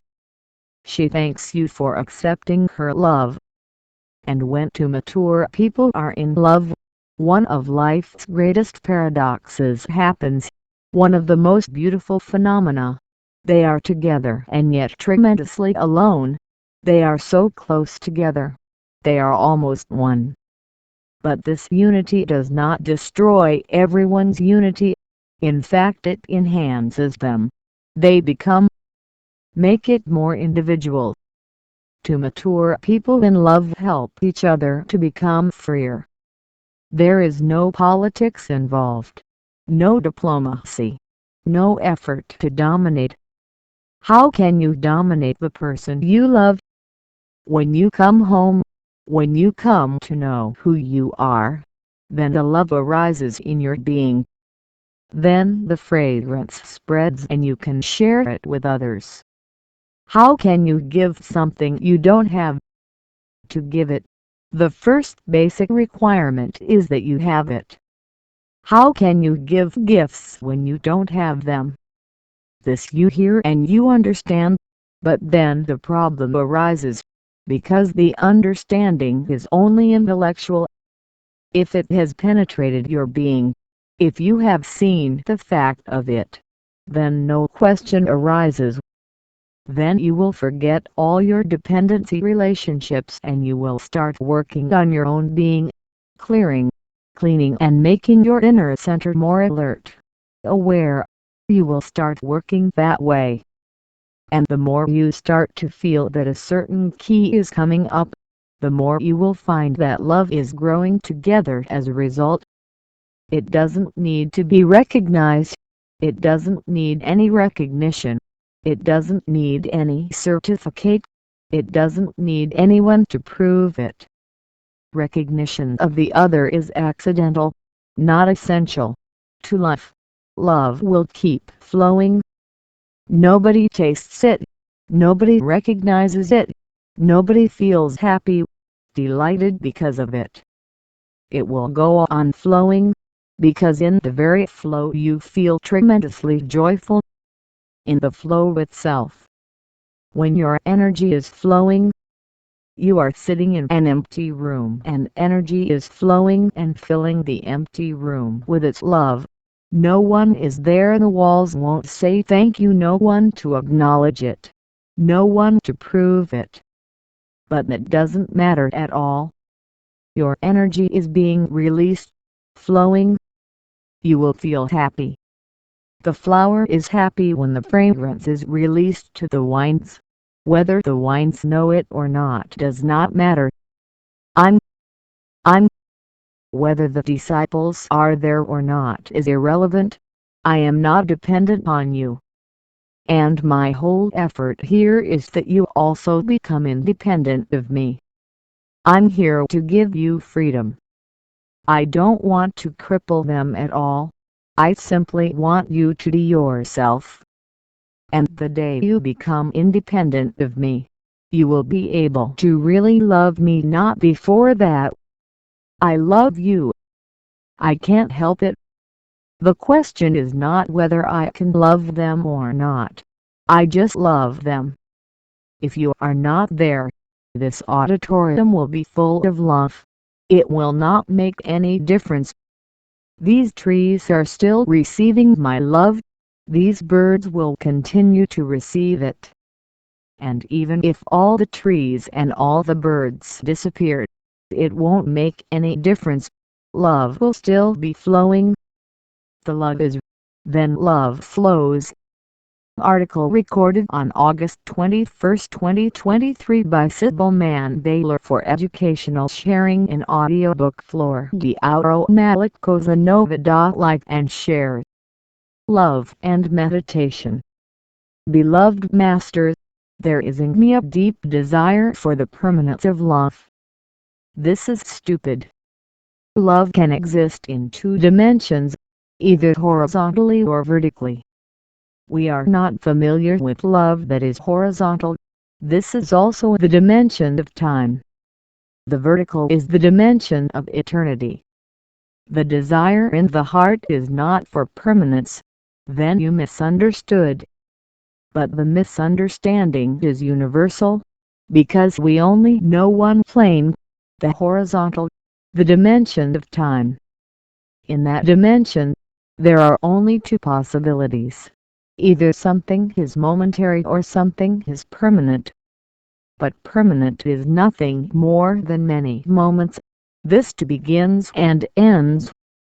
Permanence is not eternal, cannot be.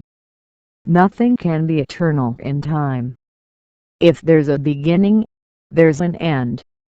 And your love begins. It begins at a certain moment in time, then it will inevitably die. Yes, he may die sooner or later. If it ends quickly, you call it momentary. If it takes a little longer to finish, you call it a permanent. But permanence does not fill the heart either, because the heart desires what it never wanted. Ends. It's forever. It is God's desire. God is another name for eternal love. But the mind does not know about eternity.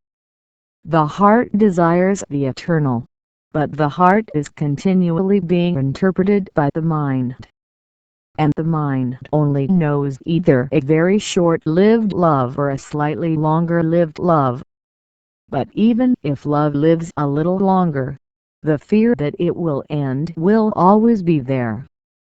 And your fear is right, it will end. In fact, it will be longer if you're not smart. If you're really stupid, really unintelligent, it's going to take you a long time to figure out the use of all that stuff. If you're very smart, this can be over quickly because you'll see that there's not much significance to it. The smarter the person, the shorter the lug you know. That's why humanity is becoming smarter. Love is becoming a short-lived phenomenon. In the past, it was almost permanent. There was nothing like divorce. The more a country becomes educated, cultured, sophisticated, the number of divorces increases, in the same proportion, for the simple reason that people can see that they have become bored with each other. Then there is no reason to prolong the relationship. It's better to finish it. But the mind can finish one thing, and immediately replace it with a new illusion.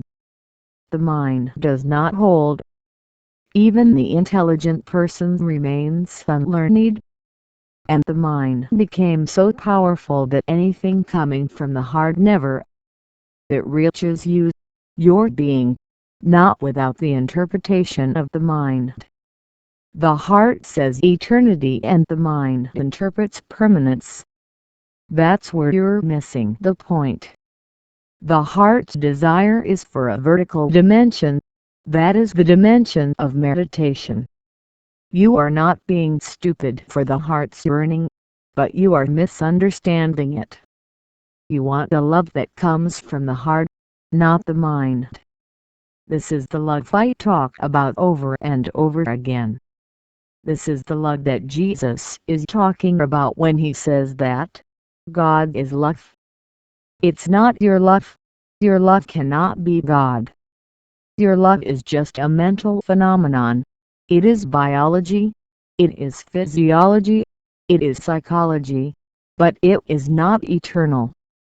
My suggestion is that if you are really ready to fulfill your heart's desire, then forget all about love.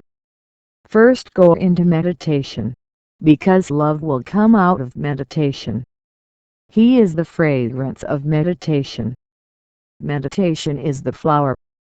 Allow it to open. Allow it to help you move upright, from no mind, from no time, and then suddenly you will see that the fragrance is there. Then he is tender, then he is unconditional. No dream can be permanent, and your love is a dream.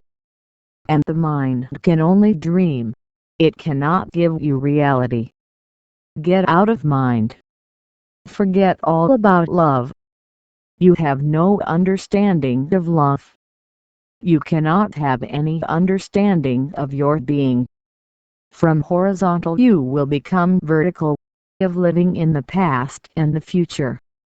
Now, why this permanence? Permanence means that you are trying to calculate even the future. You want it to remain as it is, even in the future. But why? In reality, he must have already finished. Only then does one begin to think about permanence. When two lovers are really living in illusion, they don't think about permanence. Ask any two lovers on their honeymoon days, they don't mind. They know they will be together forever. But the moment it starts slipping out of your hands, the mind says, now hold it.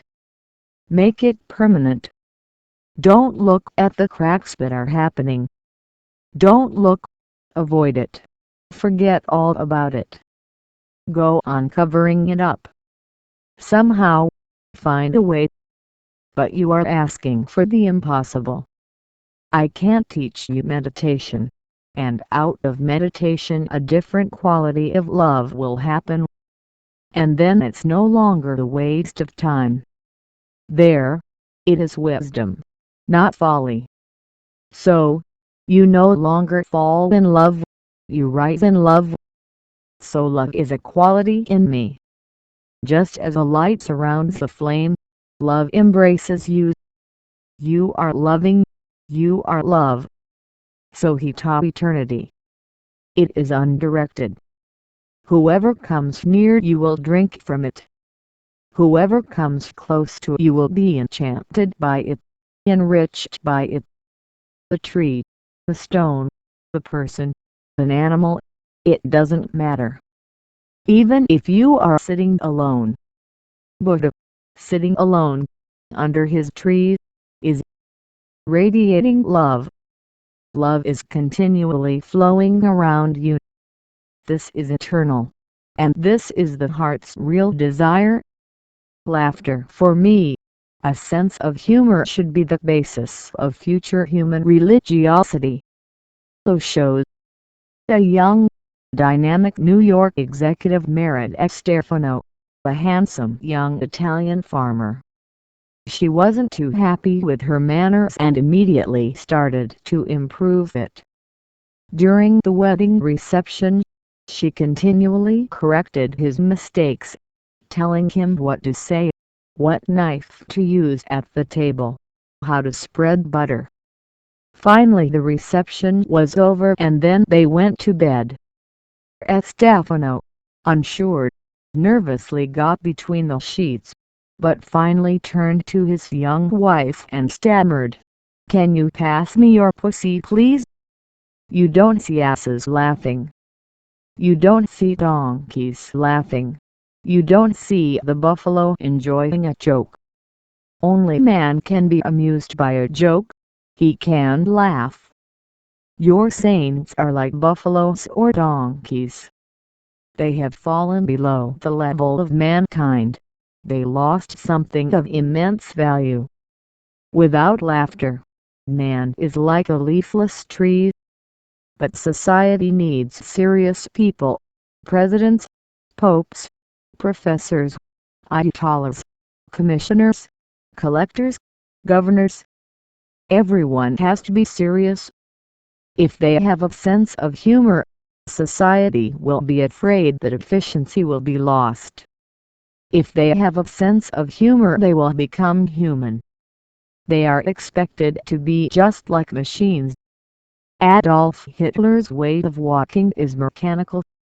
Just look at his photographs, the way he stood up, the way he received greetings, the way he saluted. It seems almost mechanical, as if he wasn't a man, he was a robot.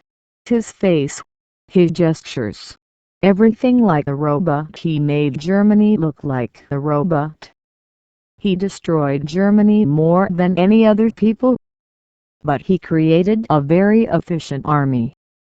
An efficient army is only possible if people lose all intelligence, and everything that intelligence contains. A sense of humor is one of the very foundations of intelligence. When you lose your sense of humor, you lose your intelligence too. The more sense of humor you have, the smarter you will be. There is no question of how to awaken the sense of humor.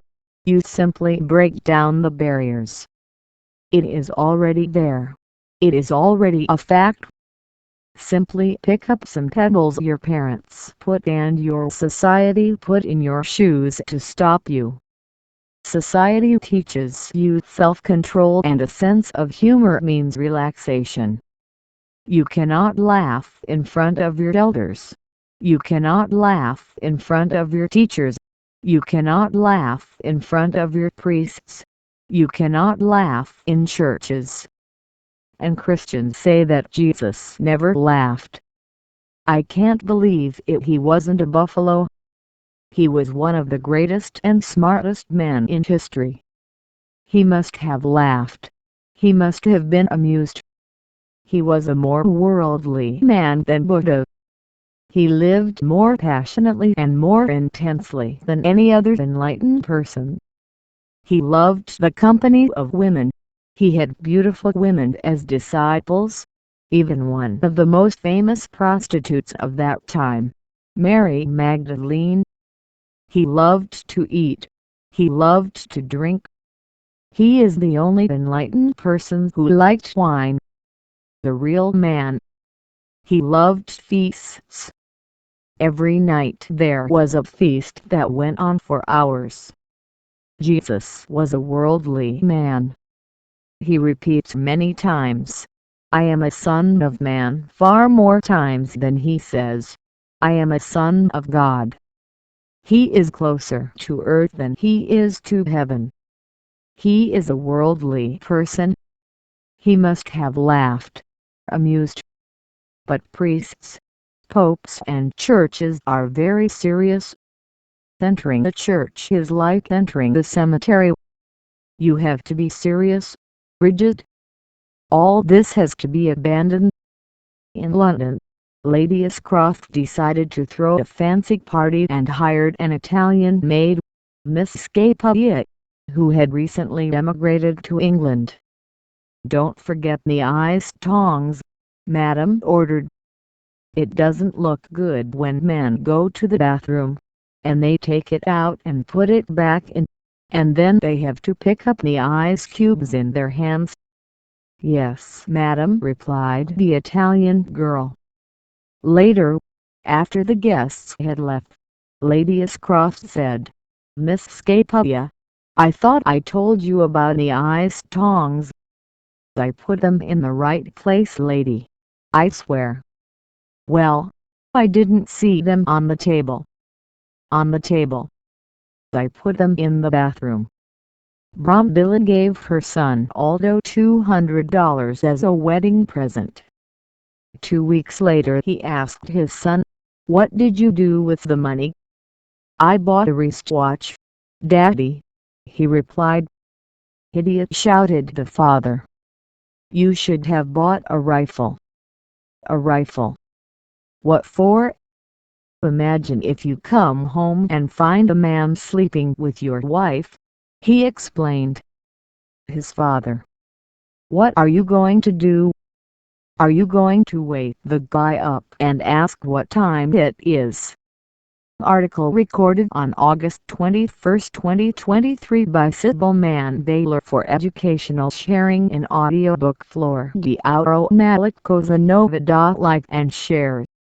Life is a cosmic joke. Life is one big cosmic joke.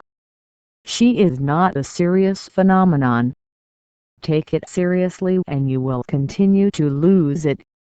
It is understood only through laughter.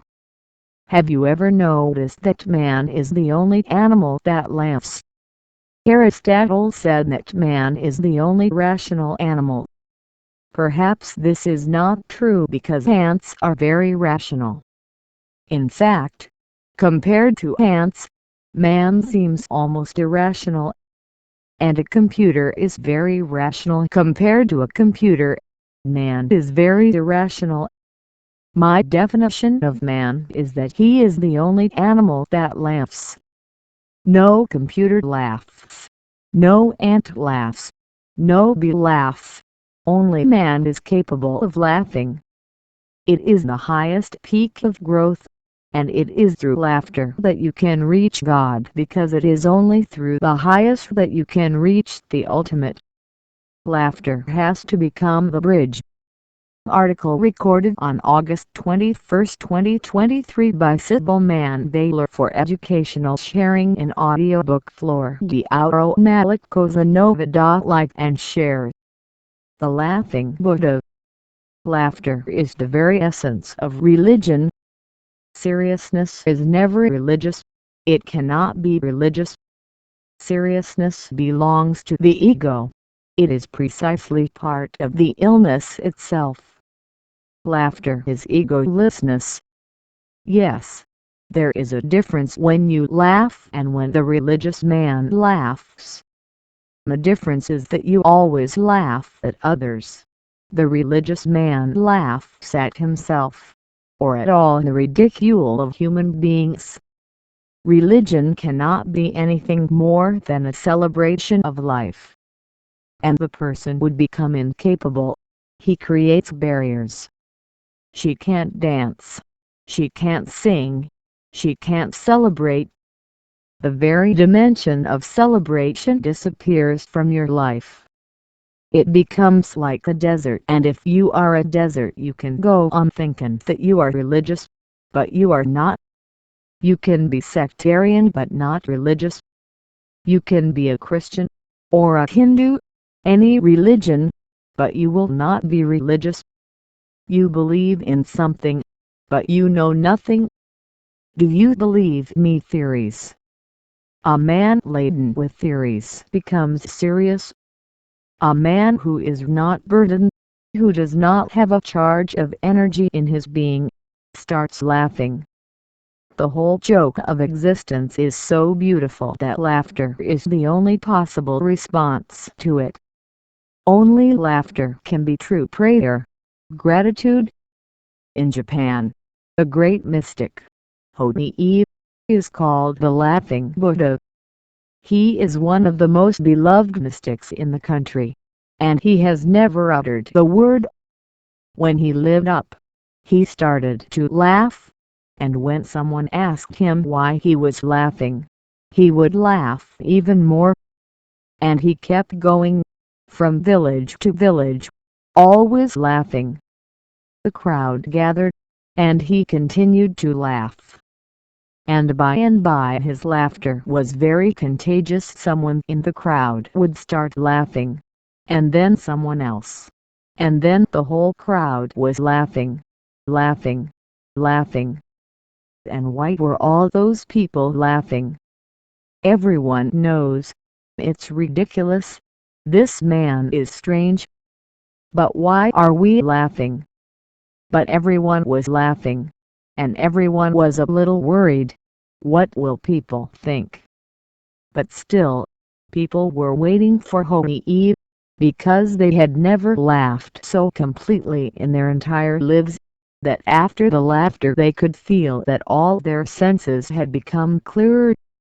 His eyes could see better.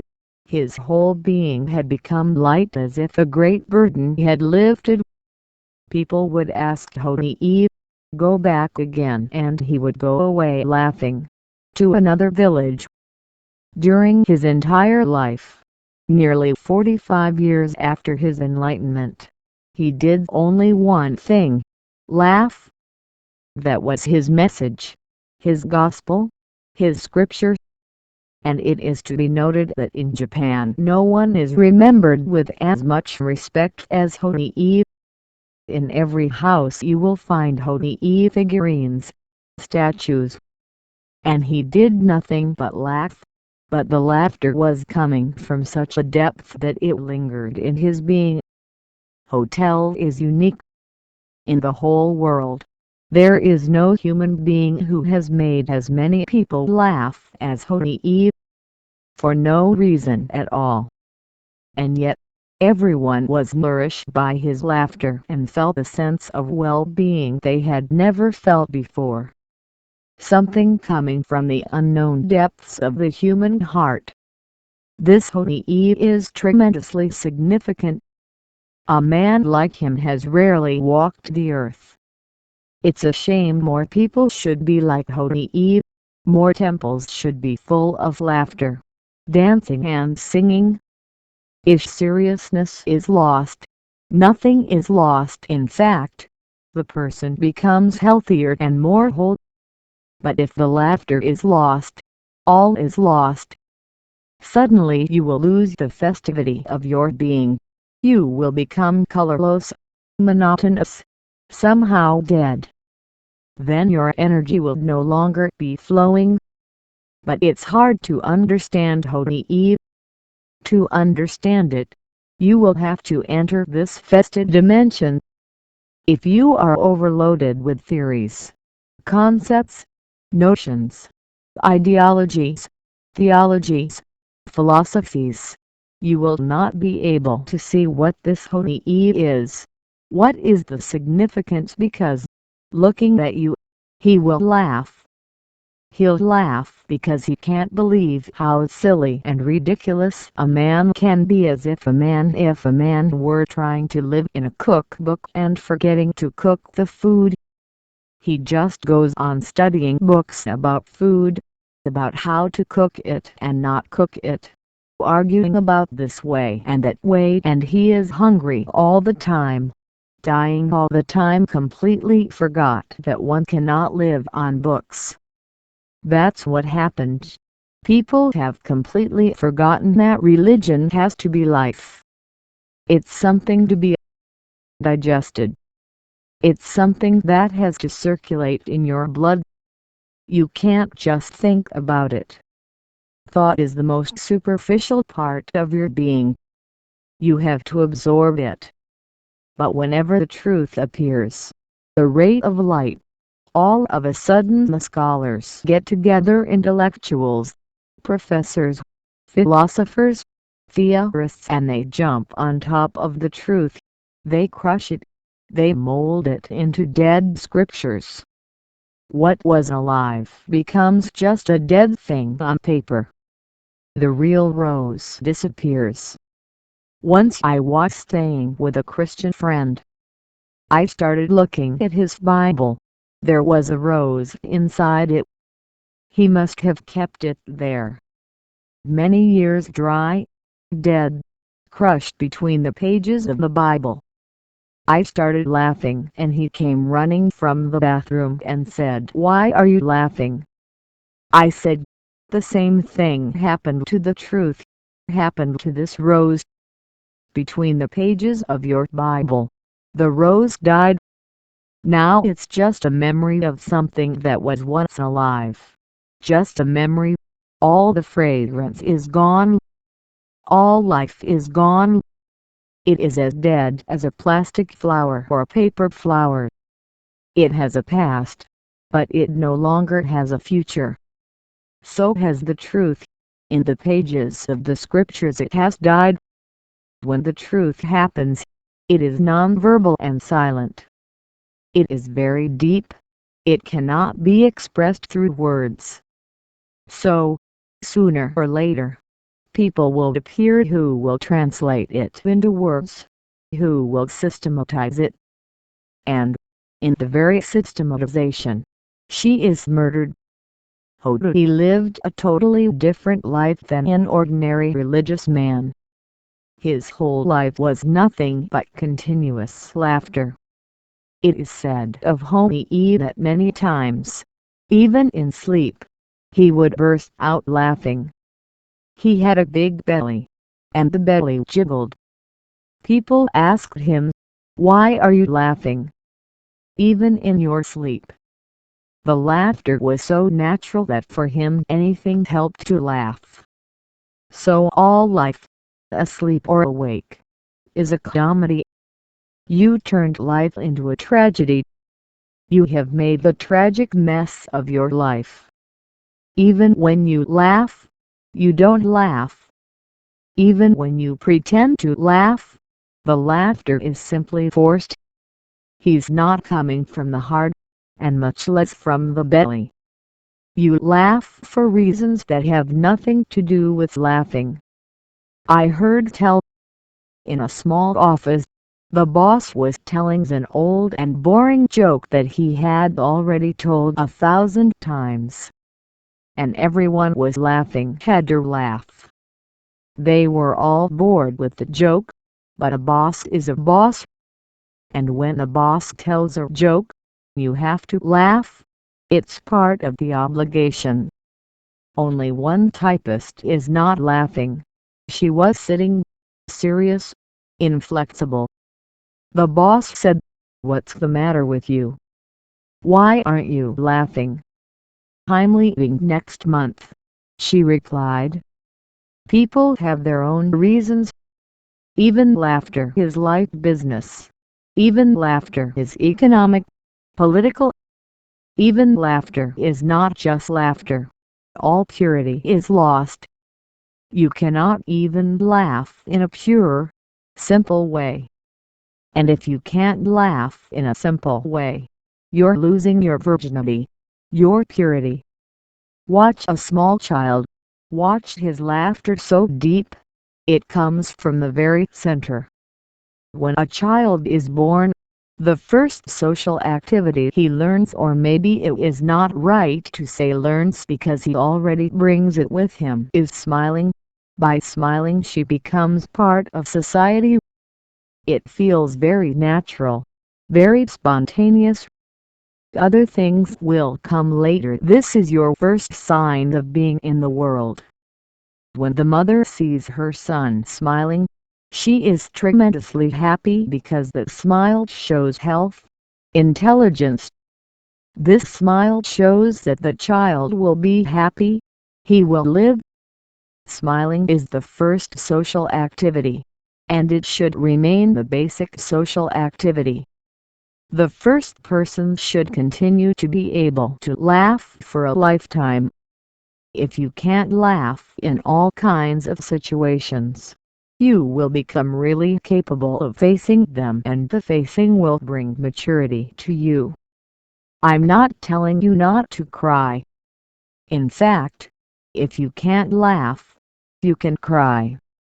Laughter and crying walk together within a true being.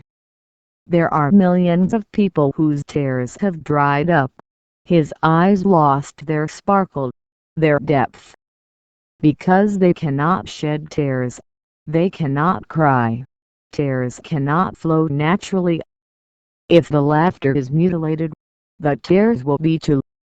Only a person who laughs well can cry well. If you can't cry and laugh well, you're alive. The dead man cannot laugh or cry.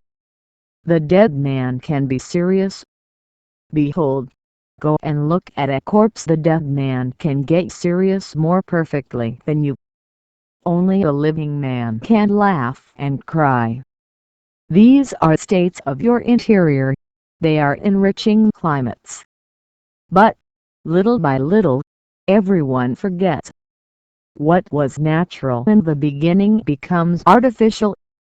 You need someone to poke you to laugh, to tickle you just so you laugh. That's why there are so many jokes in the world. Perhaps you haven't noticed that Jews have the best jokes in the world. And what is the reason for this? The Jews are the most punished and suffering people on earth. They had to come up with jokes, otherwise they would be long dead. They went through so much torment. They were tortured through centuries. They were oppressed. They were murdered. They had to create the census of comedy. It was a ruse to survive. Consequently, they have the funniest jokes in the world. What I'm trying to show you is this: we only laugh when there's a reason that compels us to laugh. A joke is told, and you laugh because a joke creates a certain excitement in you. The whole mechanism of a joke is, the story goes in one direction, and suddenly it changes direction. The turn is so sudden, so drastic, that you couldn't have foreseen it. The excitement builds, and you're left waiting for the final part, where the sense and grace are. And then, whatever you are waiting for, something absolutely different never happens, not fulfilling your expectations. A joke is never logical. It will lose all the fun. Then, when a joke is being said, you have already reached the end, because it will be a syllogism. It will be simple arithmetic. But then it won't be any fun. A joke takes a turn so sudden that you won't be able to predict it. She takes a leap, a quantum leap, and that's why she releases so much laughter. It's a psychological way of tickling yourself. I have to restrain jokes, because I'm afraid all of you are religious people. You tend to be serious. I have to tickle you that sometime you will forget your philosophies, theories, systems, and fall to earth. I have to bring them back to earth continuously, otherwise you will tend to become serious, more and more serious. And seriousness is a cancerous growth. You can learn a lot from Holy Eve. Laughter brings strength. Now, even medical science says that laughter is one of the remedies that goes deeper into what nature has given to man. If you can't laugh when you are sick, you will regain your health sooner. If you cannot laugh, even if you are not sick, sooner or later you will get sick. Laughter brings some energy from your inner source to the surface. The energy starts flowing, follows the laughter like a shadow. Have you noticed this? When you really laugh, during those few moments you are in a meditative state. The thought stops. It is impossible to laugh and think at the same time. They are diametrically opposite things. Either you laugh, or you think. If you are really laughing, thinking stops. If you are still thinking, the laughter will be just like that. Like that, slowly. It won't be total. It will be a mangled laugh. When you really laugh, the mind disappears. And the whole Zen methodology is how to get into no mind. Laughter is one of the most beautiful doors to enter them.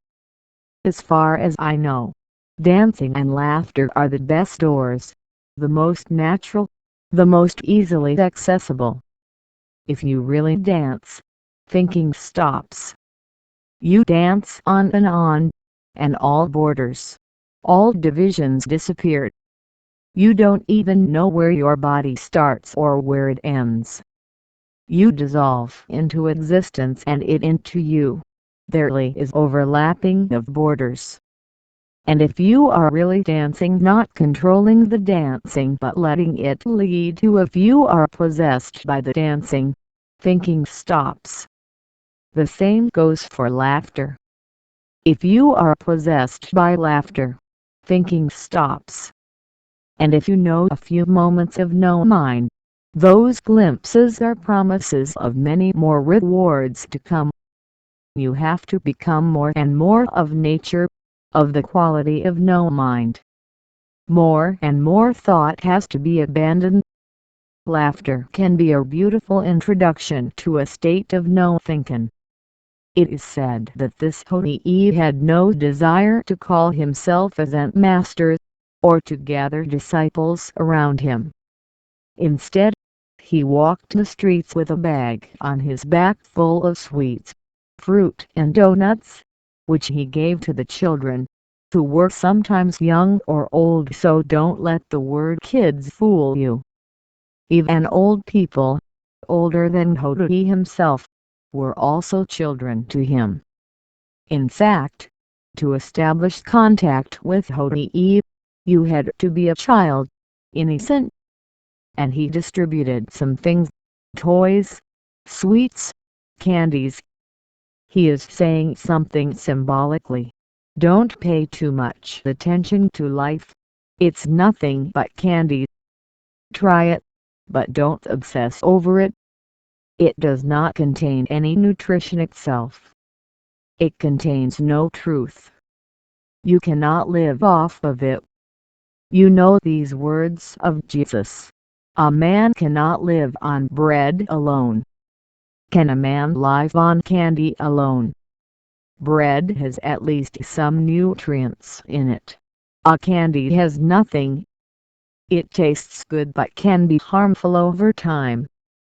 For children and old people, he always treated everyone like children. He gave toys. Very significant. You can't find a better way to say the world is a joke, and the life you think is true is just falsehood, a momentary dream. Don't cling to it. If you are the meditative person, you give, you share, you do not hoard, you are not stingy. You don't own it. How can you own in this world? You weren't here, and the world was gone. You won't be here one day, and the world will be. How can you own? How can you complain? I am the owner. How can you own anything?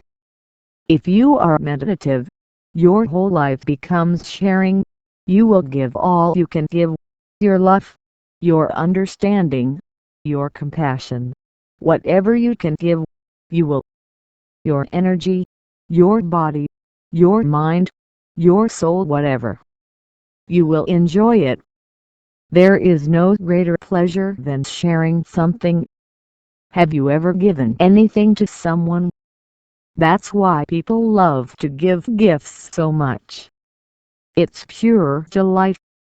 When you give something to someone, it may be worthless, it may be of little value, but simply the way, the gesture of giving, satisfies the heart. Simply a person whose life is a gift, for whom every moment is a sharing.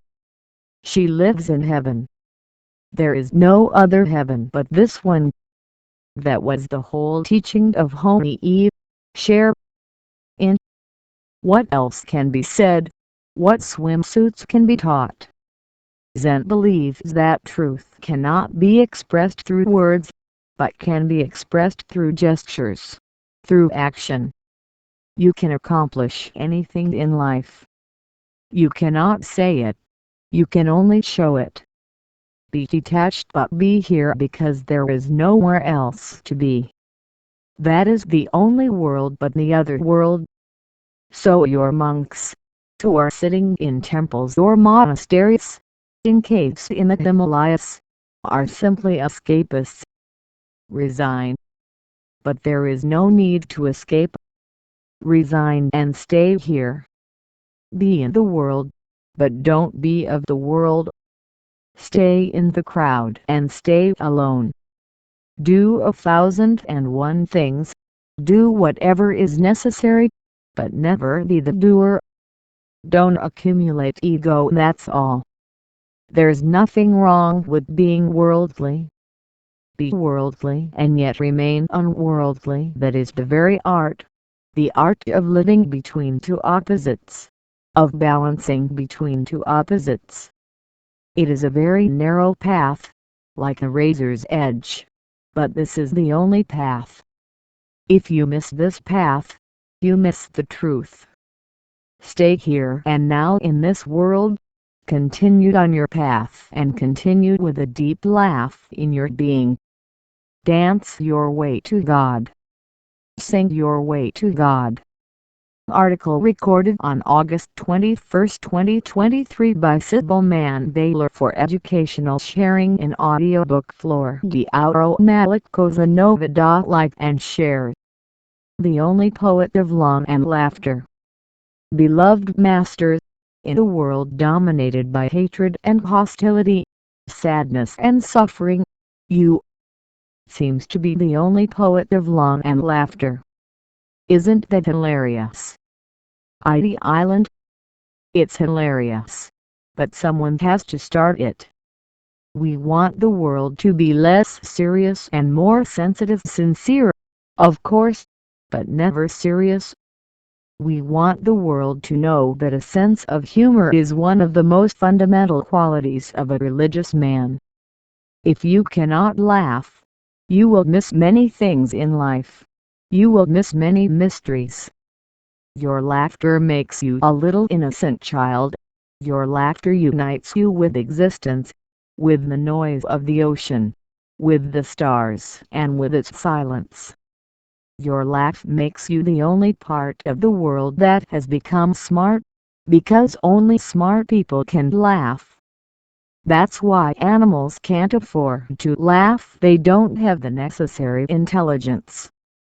And since seriousness has always been considered almost a necessity for respectability, everyone becomes serious. It's not that people are serious for some reason, but now it's become second nature. They completely forgot that seriousness is a disease, that it means your sense of humor is dead in you. Otherwise, life is so full of fun things all around. If you have a sense of humor, you'll notice that there's no time to be sad. At every moment something is happening somewhere. My mission is to safely bring laughter back to all humanity, which has forgotten. And when you forget about laughter, you always forget about songs.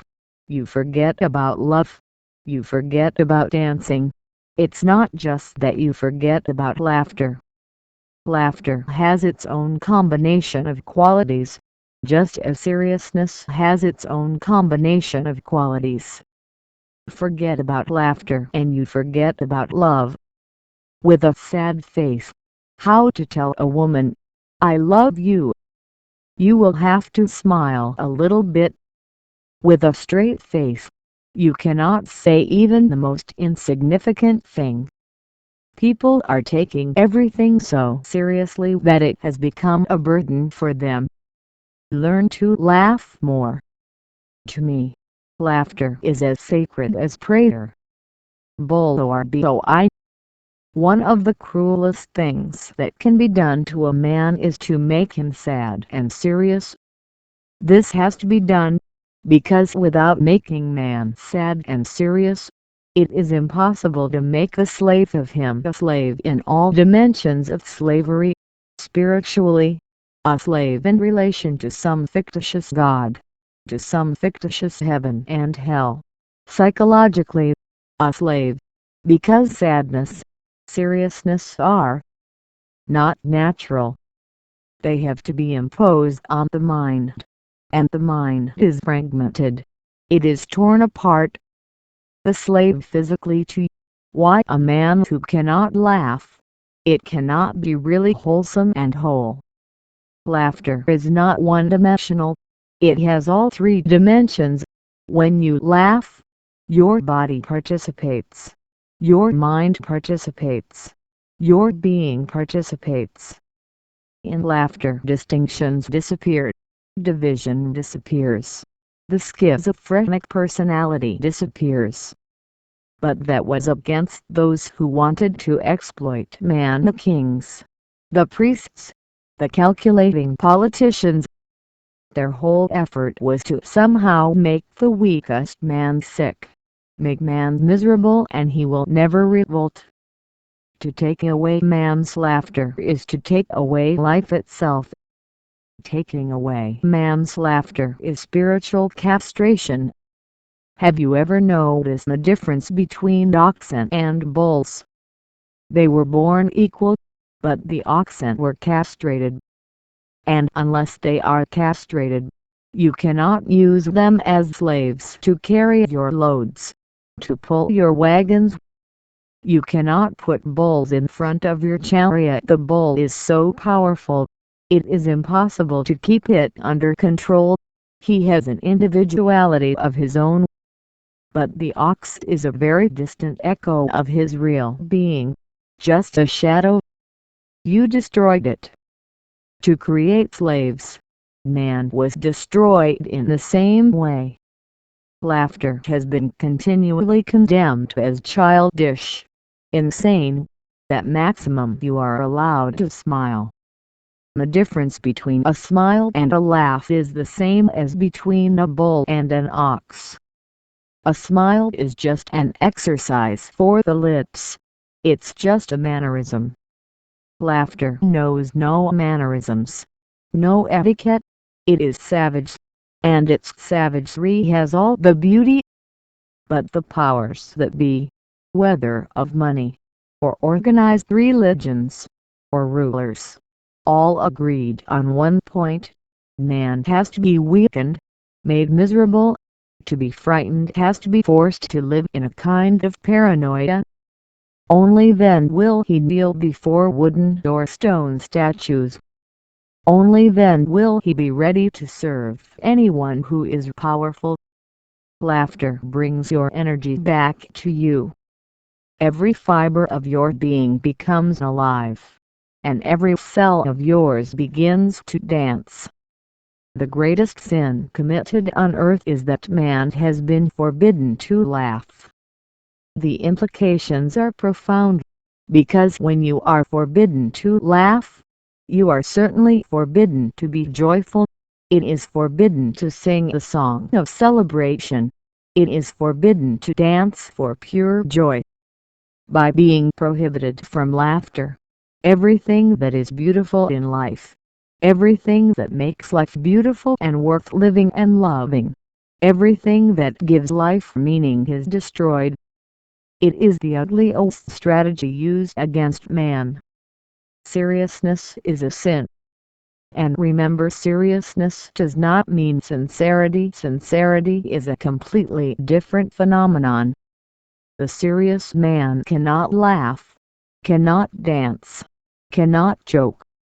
He's always controlling himself.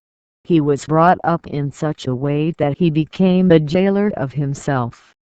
The sincere man can laugh sincerely. He can dance sincerely. He can rejoice sincerely. Sincerity has nothing to do with serenity. Serenity is a disease of the soul, and only sick souls can be turned into slaves. And all the powers that be needy humanity that is not rebellious, that is not wanting too much, almost begging, is a slave. In reality, only children are found laughing and laughing, and adults think that because they are children, ignorant, they can be forgiven, that they are still so uncivilized, so primitive is all the effort of their parents, society, teachers, priests to find out how to make them civilized, how to make them serious, how to make them behave like slaves, not like independent individuals. You are not expected to have your own opinions. You simply have to be a Christian or a Hindu or a Muslim. You have to be a communist or fascist or a socialist. You are not expected to have your own opinions. You are not expected to be yourself. You are allowed to be part of the crowd. And being part of the crowd is nothing more than becoming a cog in a cog. You will have committed suicide. In society, the man who laughs a full heart out is not respected. You have to look serious. It shows that you are civilized. Laughter is for children and madmen, or for primitives. Just walk into any church and see Jesus on the cross. Naturally he is serious, and earnestness of it spreads through the whole church. Laughing there seems out of place. Nor has anyone ever heard that God laughed. Children can laugh because they don't expect anything. And because they don't wait. Their eyes are clear enough to see things, and the world is so full of absurdities and ridiculous things. There's so much slipping on a banana peel a child can't help but see it. It is our expectations that act as curtains over our eyes.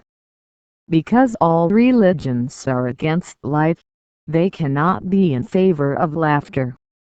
Laughter is an essential part of life and love. Religions are against life, against love, laughter, joy. They are against everything that can make life a grand experience of graces and blessings. Due to their anti-life attitudes, they destroyed all of humanity. They took everything living from man. His saints became examples for others to follow.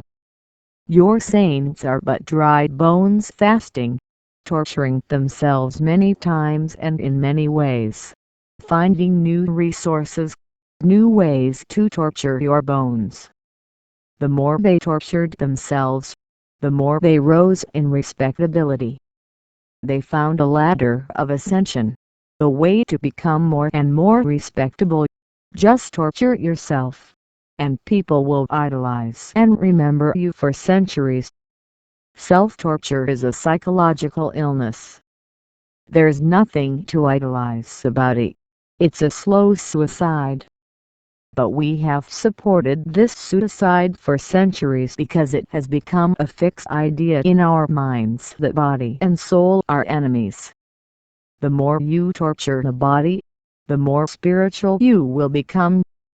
This dichotomy is the basic reason why laughter has disappeared from man. I have seen photographs of European churches from the Middle Ages. The preacher's job was to make people very afraid of the fires of hell and the tortures they would have to suffer there. Descriptions of him were so vivid that many women used to faint in church. The one who made the most people faint was considered the greatest preacher. This was one of the ways to find out who was the greatest preacher. All religion is founded on a simple psychology: fear, glorified in the name of hell, and ambition, glorified in the name of heaven. Those who are having fun on earth will fall into hell. Naturally man becomes shivering with fear just for little pleasures. For only 70 years of life he is to suffer in hell for all eternity. This was one of the reasons Bertrand Russell left Christianity and wrote the book, Why I Am Not a Christian. He said, "The first thing that made me decide was the absolutely unwarranted idea that for my little sins I would be punished for the rest of eternity." He said, "If I count all the sins I've committed according to the scriptures, and if I include the sins I dreamed I didn't commit, the severest judge can send me to prison for a maximum of 4.5 years. But for these small sins I will suffer for all eternity. What kind of justice is this?" There seems to be no connection between the crime and the punishment. And so he began to look deeper into Christian theology. He was shocked to find so many things absurd and ridiculous, and finally, to remain a Christian would be to show cowardice. He renounced Christianity and wrote a tremendously significant book, Why I Am Not a Christian. Nearly 60 years have passed, and there has still been no replica of this book by any Christian theologian. There is actually no replica. How could you justify that? the popes and the great Christians of the whole world remained silent. They condemned Bertrand Russell, saying he would go to hell. But this is not an argument. If there really is a heaven and hell, hell will be a much healthier place than heaven, because heaven will be full of dry bones, ugly creatures that have been called saints, torturing themselves. Not a place worth visiting. In hell you will find all poets, painters, people whose company will be a blessing. You'll find Socrates there, Buddha. The Hindus threw him into hell because he didn't believe in the Vedas, on which the whole Hindu religion is based. You'll find Madhava why he didn't believe in Hindu caste systems. He condemned him. You will find Bodhidharma, Chuang-Tzu, Lao-Tzu. You'll find all the great people who have contributed to life, all the great scientists and artists who have made this earth a little more beautiful. What did your saints contribute? They are the most futile people, the most infertile. They have only been a burden, and they have been parasites. They have been sucking the blood of humans. They were torturing themselves and teaching others to torture themselves. They were spreading the psychological disease. If this earth looks so sick, if humanity looks so sad, all your credit goes to your saints. In heaven you will find all these creatures, all these condemners who don't know how to love, who don't know how to laugh, who don't know how to love, who don't know how to sing, who don't know how to dance, who cannot allow mankind to have any pleasure, no matter how small. Pain seems to be spiritual and pleasure materialistic. Now, the modern psychiatrist knows very well who these saints were: schizophrenics. They don't need to be idolized. If you can't find them anywhere, immediately take them to a mental hospital. They need treatment. They are not healthy.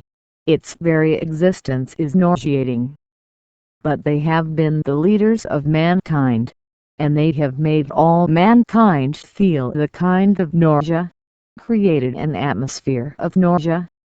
On the day that man forgets to laugh, on the day that man forgets to be playful, on the day that man forgets to dance, he will no longer be a man. He will have fallen to the levels of the subhuman species. Play makes you light. Love gives you light. Laughter gives you wings. Dancing with joy, he can touch the farthest stars. He can know the very secrets of life. Article recorded on August 21, 2023 by Sybil Mann Baylor for educational sharing in audiobook. Flor de Auro Malikosanova. Like and share. These are the flower-deathless life, love, laughter, light, life, love and laughter, light. They happened in exactly that sequence. Osho. All rights for this edition reserved to editor Gentilio Pedro. Source de Almeida, 114, Sao Paulo, ISP Sec 0502920030. Fax 11 3675 2505. Internet address http://editorigent.com.br. Email jenny@editorigent.com.br. Telephone 0800-177,333. Osho's Life, Love and Laughter. 159. The right to share for the visually impaired. Non-profit according to the law number 9.610 of February 19, 1998. Chapter IV. Limitations to copyright art. 46. It does not constitute an offense to copyright I. reproduction, d. of literary, artistic or scientific works, for the exclusive use of the visually impaired, whenever the non-commercial reproduction is carried out using the Braille system or any other procedure on any support for these recipients. Law number 13146 of July 6, 2015 establishes the Brazilian law for the inclusion of persons with disabilities. Statute of the Person with Disabilities. Chapter II. Assistive Technology. Art. 74. Persons with disabilities are guaranteed access to assistive technology products, resources, strategies, practices, processes, methods and services that maximize their autonomy, personal mobility and quality of life. Chapter IV. The Right to Education. Art. 27. Education is a right of persons with disabilities, ensuring an inclusive educational system at all levels and lifelong learning, in order to achieve the maximum possible development of their talents and physical, sensorial, intellectual and social abilities, according to their characteristics, interests and learning needs.